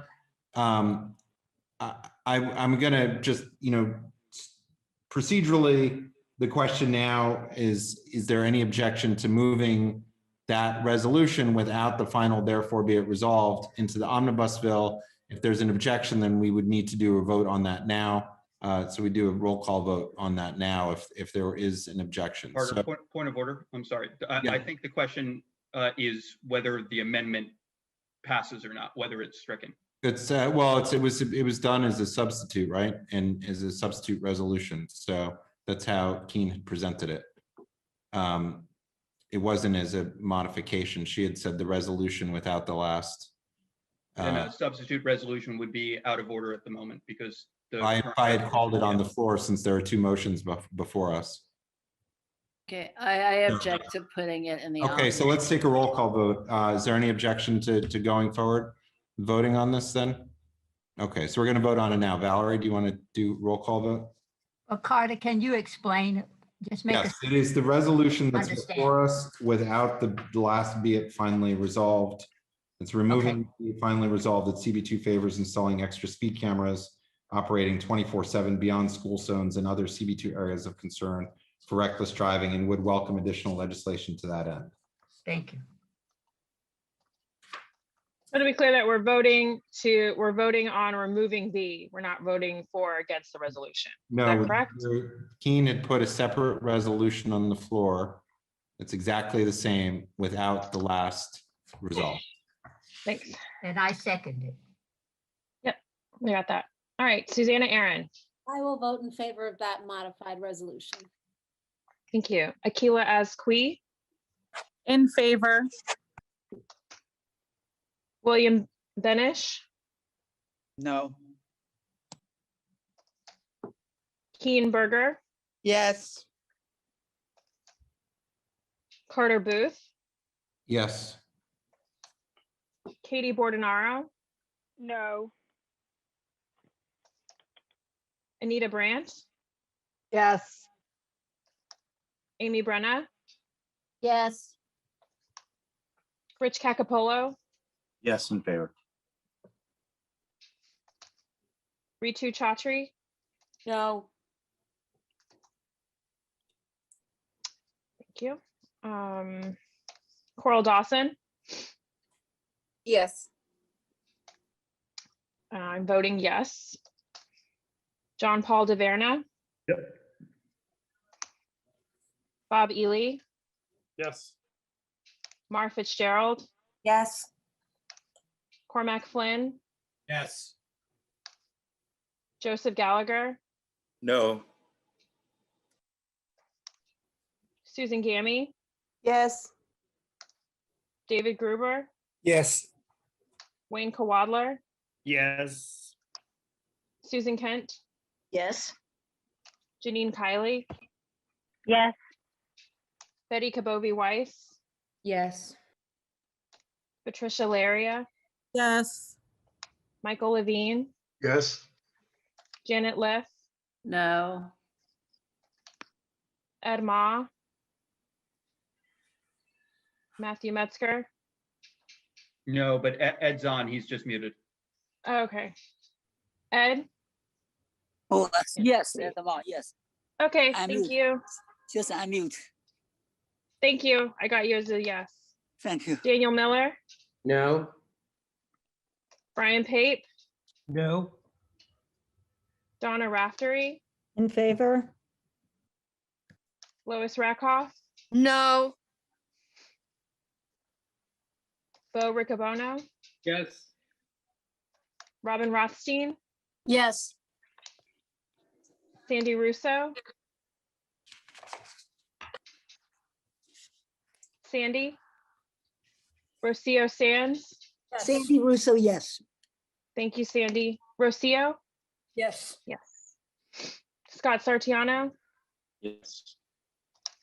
Shirley Secunda. No. Frederica Siegel. Yes. Dr. Shirley Smith. Yes. Chenault Spence. No.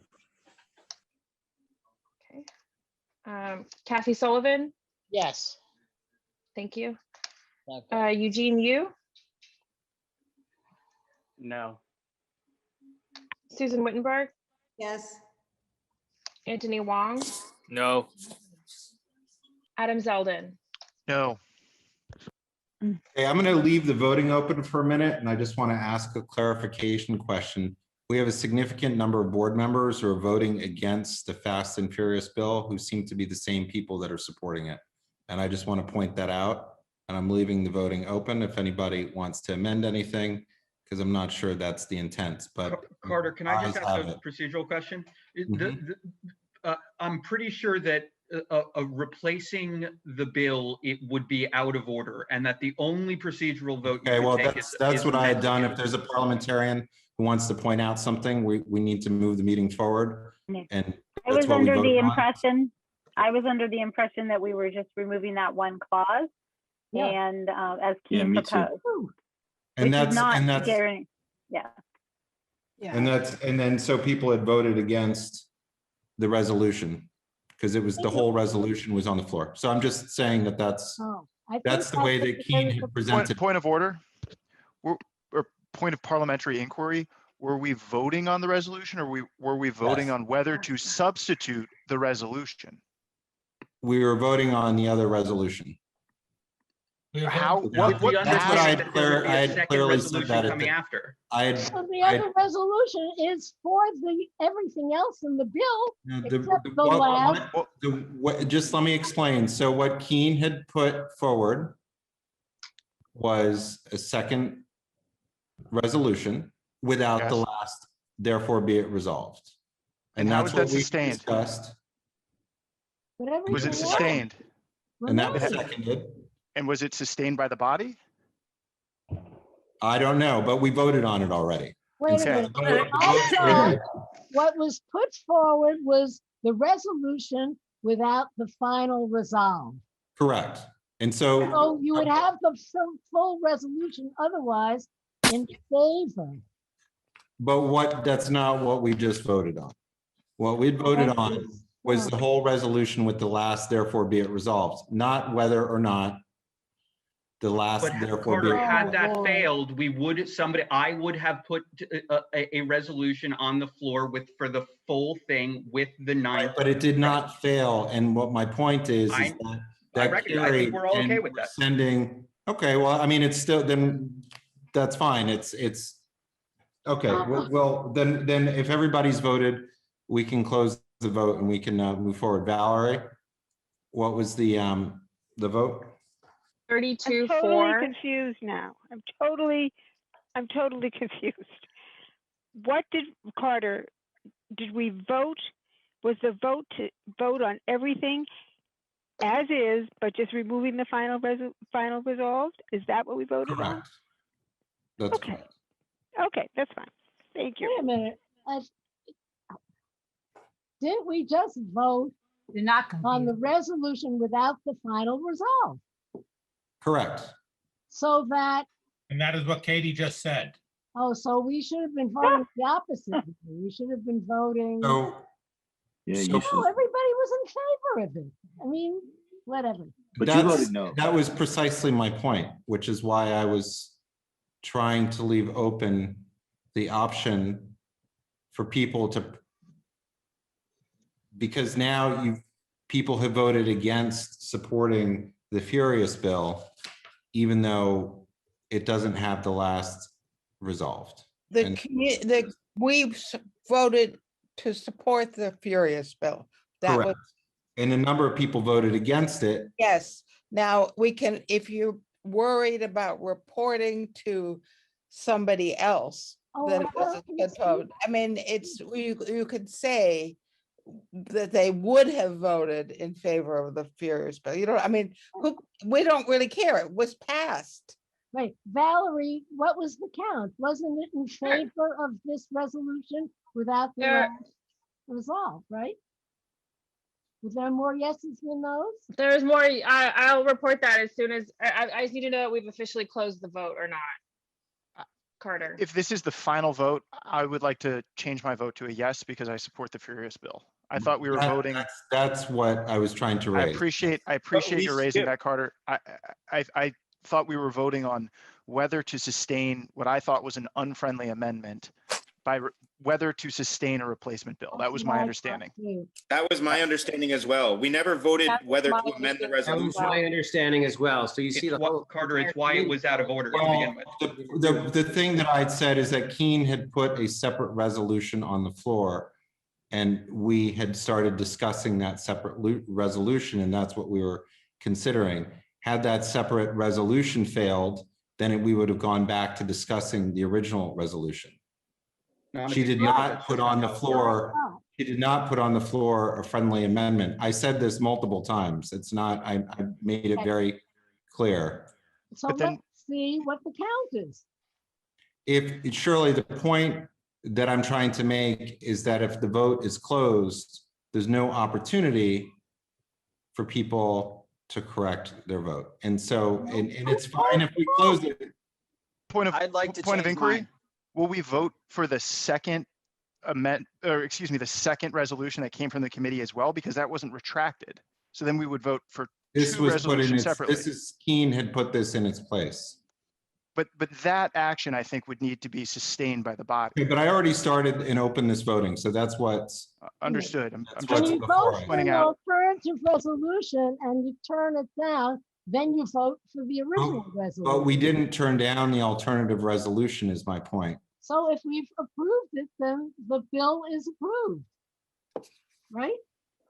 Yes, the point is that some of the people who voted against this are in fact ardent supporters of the bill, which is what I'm just trying to point out. And I'm not trying to interfere with this. I just want to make sure that that's clear so that it's But reflected. Porter, in you this know, wasn't- you've gone down a pathway, it's 3/4 finished, and now you're clarifying.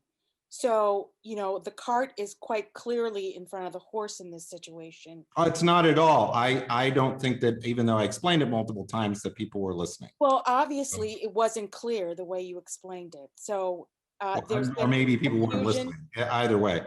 from It- the beginning to the Entire end. of it. transportation committee was confused. Yeah. So if we can't understand it, I don't know why anybody else would. So that's point one. So it's up to you on how you want to move this forward. Were there other people who are not confused? I wasn't confused. I wasn't confused. I wasn't confused. I have my hand up. I have my ahead, hand Katie. up. A number of us have our hands up on the. Okay, go ahead. Sorry. board. Yes, go ahead. Mine is not the first one, but I just want to point out, please. I think Donna was up first. I've called on you, Katie. Go ahead. Well, it was not clear to me, Carter, that we weren't going to vote on this again. I thought we were voting on this and then we would get to vote again.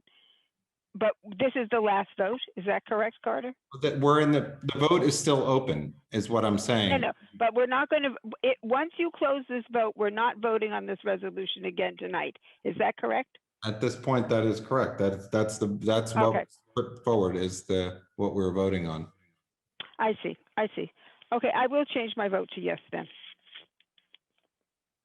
Will? Okay, so Yeah, far same, I have same for me. I just wasn't But sure. that- everybody can't talk at one time, so. Yeah, you Yeah, can't. Can I just, Yeah. so Yeah, I let have people- Katie, I just called on Will. Will, do you want to repeat what you had just? Yeah, I just wasn't sure the procedure to change my vote, but I want to change it to yes. Thanks. Okay, Cormac.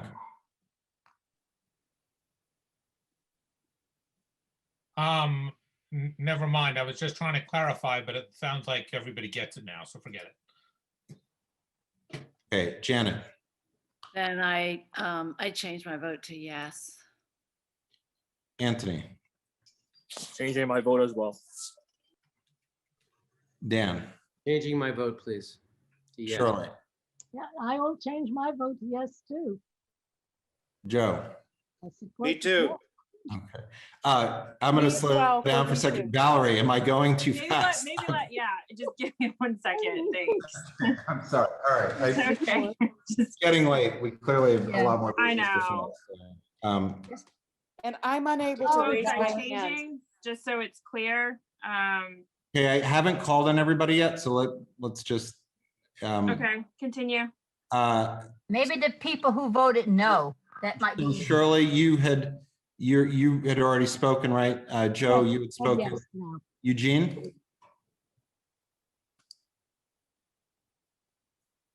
Yeah, I'd like to change my vote. Okay. Yes. Okay, and that's all the hands that I see. I don't see anybody waving their hands. And so now, Valerie, I'm sorry, I'm going to go back to you. So I just to confirm, the votes that I have changed are Will Benish, Joseph Gallagher, Janet Liff, Daniel Miller, Shirley Secunda, Eugene Yu, and Adam Zeldin. If I did not call out your name and you want to change your vote, please raise your hand. Ritu, I'm raising Okay. my hand. I'm sorry, Thank you. Ritu, go ahead. And And you put in Lois.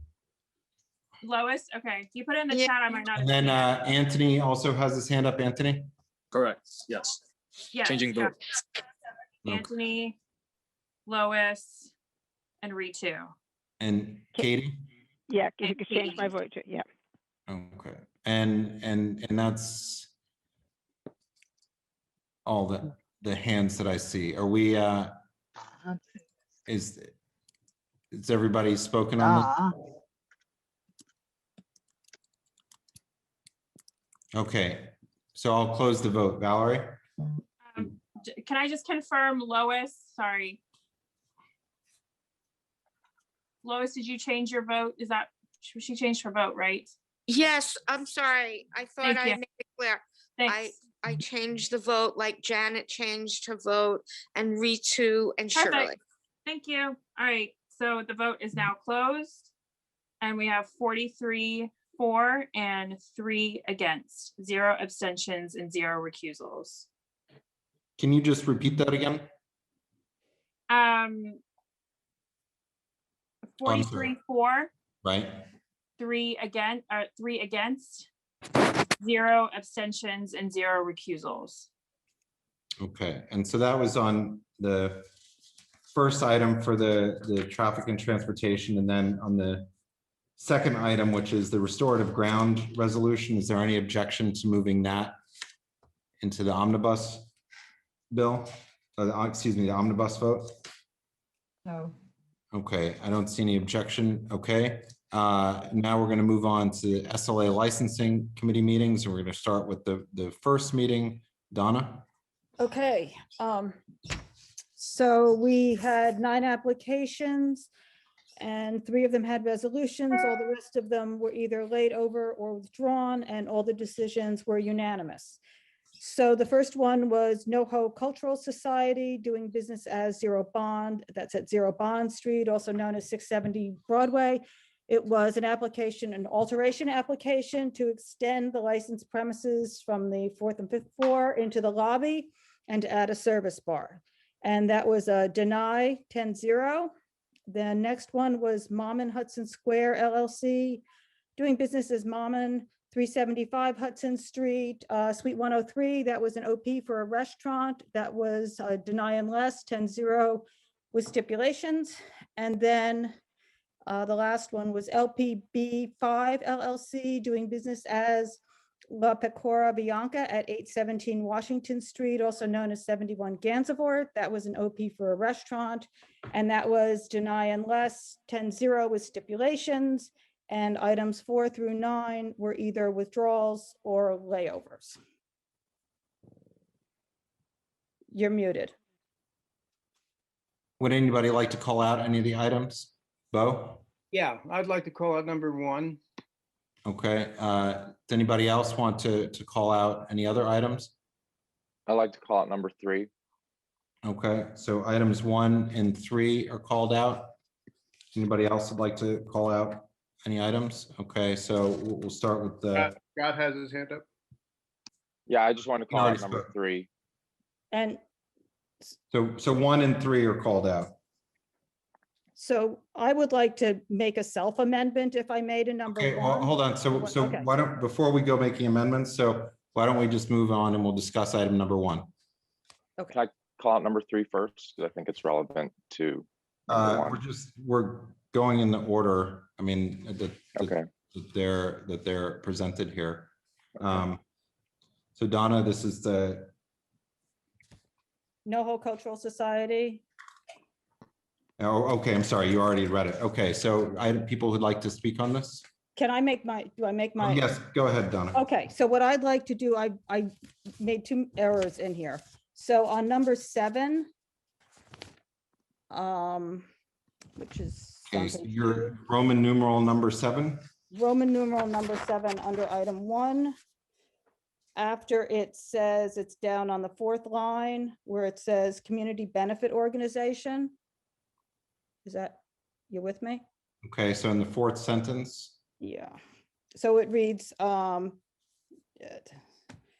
respected operator who also serves on the board of the local business improvement district and board of a local community benefit organization, comma, I would like to add, and while the applicant reached out to neighboring buildings for support, and there were several speakers and letters both for and against the instant application, comma, and then go on community board questions, community board 2 questions. So okay, that's the first change I'd like to make. And then on the next item down, number 8, on the first line, in the parentheses where it says the extension of the the word license needs to be go in front of premises. So it's the extension of the licensed premises to the ground floor lobby and reception area. Okay. That's, So that's the resolution stands amended with that language. Okay, and now I'm gonna open up the floor for discussion. People want to use the I'd prefer people use the raised hand function. It's a little easier because we have multiple pages. Bo. Yeah, I need a little more explanation on this. I mean, I understand that it was 10-0 unanimous. And I certainly don't ever like to challenge an SLA committee resolution, but I also would like to understand this. You know, I remember when Zero Bond came up quite a long time ago, there was a lot of, there were issues with the zoning, had to do with whether or not it's a private club. And that was resolved. I understand there's a liquor license.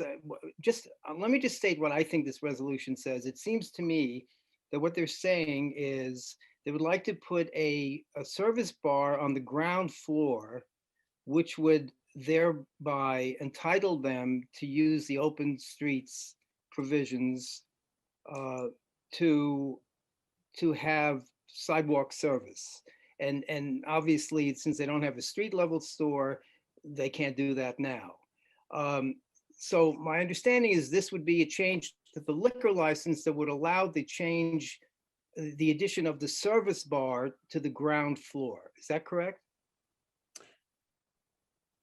Can I say something to, let me just, I'm sorry, I'm answering your question. Go ahead, Susan. Do you want to speak to that?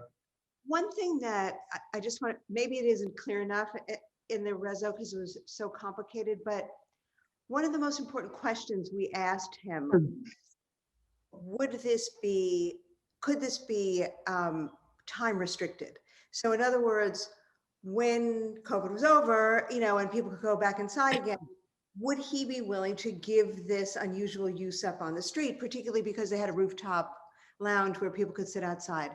And he adamantly said no. And, you know, I think that that was one of the sort of turning points in the decision, because what you're trying to understand is right and is complicated, but there were so many, this was another factor that was really important. So if he had said, yeah, sure, obviously it's only temporary, it's all about COVID, you know, and then clearly my club members, my private club members, even though that's, I know it's really unusual to have private club members in an exclusive situation on a public space, of course they're going to all go back inside and back into the club and on the roof.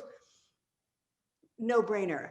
But that wasn't the case. So it was very hard to understand and really hard to justify. So I hope that helps a little bit. Do I need to raise my Before we hand go or back can I and forth, respond? guys, before we go back and forth, actually, Susan, I don't think that addressed Bo's question. So I just want to go to Donna. Can you address that? yeah. So the real question was, because this is all really located on the 4th and 5th floor of the building where he is licensed and he has a small lobby area there, is if this is even permissible under the open restaurants program. And you know, that's the real open question, is if they can get a permit under the open restaurants program.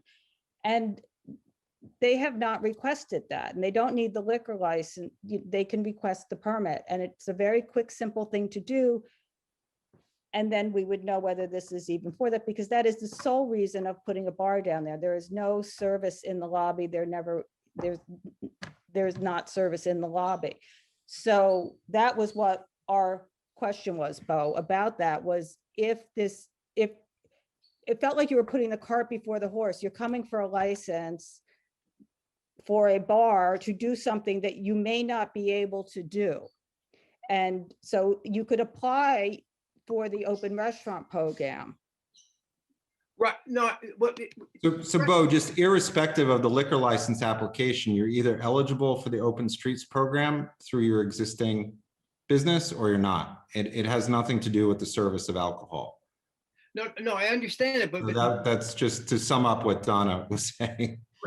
no, but my understanding of the open restaurants was, it was pretty much a free-for-all in that it didn't require an affirmative approval. It required an application. So to existing restaurants that had street and sidewalk space under the rules that were listed by the city, could simply say, I plan to use this program to put tables out on the street. And pretty much, in fact, as far as I know, every one of them was approved. And it wasn't really so much an approval process as it was a notification process. I mean, I may be wrong, but that was my understanding. And We've been advised that some locations have been turned down, in fact. all right, so some might be turned down. Okay. But the first thing is that's the purview of DOT, and the application goes to them through the certification, and it's self-certified for the information, but it's still reviewed by DOT. You know, so that's it's not like nobody looks at the information. No, the point okay. is that the determination for eligibility for that is made by DOT. Okay, I understand that, and yeah, I understand that there was a rush to do this, and the restaurants wanted to help themselves, and everybody did it quickly, and was pretty well embraced by most people, if you didn't live right there, of course. So what I'm wondering is what exactly is being requested here? Because is it an alteration to the SLA to allow the service bar on the ground floor, which has to come before the application to the city for the street tables? Is that correct? Is the first thing an alteration of the liquor license? Just the alteration in order, whether you have seats or outside or not, has nothing to do with the liquor license. But in order to serve alcohol in outdoor seating, your license has to be immediately abutting the outdoor area. At this point, the licensed premise does not abut the outdoor area, but that does not preclude the outdoor area for being included as part of the outdoor dining program. That is a separate determination. So that could have been done separately, and I believe Susan just said that that wasn't even applied for. Is that correct? That's correct. That's correct. I can explain why, as I did before. So I think, that's kind of important. To apply, you have to have a health department permit number. To have a health department permit number, you have to get inspected. You can open a restaurant without a health department inspection. If they don't come within 21 days, you are able to keep staying open and you won't get that number. Because of the pandemic, we have been waiting and waiting for this inspection. So that is the only reason I've not applied. We've spoken to the DOT, as has Community Board 2, and there's been nothing to say that I'm not going to be eligible. As a matter of fact, the contrary. So that is why I don't have the number and wasn't able to apply. Thank you. Thank you.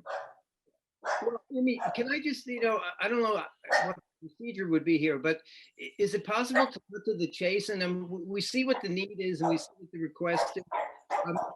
Is it possible to, one, silence the dog, number one? Number two, is it possible to agree that pending approval of the city streets program or whatever it's called, that we would allow the operation of the seating on the sidewalk for at least a limited time? Or, because Susan mentioned that there was an unwillingness to put a term limit on this. Why don't we keep going down with the different people speaking, just to move? I've got a number of different people here. So Susan, you had spoken already. Scott, you had spoken. So now Mar. I did want to say something else since it's my turn. Susan specifically said that I would not give a time limit. Just so we're all clear, there's another application, the number 3 on the list. They were asked to limit their outdoor seating. They refused. They were asked to have a time limit. They refused, and they clearly got fully approved. So just so everyone understands, this is not an apples to Right, but apples thing. we're evaluating your application and not that one right now, and that's. No, what I understand. I'm Scott Sartiano and Zero Bond. I totally get that. Thank Well, you. no, but I mean, each application is we review them on their own merits, and that's very important for all liquor license applications. And I just want to make that clear because everything is a different circumstance. Right. And so when we compare things, it's not apples to apples, and that's very important to our process. And I would never want to have a blanket where I mean, this works. I understand what you're saying, Scott, but this is something that we're very adamant about, hearing each actual application, and we don't have blanket, rules on anything. And that's why we're discussing this one as well. And so, Mar? Hi, yeah, I'd like to reiterate what Carter just said, that we examine every application on its own merit. And what was also said earlier, that, we had a question as to whether this was allowed at all, whether it was legal at all. I heard what you said earlier when you addressed us all at the top of the meeting. And we did, in fact, get several letters in opposition, and overwhelmingly your neighbors and your immediate neighbors, their biggest concern was that a private club was going to take over a public street. The other thing you keep saying is, you're sure that you're going to get approved for this and that you do have the right for this. And who is eligible to apply for open restaurants? Well, restaurants. And this is not a restaurant. This is a private members club.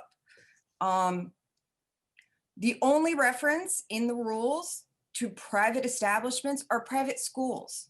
And in fact, it says private and public schools can do the open dining because kids who are learning in person need air when they're eating rather than to be stuck together in a classroom. That is the only reference to any private business or entity enjoying the open restaurants. We did ask you if you would be willing to open up to the public for the open dining, and you said you didn't want to, but that you would if it was going to be a deal breaker. But we're also not sure that you're able to cater, according to your club license, able to cater to the public at all. You may not be able to serve the public. So there are just so many issues with this, questions we can't answer. So, it's not personal. We do address every application on its own merit. And there were just too many questions with this. We don't know if it's okay. It definitely sounds, iffy to me, allowing a private exclusive, club that is restricted to a select group of people on a public street. For me, that's problematic. So that's all. Rich? All right. Yeah, I think Mar may have answered it. I had a question of what the committee is really trying to protect against. What was the concern they're trying to guard against? I was sort of thought where Bo was going was, is this strictly a fear of setting a new precedent or misinterpreting program rules for a program that we all know is flawed? Or is it, as Mar said, concern about, I guess, the street being taken over by a private club? I feel like with such crazy times, such unpredictable events, we've been at this a year now, all right, that we just have to give some leeway on these things. It's very hard to go by the interpretation of what is meant by private in a rule that, in program rules that are just proven to be so flawed. So I'm sort of willing to give some leeway on this. I don't want to second guess the committee, but I don't like to cite program rules that we all know are flawed. Yeah, I mean, I just, this wasn't a surprise that's going to come up, right? So one of the things that I have one of the brochures from the New York City Open Restaurant Program in front of me, and I can share the screen, but I'll just read it beforehand. Under general on the plan, and this is dated February 2021, it said must be a ground floor brick and mortar restaurant or bar with a DOH/MH food service establishment permit.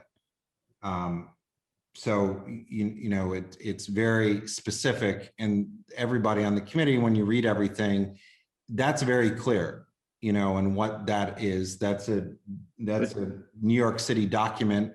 That's the brochure handout on this program that's on there. And that's what I think the issue is that should be determined first before, you know, the other items are determined as it's laid out in the resolution. But I'm just, that was. Yeah, I hear you. And it says, there's other links. I mean, each one words it a little differently, but there's another link. I don't know, Carter, you have that one too with the 311 with open restaurant says the same similar thing. So, you know, it's understanding that these are crazy times. I think what the committee's point was, is it's unclear if this is doable. So we are not trying to decide if it is doable or not. See.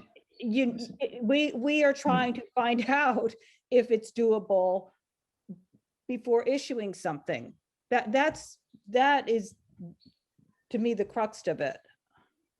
And it's is not apparent in reading these guidelines that this fits that at all.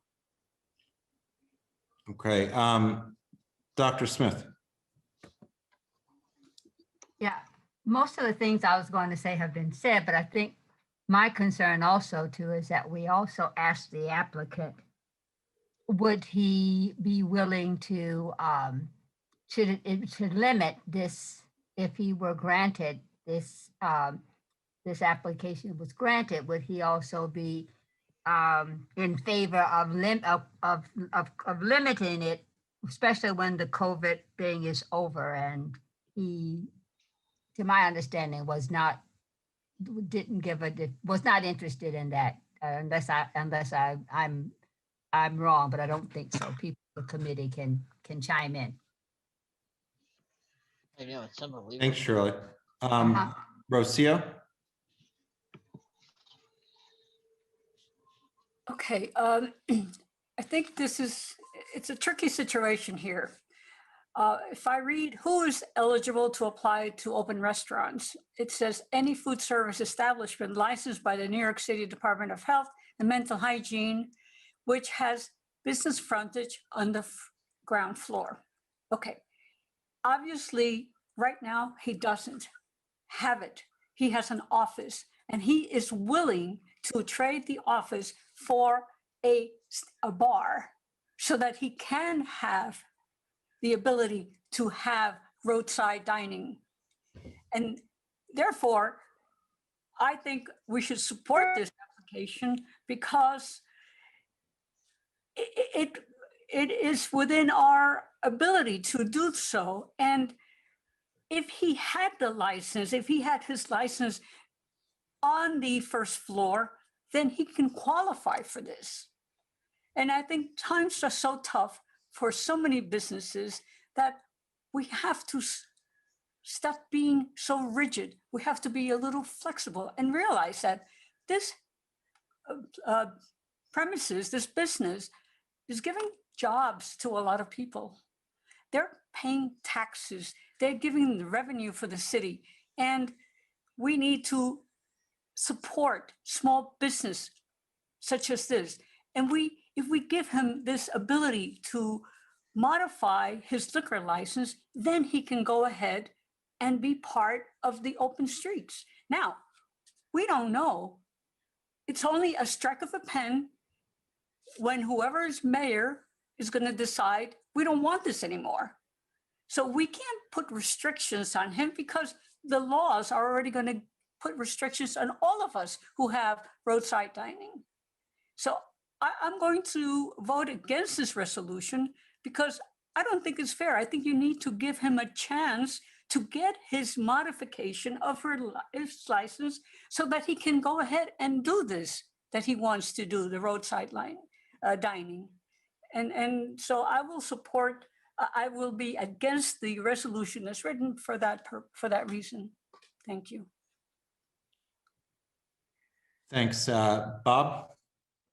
Ely? Yes, thank you, Carter. I would say that, and I'm not going to try to repeat what's already been said. A lot of things have been brought up that I think are really important. But I do agree with Rich that, I mean, my initial thoughts going into this was to give leeway. And I really in my brain, thought about ways in which it can be done. And the problem is that the simple things of getting the permit itself. I mean, you have to be a restaurant with roadside, you have to be on the street, you have to be brick and mortar, you have to be a restaurant. Now, okay, let's try to figure out a way in which it can be done, even though that's not the case, okay? Even though it's on the 4th or 5th floor and he needs to come downstairs, is there a way to make that happen? And it's very difficult because the open restaurants don't say it can be, okay? So that's number one. And then number two is, in terms of leeway, is okay, assume for a second that it can happen, that the open restaurants would approve this and it could be self-certified, okay? Then the thought process is, okay, all right, this is COVID, should be temporary because COVID is not forever.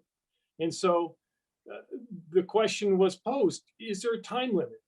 It's not, the answer wasn't, no, you can't, or we just asked you to come back, okay? Or is there a time when you can come back and see us again so that we can revisit this? The idea was a whole year from today is a long time from today. COVID could be way past, okay? And we could check in again. Maybe the rules will be different, but maybe they won't.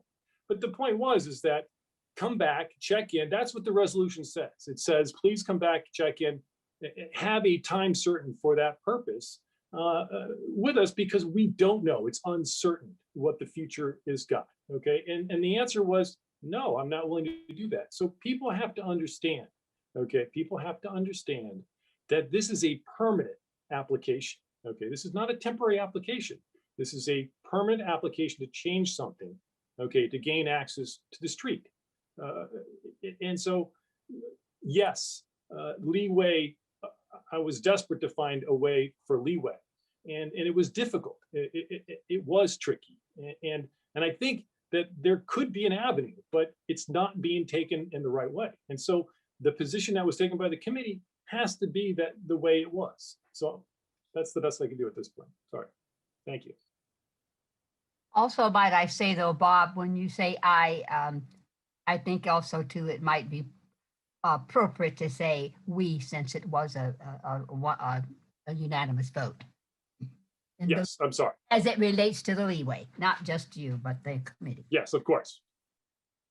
One of the few occasions where you can say we instead of the preferred I. Right. Sorry, I just, Cormac. All right, well, I'll say I, because I'm not the chair. I'm not going to speak for the committee like Bob did. And I'm not going to belabor because what Bob just described was exactly where I was and exactly my view on this. I just want to expand a little on his last point there about the permanent, because I want to go to Rich's really good question before about what are we protecting against. What we're protecting against is a permanent change, right, to Bond Street and the impacts there around, right? A permanent change that will come about as a result of a request for a temporary change. Now, when Scott came, he said, listen, this is not my business model. I don't want to be on the street. I don't want to do this. It's whatever. I just want temporary relief. I was like, let's figure out a way. Let's get it to him. Let's make this happen. As was being said, yeah, it doesn't seem to us like, it's eligible for that sidewalk thing, but hey, can we game the system to get it to help him out? Because we really want to help this local business person. But here's the thing, you go through all the gaming things, but you come down to this. An alteration to the lobby. It's not enough as a lobby space to put a service bar in the lobby. That is a permanent alteration, right? There's no such thing as a temporary alteration that they give you time limited at the SLA, right? Then there's the sidewalk seating is for a pandemic. Now, as Rosario said, maybe it'll go at some point. We don't know. That's exactly why we said, hey, we don't know. So, since say it's not the business model and you say that it's temporary, you don't really want to do this, give us an idea, how long do you think you'll be doing this? Will you stop after COVID, when it goes back to 100% seating and we're back to normal? Well, no was the answer, because there's some anticipation you have to make up then for money you lost during COVID. Well, all right, well, how about after that? We asked about 18 months. We asked about 24 months after the return. That's 2 years after the return to city. No, there's no willingness to sort of commit on that. No, there was no discussion of like, we go back and go and file a new alteration and take away the bar on the lobbies. So what we were concerned about is, right, is that you had to make a bunch of permanent changes to maybe qualify for some temporary relief. And when we went to Scott, something which, by the way, I blush to say it because it shouldn't be the case, but I think we would have taken his word for a bunch of things that we wouldn't for somebody else because he's a member of the community board. I know that's wrong, but I really feel that we would have, right? But he wasn't in a position to give it. He said he couldn't commit to that. And I respect that, but under those circumstances, that's why we felt, you know, at least for me, why I felt I couldn't sort of go down that path, because it's like, I'm making a bunch of permanent changes going to affect the quality of life, the quality of the street for people there. A lot of people, you remember the controversy around Zero Bond, were very upset. It was very important that that lobby space not be serving and nothing be going on there. We're going to make all these changes for something that we're told is temporary, except that nobody will even give us a commitment to come back, you know, and revisit it at any point in the future. I was out. That's all I'll say. Thanks, Cormac. Betty? Yeah, hi. I was looking through the resolution and I couldn't find anything to answer this question, so forgive me if it is in there, but is there any precedent? I understand the open dining program has not been open for very long, but is there any precedent to projects like this going into effect, like opening a ground floor extension to a space to have access to sidewalk cafes? That was the question that Bob Gormley had posed to DOT, and they had indicated back to us that for other similar establishments where you have multiple uses like a hotel or et cetera, where you've got things on different floors, and while they didn't have the particulars of this in front of them, they said that they you know, one of the senior people there said that they were inclined to believe that they would not approve it because it's not a dining. The establishment, to your point, putting a service bar there doesn't make it a eating and drinking establishment or not on the ground floor, because that, or extending the service. It's either part of the establishment. You don't need to have alcohol to have it be part of the eating and drinking. And so that's, on that part of it, that's the question, is does it apply or not?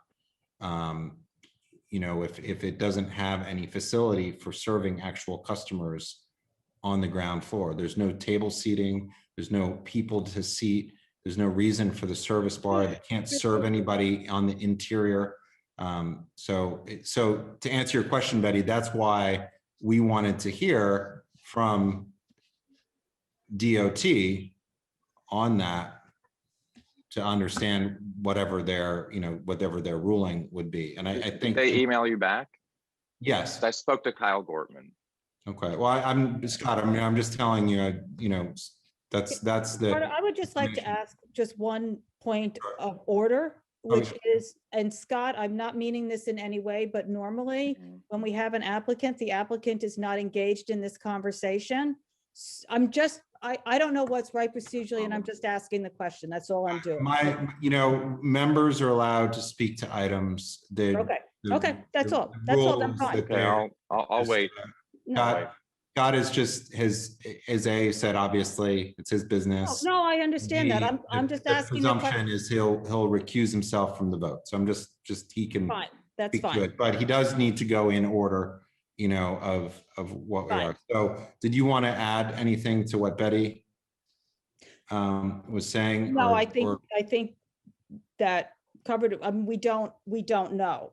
And that's part of why we wanted him to apply, was to find out if the bar, there is no seating and the bar won't serve anybody inside. Bob Gormley, did you want to add to that? No, Carter, you summarized it, okay. Okay. All right. Thank you, Betty. Dan? Thank you. I want to just reiterate what kind of Rich and Rocio said. You know, I'll go ahead and put my camera on here too. The rules are changing all the time, and we're living in uncertainty. And it's a business that is benefiting the city with employment and also services. I do have a little bit of an issue that the sidewalk would be completely private. It would have helped me if a portion of it, a small portion of it, was given to public access and public serving. But this is an establishment that has its hands tied. It's unable to get this DOMH permit to just go ahead and Wild West it like all the other restaurants and just put it out there anyway, which we've seen in the reopening working group happens, where establishments that aren't even open and they're building huge structures. So here is someone that is trying to do it the right way, trying to go through the process. And I understand the SLA and I understand Bob Ely's points. He was very eloquent, really put it in a picture for me. But at the same time, and I understand that you don't want to make it permanent. And I don't think anyone wants to make all of these roadside dining units permanent forever and ever. But I think rules are going to continue to change, just like the rules of the vaccine are changing. And I think that it's important for us to support our small businesses. And I was wondering if the committee would accept the word temporary instead of the word January, which seems to me is kind of arbitrary.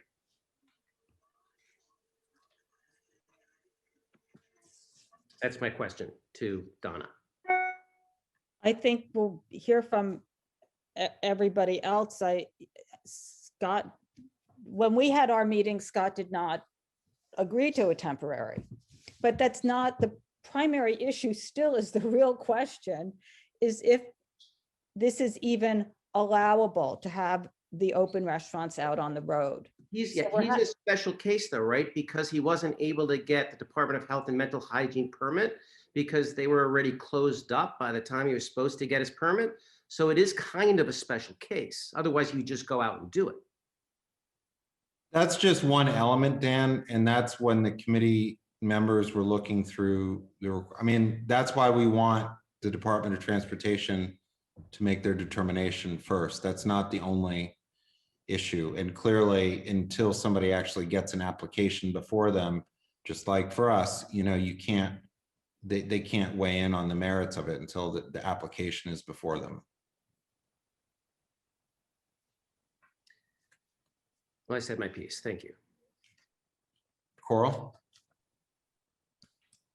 Yeah, so I have several thoughts. Can you hear me? Yes.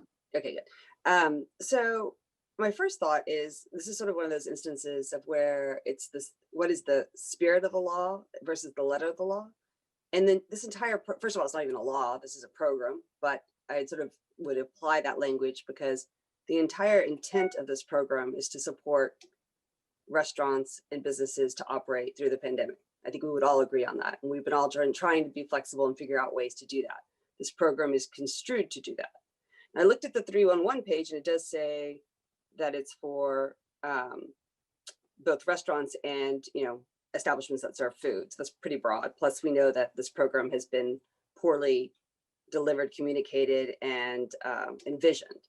I do see this as being an unusual situation because the dining floors are not on the ground floor.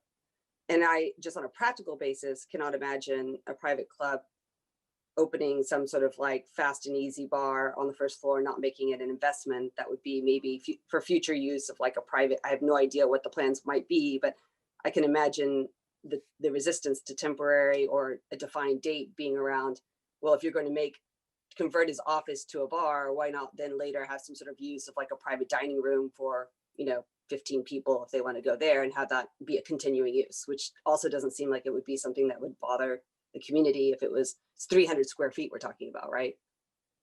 The office space itself is 300 square feet. Correct. So that's pretty small. Like, I think I just looked up the tiniest bars in New York, and the tiniest bar in New York that came up on my quick search was 325 feet.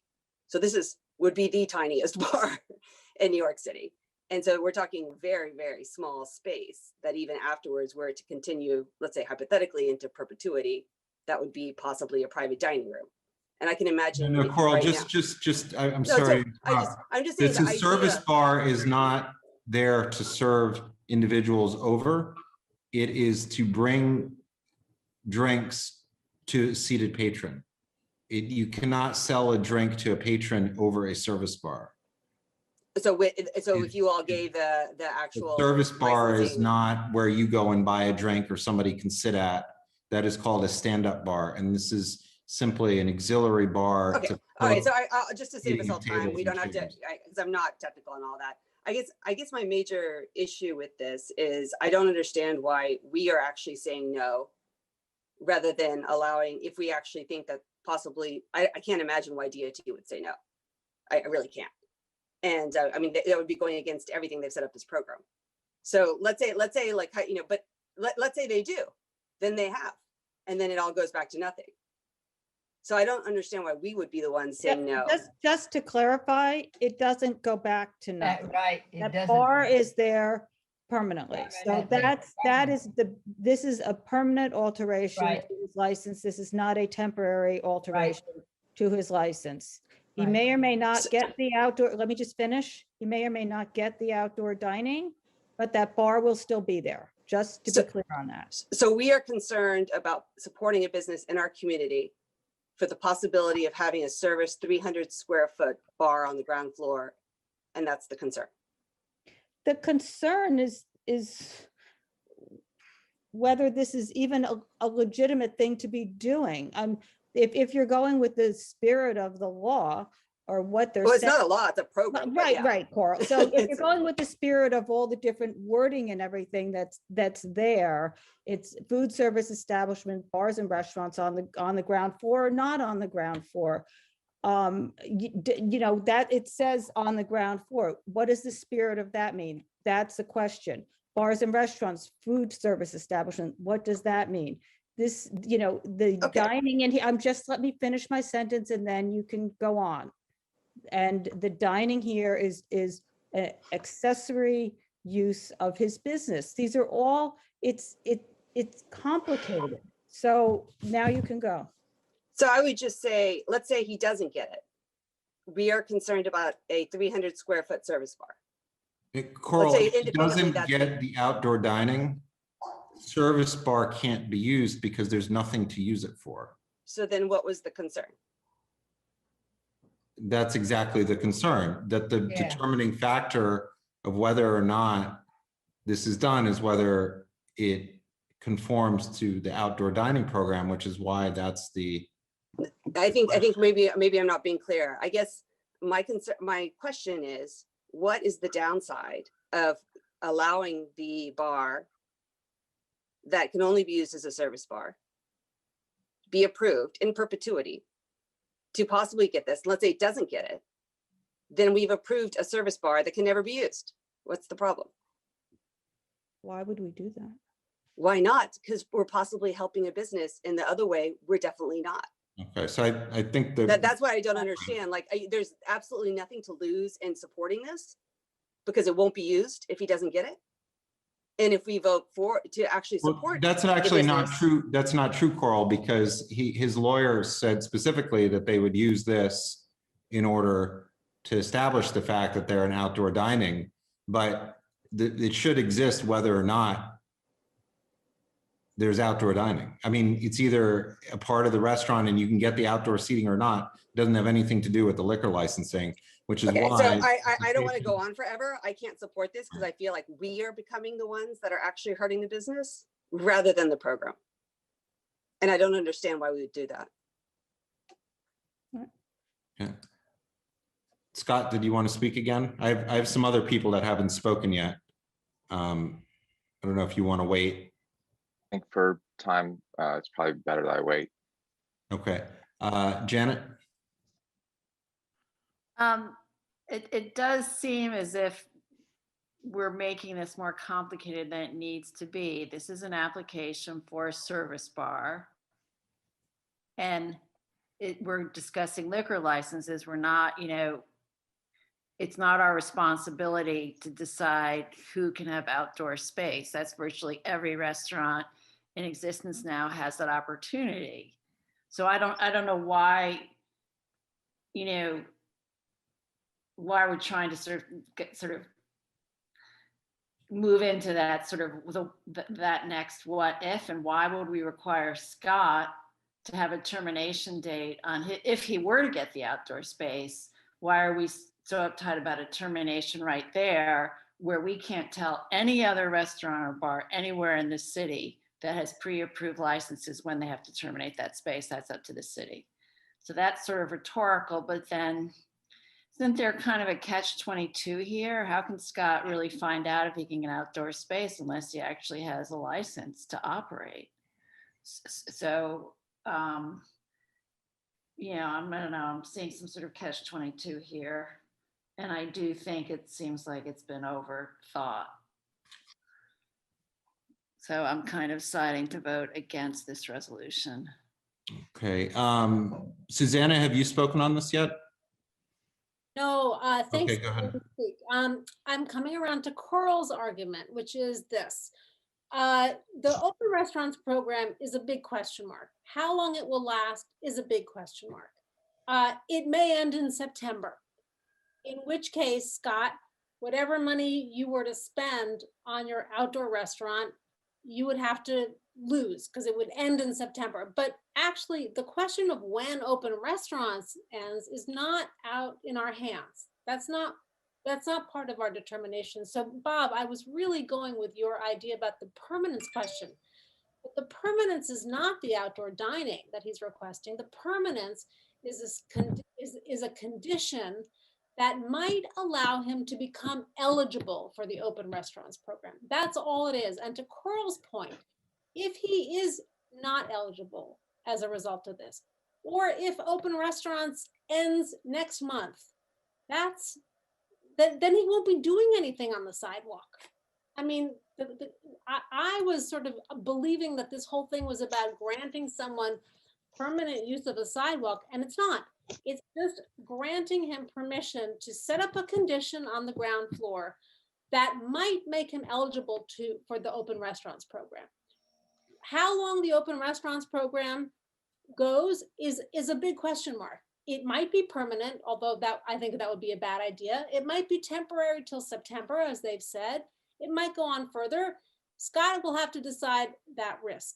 But if he is, whenever it ends, what are we left with, to Coral's point? He's got a service bar on the ground floor. Who cares? He can't go out on the sidewalk just because we've given him permission to have a service bar on the ground floor. Nothing changes. So I'm coming around to Coral's way of argument, and I will vote against this resolution. Okay, thanks. Matt? So I too was pretty persuaded by Coral. My one and only concern at this point is giving a private and specifically exclusive organization street space. Is there precedent anywhere for that in the city, whether that's a liquor license on the outside liquor license or a sidewalk cafe or anything like that? I don't think anybody was aware of one. Could I mention the cafe on 246 Spring Street that was part of the hotel? And they didn't want you to be able to access it directly from the plaza. You had to go into the restaurant. Right, but that's not relevant? that's not closed to the public. Well, This is in this, closed to the public, and that nobody, if you're not a member, you can't there go. was the issue of the private and the public at that point. No, but that was private where you enter the space, not who's eligible. If you went into that hotel as a member of the public, you could be seated at the hotel at that space. In this case, that's not the case. Katie? Oh, I think I got my mute off. Thank you. I think that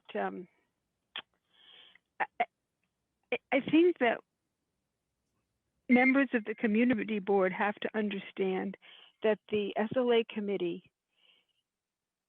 does not give permission for things that are not permitted. That's sort of a ground rule for us. And because because of the technicalities of these licenses. So as an example, we frequently have people who come to us, and we have a case right now in front of us with certificates of occupancy, which don't allow eating and drinking establishments in certain places. And we tell them, you cannot serve food or drink in this space because it's not on your certificate of occupancy. Go back and get that certificate corrected, and then when it's allowed, we can give permission. We can't permit an impermissible activity. The SLA committee, that's a ground rule for us. And we can't get clarity that this activity is allowed by the city. And therefore that holds us back from saying, we can't give permission for something that the city won't allow. So that's a very basic thing for us. And tonight we're hearing conflicting arguments. Carter and Bob have heard one thing, Scott may have heard something else. So that question is still open. And we're treating Scott just the way we would treat anybody else where there's a question about whether an activity is allowed in a space. I think that was an issue with Scott when he first started developing Zero Bond. I was when I was sort of going on leave, but there were questions about whether he was allowed to do certain things in the inside, and we made it. And when he went away and came back with this proper documentation, then we could act on his application. But we can't act on an application if it's not permitted. That's beyond our scope. So just want to explain to people who don't deal with the ins and outs of SLA all the time, that that's one of the things that we look at. And that question's Rocio is shaking her head, but it's a fundamental question for us. Thanks, Katie. Susan, Gammy? Yeah, thanks, Carter. I just want to be clear on my understanding of the private nature of the use of the public sidewalk and what happened in committee around that discussion. And am I understanding it correctly that the public space, if all this went through and there was the open dining program, it wouldn't really be so open because the public would not be able to avail themselves of it. Is that a correct understanding? So his license is a club license, and that is for members and members' guests. So it as much as Scott was willing to look at maybe exploring that to open a certain area up to the public, he may not be following his license if he were to do that. Probably he's not following because his license is for private members and their guests at the same time. So even if he wanted to say, I'm opening up 50% of this or whatever he wanted to do, he would be in violation of the license that he holds. Thank you for clarifying that. It's very sticky. Thank you. Thanks, Susan. Robin?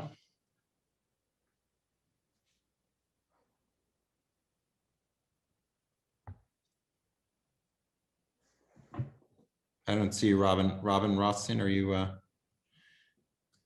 He needs to Oh, unmute. there we go. I unmute. Oh, so sorry. Yeah, I was just gonna, I don't know if you heard that. I guess you didn't hear it. I with Susan and Matt said my main concern about this is the private use of the public space. If that could get ironed out, I mean, I think he's in a box. He has the privileges of being a private club in pre-COVID.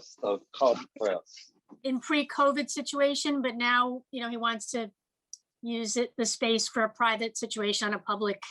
So that's my one sticking point. Thanks, Rob. Susan? Kent? Yeah, thank you. I want to pick up on something that Katie said, on the legality issue. We're asking to, this is in regards to an alteration for a service bar. Now, the service bar would only be providing beverages out onto the street. There is no service interior with, if you get this alteration, which, and means there, even if we were to accept this, we don't have ground floor brick and mortar interior service of the sort that's contemplated by the program. So even if we accept it, we would still be supporting something that's not, you know, why would you support something if it's not contemplated by the program? The whole point of getting this is exclusively for exterior service. So it doesn't achieve really anything. And I think that in good conscience, it's not, we would be working against the spirit, even no matter how broadly we want to define it, of the program. So, Thanks. Donna, you wanted me to share that PDF? Sure. The thing, okay, sorry, If you, Carter, does the place have a roof? does what place have a, Yeah, I mean, is there a place they can gather socially distanced upstairs on the roof? it's not built, that was part of the original plans, but it has not been built yet, so no. so this is the brochure, and if you can see over here where it says general, it's dated February 2021, and under the section where it says general, people can see that. Oops. You just moved it over. You gotta, So that was what and Donna had said that there's, you know, various, when she was looking at that, there were various things, but that's the language. So has everybody had a chance to see that? I can take it down now. Yep. Okay, and David? Yeah. You haven't spoken yet. Thank you. Thank you. First, let me say that there's a pathway for Scott to get what he wants. Scott's not a victim here. I wasn't at the meeting, I'm not on the committee, but from the testimony here from people on the committee, it seems that they're bending over backwards. Both Bob Ely, Cormac, other people on the committee were bending over backwards to see how they could make this happen for Scott. He made a little remark early in the meeting, oh, sure, it's zero bond, it's Scott. It has nothing to do with that. Everybody was bending over backwards for you, Scott. And you need to have some flexibility too. I think there was a pathway. I think everybody had said, I think it was Susan Wittenberg said it was a no-brainer. Cormac said, stay open a year, 2 years after COVID ended. You know, there was all sorts of things that you could have agreed to, and you could have walked away with what you wanted. And I'm disappointed that we're only looking for flexibility on the side of the community board, but I don't see the applicant having the same flexibility. Thank you. Okay, great. Thanks, David. And now I'm going to go back. To Scott. Scott. Hi. Yeah, I'll try and do as quickly as possible. First, I want to apologize to the board for this taking so long. I know how annoying these long meetings are, and I hate to be the cause of this late of a meeting. So I'm going to try and address as many points as I can. Number one, yes, it says a restaurant, brick and mortar on the ground floor. Just to be clear, I do have brick and mortar on the ground floor. I'm not a hotel with a lobby. Zero Bond is on the ground floor. Second of all, I spoke to the Department of Transportation, the same people that you guys contacted, and described everything to them, and they made it pretty clear to me that I would totally be able to operate.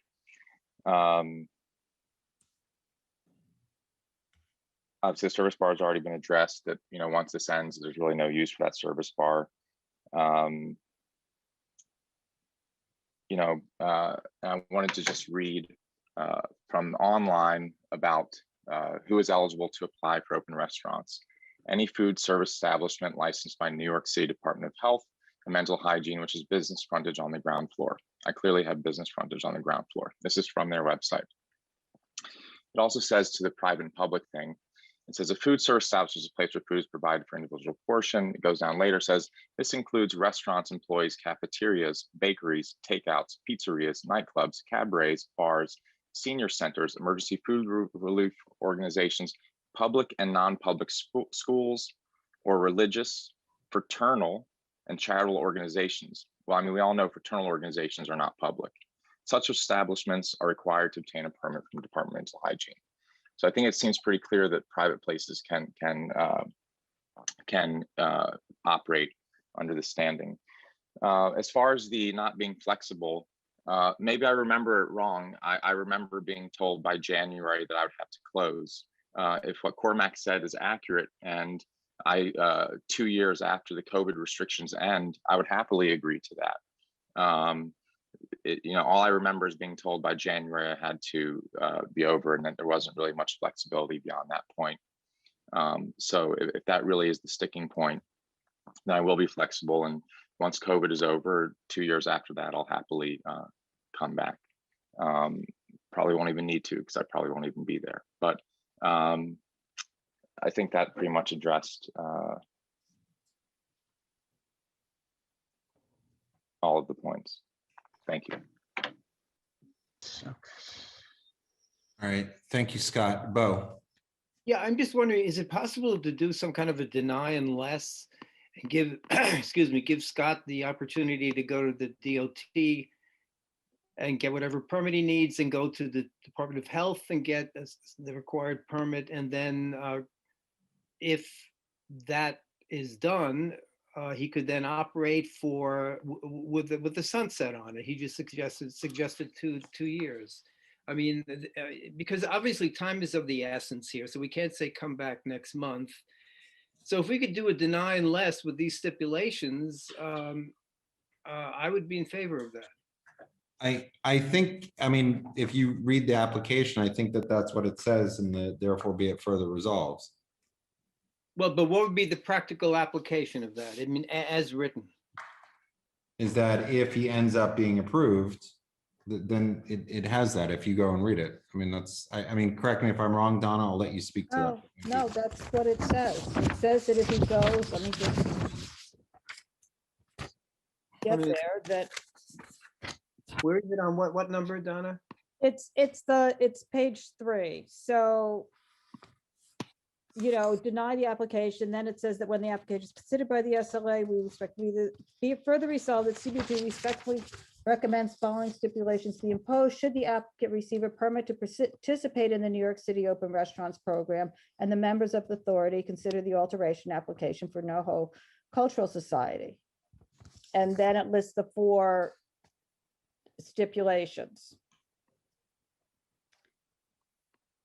And number one says any pandemic-related sidewalk and/or roadbed seating associated with the New York City Open Restaurants Program be temporary in nature and end at the conclusion of the 2021 outdoor dining season unless the applicant returns to CB2 Manhattan prior to its continuance. So it doesn't say it has to end then. It says we're just asking for him to come back to us prior to that. So it's Well, so can I just ask you, practically speaking, if this resolution were passed and he did that, and he'd have to go to the DOT and also Department of Health, is that right? he'd have to go to DOT. And if he doesn't have what he needs from Department of Health, yes, he has to go to Department of Health as well, I suppose. So Scott, I'm just wondering, so why can't, I mean, why is that not practical?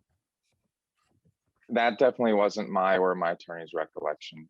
So we interpret it like January comes, I'm over. We actually spoke about that today. I didn't get the resolution until effectively this morning. So that definitely wasn't how we interpreted the meeting. Well, I mean, just based on what Donna just said, it seems to me that if we pass this resolution, you go ahead and get the required permits, you're good to go. Unless somebody wants to disabuse me of that notion, that's what it seems like to me. I think that's what it says, yeah. So Bob, I mean, maybe Bob Ely, I mean, or Donna or somebody, I mean, can you opine on this? It's sort of what it says. I mean, just to Susan's point earlier and Katie's point, we are not clear if this, if what he's trying to do is a permitted thing. So we do not say, yes, it's like Katie was saying with the certificate of occupancy, unless it's legal.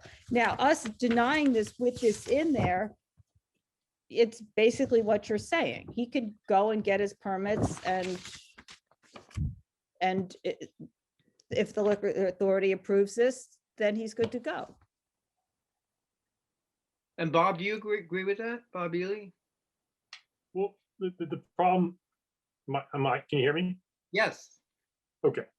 The problem is that we're doing this all at the last second. And, you know, these things were indeed offered and these things were indeed discussed. And so, you know, we're at a point where, yeah, that is exactly what was the cards, but in the cards, but we never got that. So we're now at the last minute here trying to decipher some sort of compromise when, in fact, if you really want to do that, you would put it over for a month and try to, what Scott needs to do is he needs to find out whether or not he can have roadside, he needs to get the actual permit to do it, okay? And then he has that, that's a pretext, right? He comes back, he shows that, and then if he agrees to the other things, that's what we were saying. That's exactly what we're saying. And I totally agree with you, but I mean, just because of the fact that, as I said before, and we all know time is of the essence, would it be, I mean, practical for him to go ahead right now if we approve this? No, because time was of the essence before as well. It's not changed any, and it's still no permit. We still don't have a permit.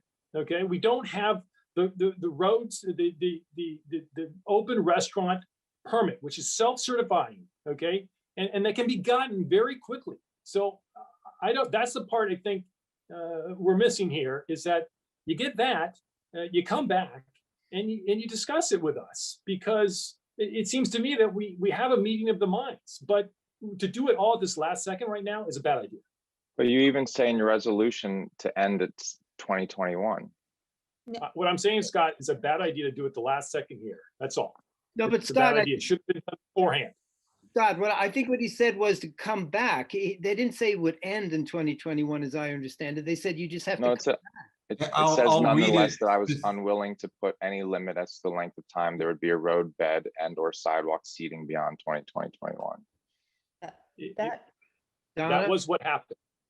And just to Bo, to your point, the part that's relevant to what Bo is talking about is item number 1 in the therefore be it resolved, in the numbered section where it says any pandemic related sidewalk and or roadbed seating associated with the New York City Open Restaurants Program be temporary in nature and end at the conclusion of 2021 outdoor dining season unless the applicant returns to CB2 Manhattan prior to its continuance.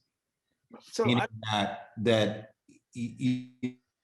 that coming back in the late fall to discuss wherever this stands meets that requirement. And that was the whole point, is having the continuing conversation. I'm sorry, I keep speaking through Donna, but I'm just. No, but that's what I read before, and that was the point of that. And we went over this at the meeting, and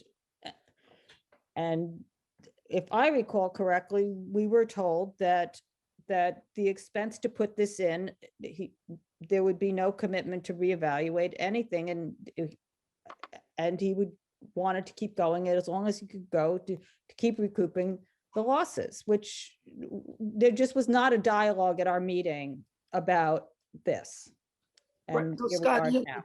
I don't frankly understand, Scott, why you wouldn't agree with this. Okay, we can't be going back and forth in this way, so we really need to keep, there are other people who want to speak. So I'm going to keep going down. Cormac, did you want to add something to conversation that Thank you, we haven't Carter. talked about? Well, I do, and I'm going to leave out the clarifications I was going to make. I just wanted to mention to people, just as a matter of education, I've heard a lot of things said like that we can't control the outdoor dining program. We can't, and of course we can't. But just so people know, it's been around for a while now. So the SLA committees now are asking people to stip. We've had people stip to the fact that they will not engage in the program after the pandemic, even if it is made permanent, and people have stipped to that. We have asked people to stip to how long they will or under what conditions they will, and all kinds of stipulations we built around that. All kinds of things based on contingencies of what might happen. We've asked them, sometimes they do, sometimes they come back with other steps, sometimes they say no, and then we consider the whole package together. But I mean, just so people know, I mean, this is not some sort of an unusual thing to ask for stipulations around it. And certainly we would never, I mean, we would never approve, you know, just the service bar itself without the existence of outdoor. Yeah, if it was just the interior, or somebody is saying, forget that, we can't approve the interior, but we never would. Like, it would never meet any of our standards. I'm not even sure it would meet, you know, like maybe it would meet legal standards. You know, and so, you know, we can't, I'm just saying that it's not out of the ordinary. It is part of our job, as Katie was saying, to ensure that these things are permitted before it goes to the SLA. That's one of the things that the SLA law anticipates. So, and just to be clear, and you know, from my reading, I quickly, you know, and I had far too many things to do a detailed look at this, but the New York State Liquor Authority website specifically says that, you know, you can have a municipal extension of your liquor license to outdoor dining, except when there is a stipulations agreement that precludes the use of outdoor dining. And in this particular case, there is in fact a stipulation that precludes outdoor dining. And as a result, what we've done in this resolution is we've created the situation where the condition on when that we would remove that objection, and that's if this comports with the outdoor dining program. And so that's why there is a set of you know, suggested stipulations at the end should the outdoor dining permit be secured. And it is not the case with other restaurants that they have to get a waiver from us. But in this case, there's a standing stipulation that says no outdoor anything, because that was a huge issue at the beginning of this. And so I mean, that trying not to complicate it further, but this is why it's important to have a pathway as the way that Donna had written the resolution. Rocio? Well, listening to everybody's comments, I was thinking, I think Scott could do something else. I think Scott could apply for a new liquor license, not under his current license, brand new license that will qualify for him having the outdoor space. The bar, instead of being under the, what the name of his corporation is, hold on a minute. His corporation is, NoHo Cultural Society. NoHo Cultural. Okay, so he'll apply for a liquor license with a different name. And that would be what's going to be used to serve the outside tables. And he has 300 square feet already. So he will be one of the smallest bars in Manhattan. Why can't he do that? Great question. I'll just throw out there that you have to have exclusive control over your space, and that space is already used as the entryway to the other establishment. Isn't that his office? Here. Is the office in the middle of The everybody? office is in the back. Now we're giving business advice. I'm just saying, I don't think it's possible, but let's move on. Let's move on. Can we call the question? Ely? Carter, I didn't finish. My other comment is, a comment was made that the community board constantly does what it thinks it's legal. Well, the community board does a lot of things that go against what the laws are. Specifically, I'm referring to the times that restaurants and bars can stay open. All of a sudden, the law says we can stay open till 4 o'clock, but community board says, no, you can only stay open till 12 or 1 or whatever the heck they decide. So anyway, That's not what the law says, but that's not what we need to be talking about. Says, unless you have a stipulation, you can stay open till 4 a.m. every day. No, you can't. No? Susanna? Sorry, two things. One, I just wanted to make a distinction as I understand it between Katie's point and this circumstance.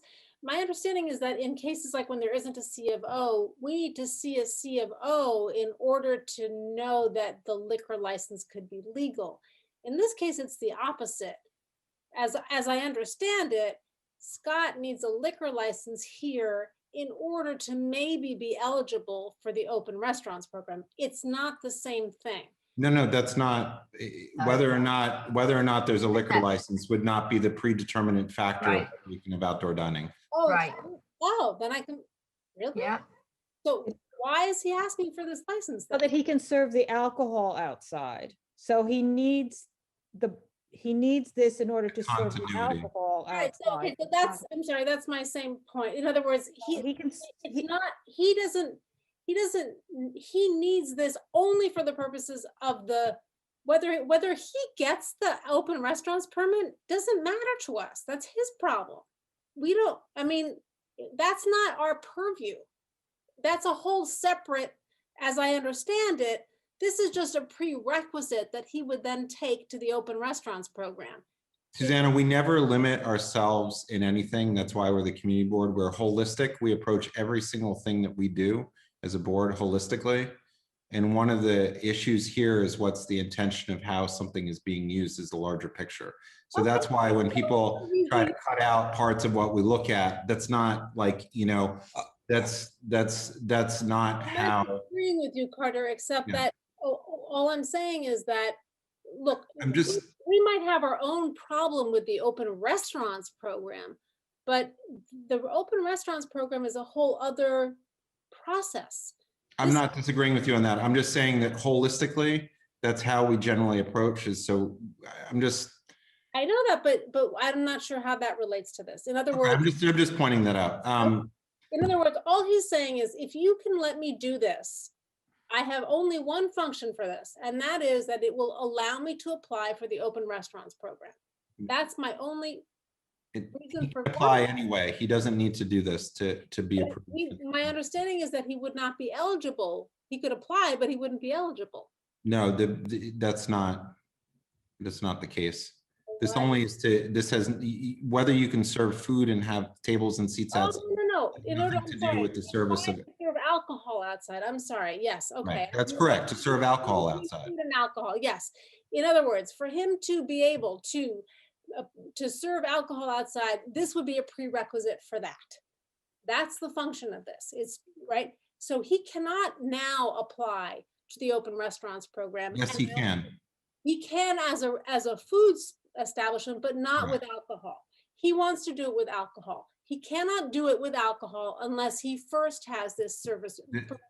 The service of alcohol is conveyed by the New York State Liquor Authority. It's not conveyed by the New York City Department of Transportation. Oh God, I'm all lost, but okay, whatever. I'll it's very late.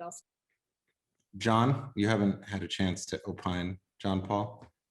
Sorry, just one question. Is there outdoor space at all that he has access to? Is there a backyard? No. Okay. My issue is the taking of the public property, and I think allowing the liquor license will just further his incentive to take the public property. If it was a different license or was open, I could totally support it. Amy?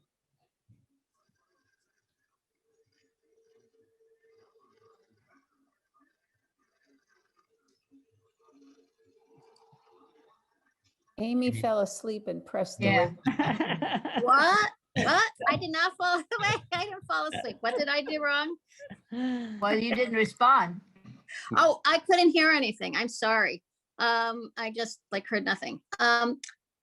I feel like it's almost midnight, and I understand this is very important issue, and it's important to Scott's business. But I've been listening, and I feel like I'm hearing the same thing over and over. Is it possible for us to vote now?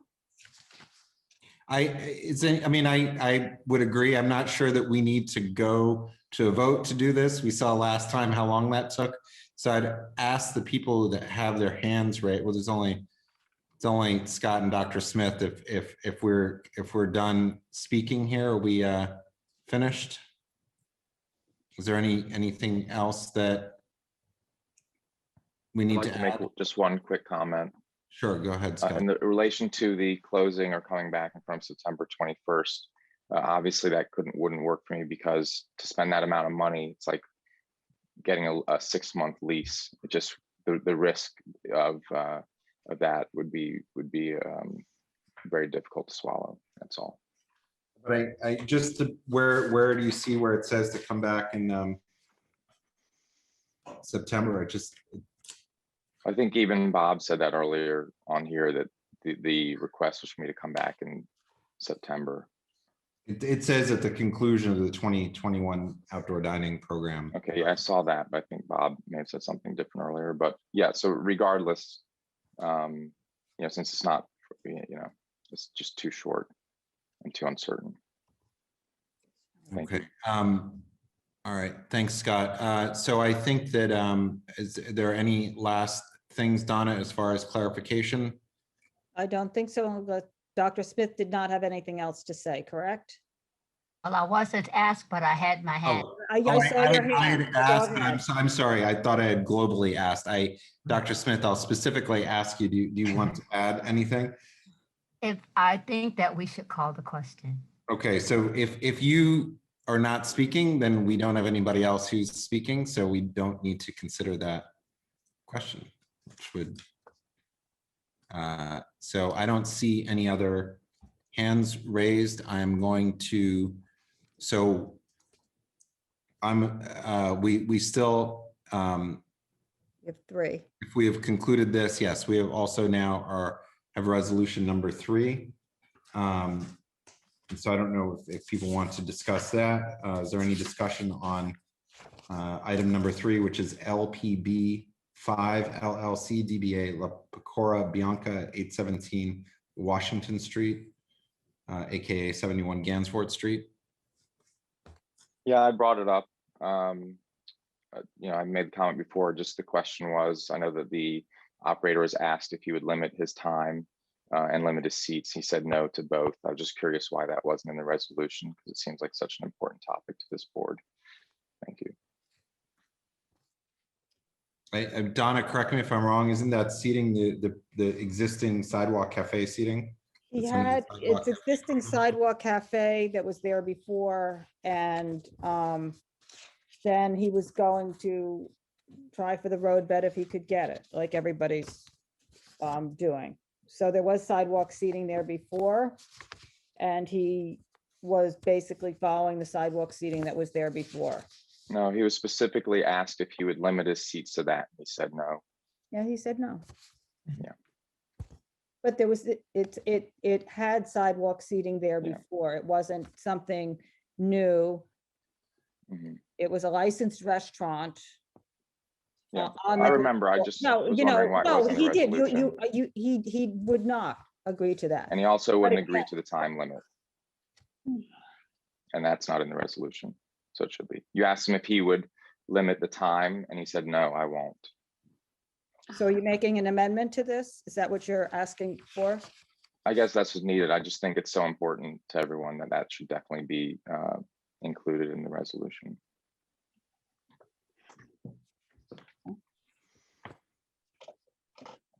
Thank you.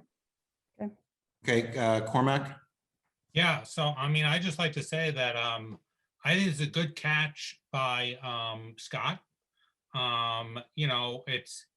it's not germane to the bottom line of the resolution, but it is good to conclude in the whereases, as which we usually do, and we have here with some other things, information about what the conversation was and what they agreed and didn't agree, and what their attitude was, because it informs future things. And this reso would have been strengthened with a whereas that mentioned those facts.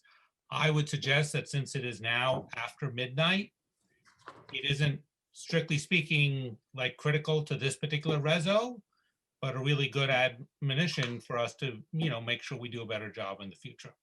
Just my recommendation.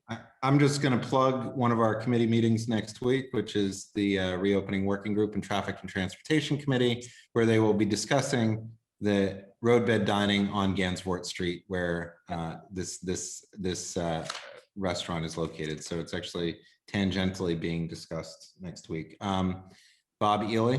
One of the closed streets. Yeah, I just like to point out that there are stipulations that deal with it. If you look at 18 and 19, it talks about pandemic-related temporary sidewalk and roadbed sitting will be removed once the program authorizing it expires, and will appear before Committee Board 2 prior to submitting plans for permanent sidewalk and roadbed dining. So it is in there. We're putting that in all of our stipulations, and it was agreed to. And I think that's everybody that I see. So is any further discussion on that? Okay, so for items was it 1 through 4 and items 9 and number 3 is amended with the addition that sorry, let me just get that up here. Donna had made a change. Do you want to read that change, Donna? That was to number 1. Yes, correct, to number 1. So so first we're gonna go through what the resolutions are. So it's number 1, which was amended by Donna with the addition of those 2 changes. And Donna, can you just quickly? Okay, so it was on item number 7, adding in 1, 2, 3, the 4th line down after it says of a local community benefit organization, I am adding in, and while the applicant reached out to neighboring buildings for support, and there were several speakers and letters, both for and against the instant application, comma, then it goes on, Community Board 2 questions whether. And then there was a word. And then on number 8, right below that, in the first line, in the parenthetical, it says the extension of the, I'm adding the word licensed before premises. And all other, so with the modifications to item number 1 and then 2 through 9, is there any objection to moving all of those resolutions from the first SLA meeting into the omnibus vote, at which time people can specifically call out and vote on item number 1 should they choose? Is there any objection to that? Okay, seeing no objection, we'll move all those. Bob, SLA number 2. Yeah, so we had 14 applications. Of those 14, we heard 7, but we only have 6. Well, we actually had 1 was withdrawn. One of those 7 was withdrawn. So we end up with 6 where our main resolutions that we have 14 all together. So from, I'm sorry, it's late, 7 through 14 are all either layovers, withdrawals, or no-shows. So the first 6, number 1 is GVI West Village, Vin Servite, it's 192 7th Avenue. This is a new tavern wine license. It's a wine bar on 7th Avenue in a new building. Denying less resolutions with stipulations, unanimous vote, 10-0.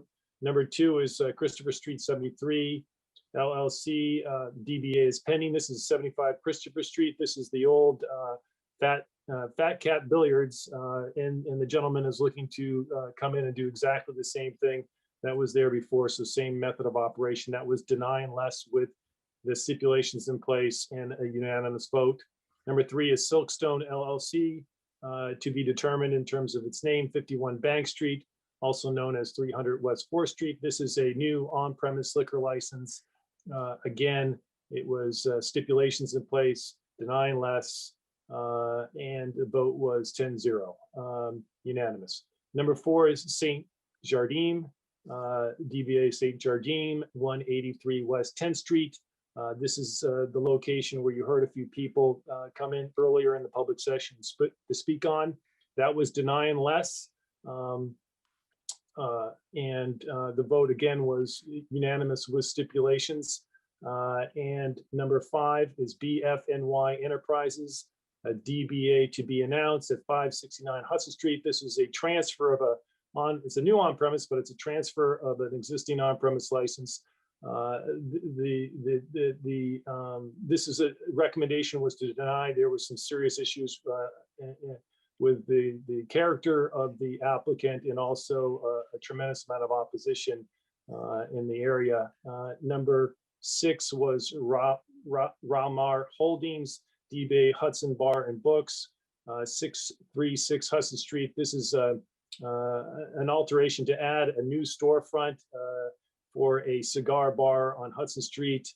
And the recommendation from the committee, again, there was a pretty extensive opposition to it from neighbors, and this was a this was a recommendation to deny, and it was unanimous at 10-0. Again, all the rest, 7 through 14, are layovers and withdrawals and 1 no-show. All right, so we have items 1 through 14 before us from the second SLA committee. Does anybody want to call out any items? I'm not looking very hard, but I don't see anybody calling anything out. Okay, so if there's no objection, we'll move items 1 through 14 into the omnibus vote. Is that okay with everybody? All right, I don't see any objection. All right, moving on to quality of life. Joe Gallagher. Joe?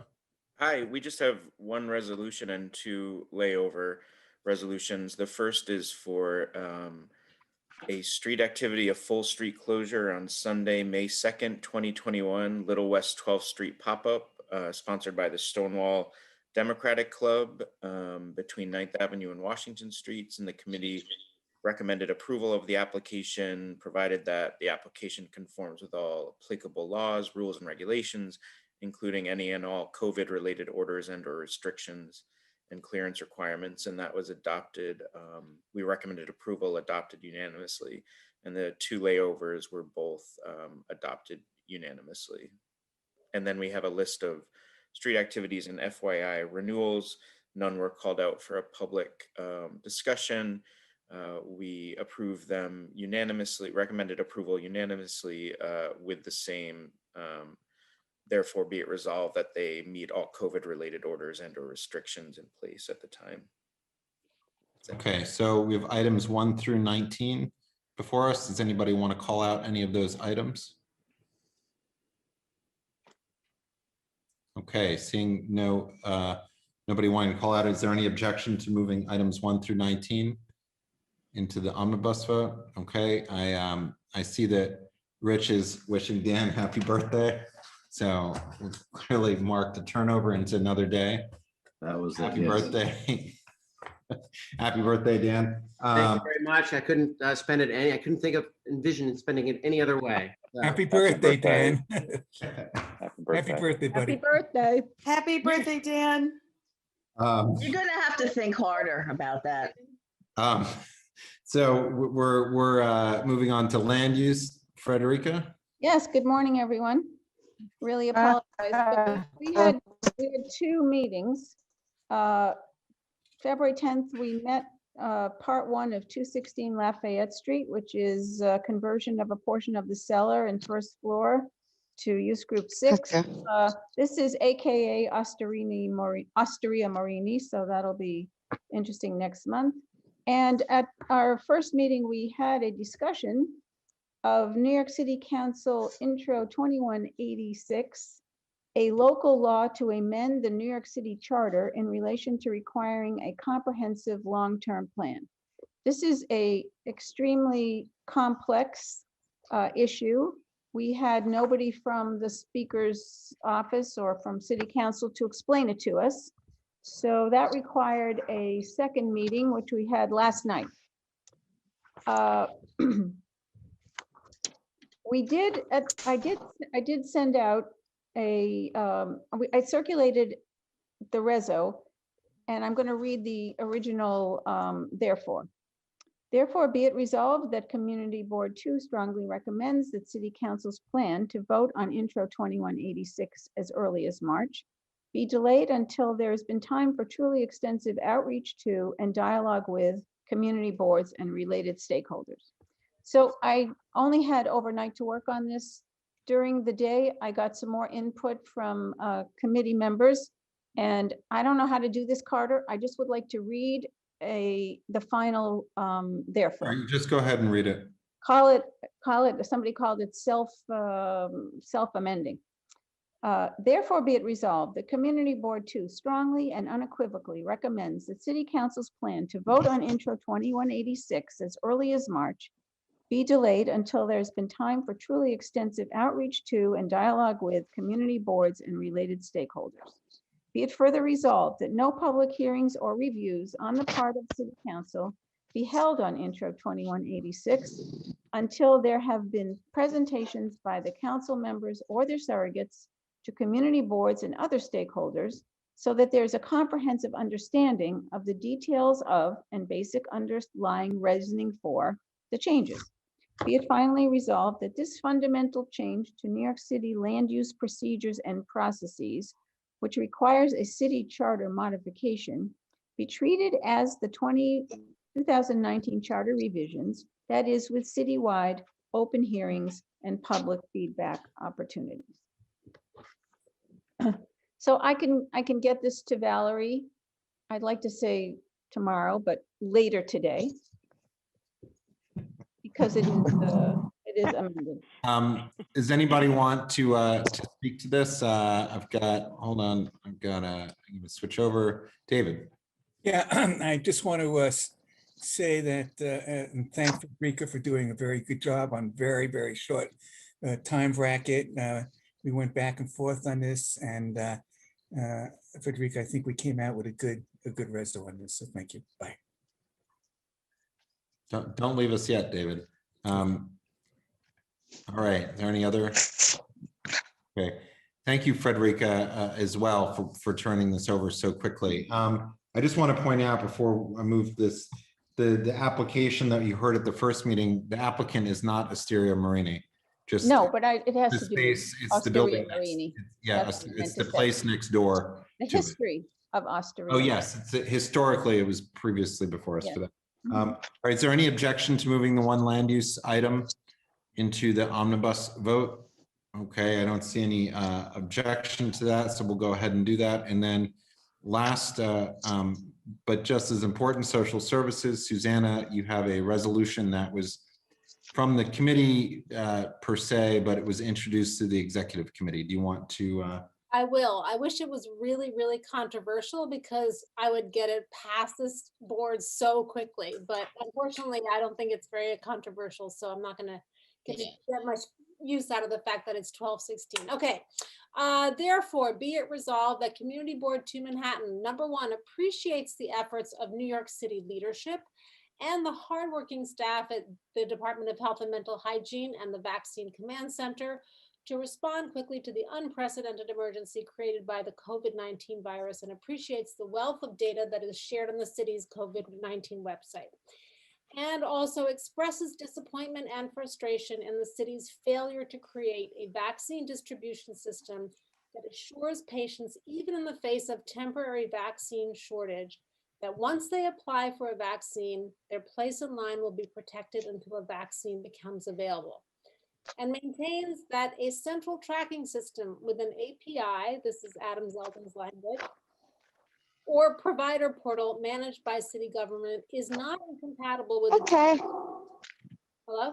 is not incompatible with the distribution system that relies on a multitude of individual providers to actually administer the vaccine.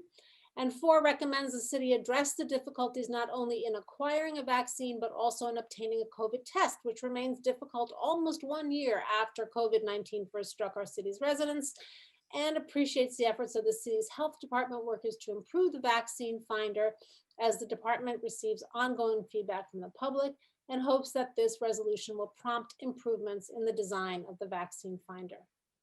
And then there is a report that is a minutes from the conversation we had with a panel of experts. Okay, is there anybody who'd like to discuss the resolution? At your peril. Cormac, you're waving your hand. That's because you'd like to move this into the omnibus vote?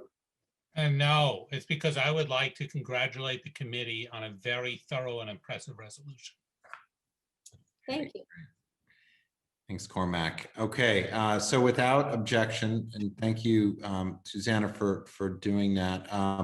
That objection, we'll move this into the omnibus vote. Is that okay with everybody?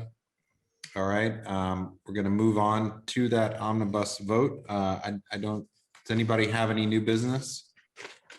Okay, I don't see any hands raised. Valerie, I just want to make sure, are you ready for me to start? Okay, so I'm going to just read off what is included in the omnibus vote. What we are voting on is for the landmarks meeting, we are voting on items number 1 through 4, and number 3 is modified, 3B is modified, the language on that. And then we're voting on the second landmarks meeting on item number 1, which is what people had wanted to call out. So that is 14 to 16 Fifth Avenue. So if you'd like to vote separately when Valerie is calling out, you can vote separately on that item. Schools and education, we have 2 resolutions, resolution 1 and 2. For traffic and transportation, we already voted on resolution number 1, so we'll just be voting on resolution number 2. For SLA licensing, for SLA, the first meeting, we're going to be voting on item 1, as we read out previously, that was modified, and number 2 through 9. And then in the second meeting, we're voting on items 1 through 14. Item number 1 on the first SLA meeting is the item that people may want to vote separately on, and that's for Zero Bond, NoHo Cultural Society.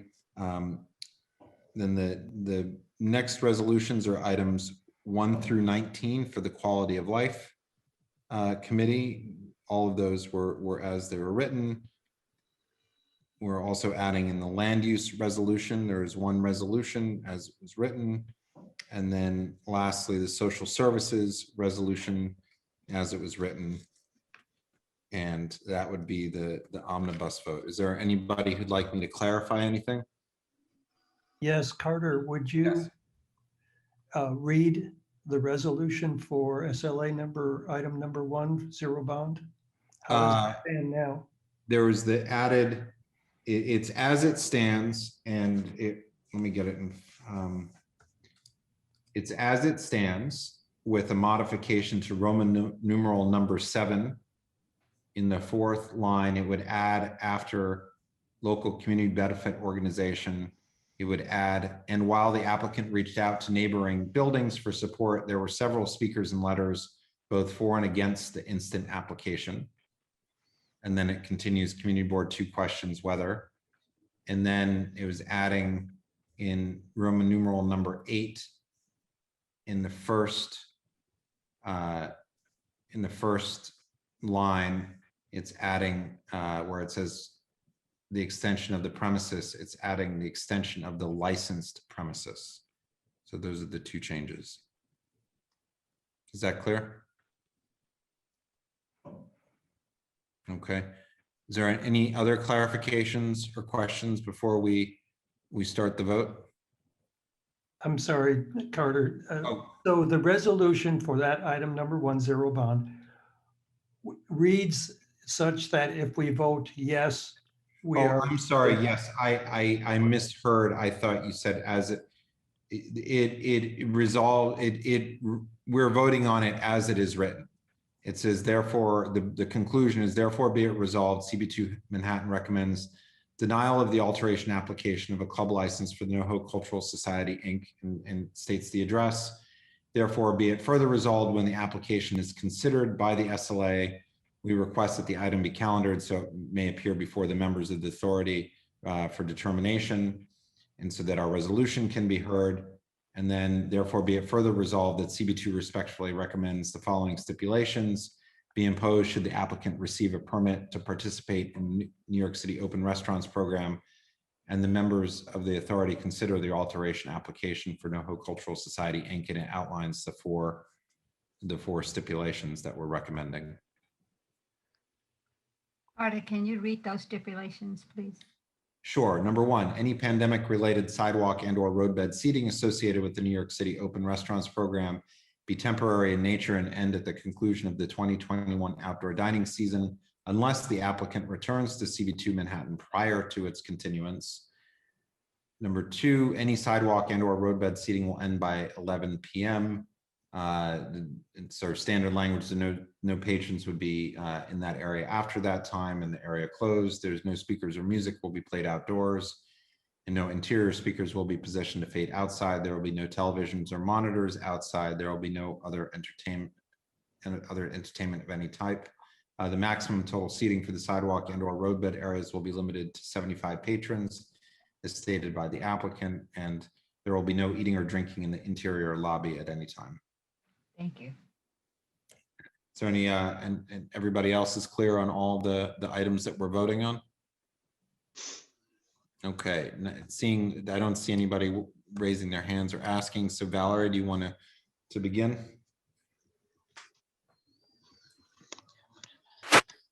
Yes. For the omnibus vote, Susanna Aaron. Yes. Tequila Azqui. William Benish. Yes, but no on SLA 1.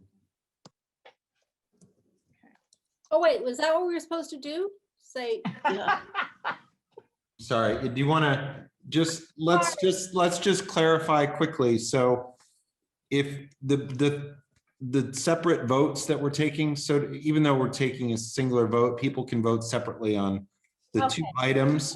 I misunderstood. Sorry. The two items are, so it's the omnibus vote as a whole. That's what we're voting on. The items that there's indication that people might vote differently on were for the first item on the second landmarks committee, which was 14 to 16 Fifth Avenue, and item number 1 on the first SLA meeting, which was for zero bond. So I you can apologize. vote as you wish on all of them. You can say, if you have a separate vote for either of those that's different from what was presented, Yes, you of can course. put that vote forward. It's a slightly different procedure than you've used before, so I just was unfamiliar with it. No, So it's the same procedure. It's the same.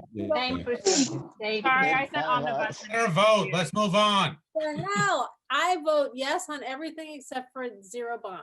Thank you. Okay, so Valerie, do you want to start? Let's just start from the beginning again. So we're starting with Susanna, and we'll just go forward from there. Okay. Aquila Azqui. I see William, you is still on with us, but I don't hear. So, okay. William Benish. Yes, no on SLA 1.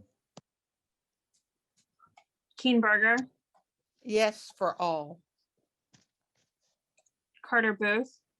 Yes, for all. Katie Bordenaro. Yes, for all. Anita Brandt. Yes, for all. Amy Brenna. Yes, for all. Rich Cacapolo. Yes, but no on SLA 1. Ritu Chaudhry.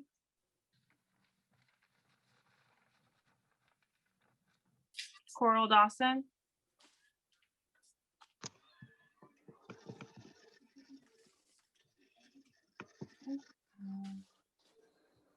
I'm voting yes on all. John Paul DeVerna. Yes, but no to Fifth Ave on the landmark. Sorry, it's Coral. I couldn't get my screen to unfreeze. Okay. Right. So yes and no to SLA 1. Okay. Thanks. Bob Ely, Yes to all. Mar Fitzgerald, Yes to all. Cormac Flynn. Yes to all. Okay. Joseph Gallagher, Yes to all. Susan Gammy, Yes to all. David Gruber, Yes to all. Wayne Kawadler, Yes to all. Susan Kent, Yes to all. Janine Kiley, Yes to all. Betty Kabovi Weiss, Yes to all except SLA 1. Patricia Laria. Yes to all. Sorry, folks, can I just squeeze in here, Valerie? Oh, sure. I wanted to say yes for all. This is Ritu. Okay, thanks, Ritu. I lost my sound. Hold on. Okay. Michael Levine Yes to all. and Patricia. Did I get you? Patricia Laria. Yes to all. Okay, just making sure. Michael, I got you as well. Janet Liff. Yes to all except no on SLA 1. Okay. Ed Ma. Yes to all. Thank you. Matthew Metzger. Yes, except for landmarks number 1, item 3, landmarks number 2, item 1, Hold and on. SLA 1.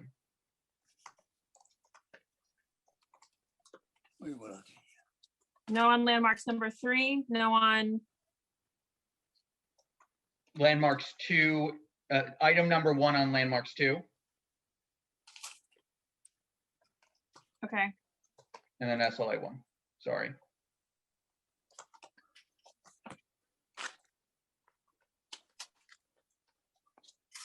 Okay. Daniel Miller. Yes to all, no on SLA 1. By the way. Thanks.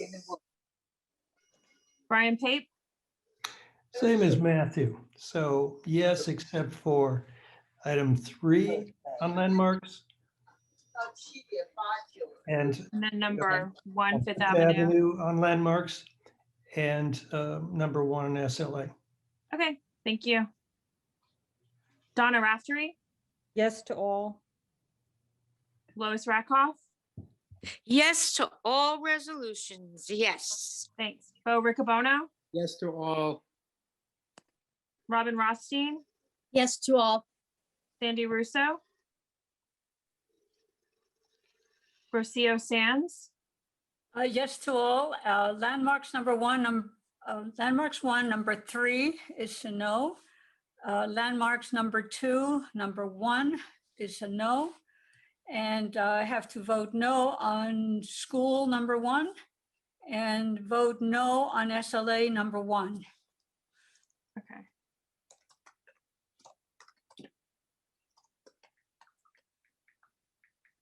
Okay. Great, thank you. Scott Sartiano. Yes to all. Scott, are you recusing on SLA 1? Yeah. The first meeting? Okay. Yes. And that's because you're involved in the application, correct? Yes. Okay. Shirley Secunda.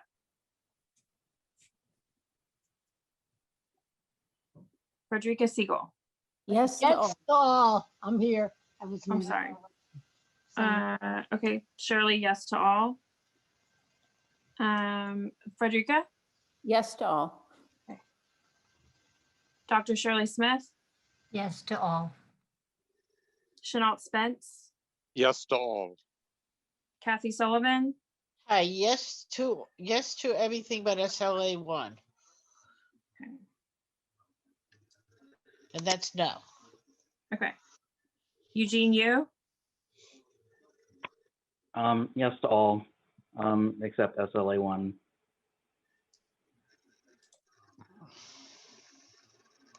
Susan Wittenberg. Yes to all. Anthony Wong. Yes to all. And Adam Zeldin. Yes to all except SLA number 1 and landmarks meeting number 2, item number 1. Thank you. Well, while Valerie's doing that, I just want to wish Dan happy birthday again. Not the greatest way to start the new year. Thanks. 57. Wow, you look so young. Thank you so much, Dr. Smith. And I also want to thank, we still have 10 people who are still with us from the public. Some of our usual suspects and a couple of other people as well. So thank you guys for sticking through with us.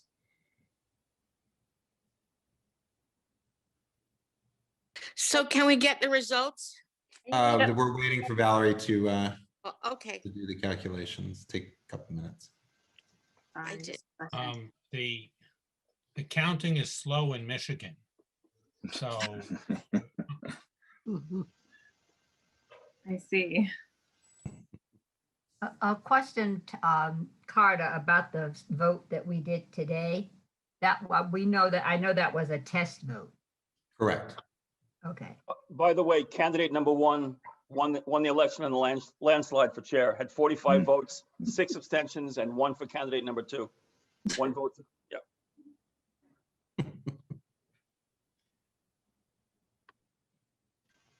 And my missing email was apparently set to be sent tomorrow for some reason. So we solved that mystery as well. How did you? I haven't, Josh told me that. I don't know anything more than that. That's why I didn't get it. So. Okay. So for the omnibus vote, there are 44 that are for it. The following no's or call outs for SLA 1 0 bond, there were 11 that said no to that. For landmarks 5th Avenue, 1416 5th Avenue, there were 5 against that voted no. On landmarks number 3, there were 3 people who voted against it. And for schools in ed, resolution number 1, there was 1 vote against it. And there was 1 recusal. One recusal. 1 recusal for SLA number 1, 0 bond. And just for clarification, so in order to tally those separate votes, you would subtract that number from 44 to So it'd be 33 for 11 against. And you know, it would be 32 11 1, correct? yes, for that one specifically, yes. Okay. And then it would be 39 5 for 11 to 14. And excuse me, was it 14 to 16 5th Avenue? And then 41 to 3 for the 3rd item. What was it? The Bleecker Street address. I don't have it in front of me.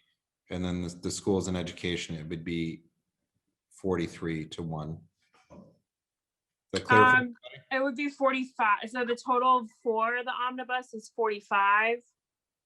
Oh, okay. Sorry. Because Scott is just the recusal on the 1. So that's, sorry about that. So take 1, add 1 more to 34.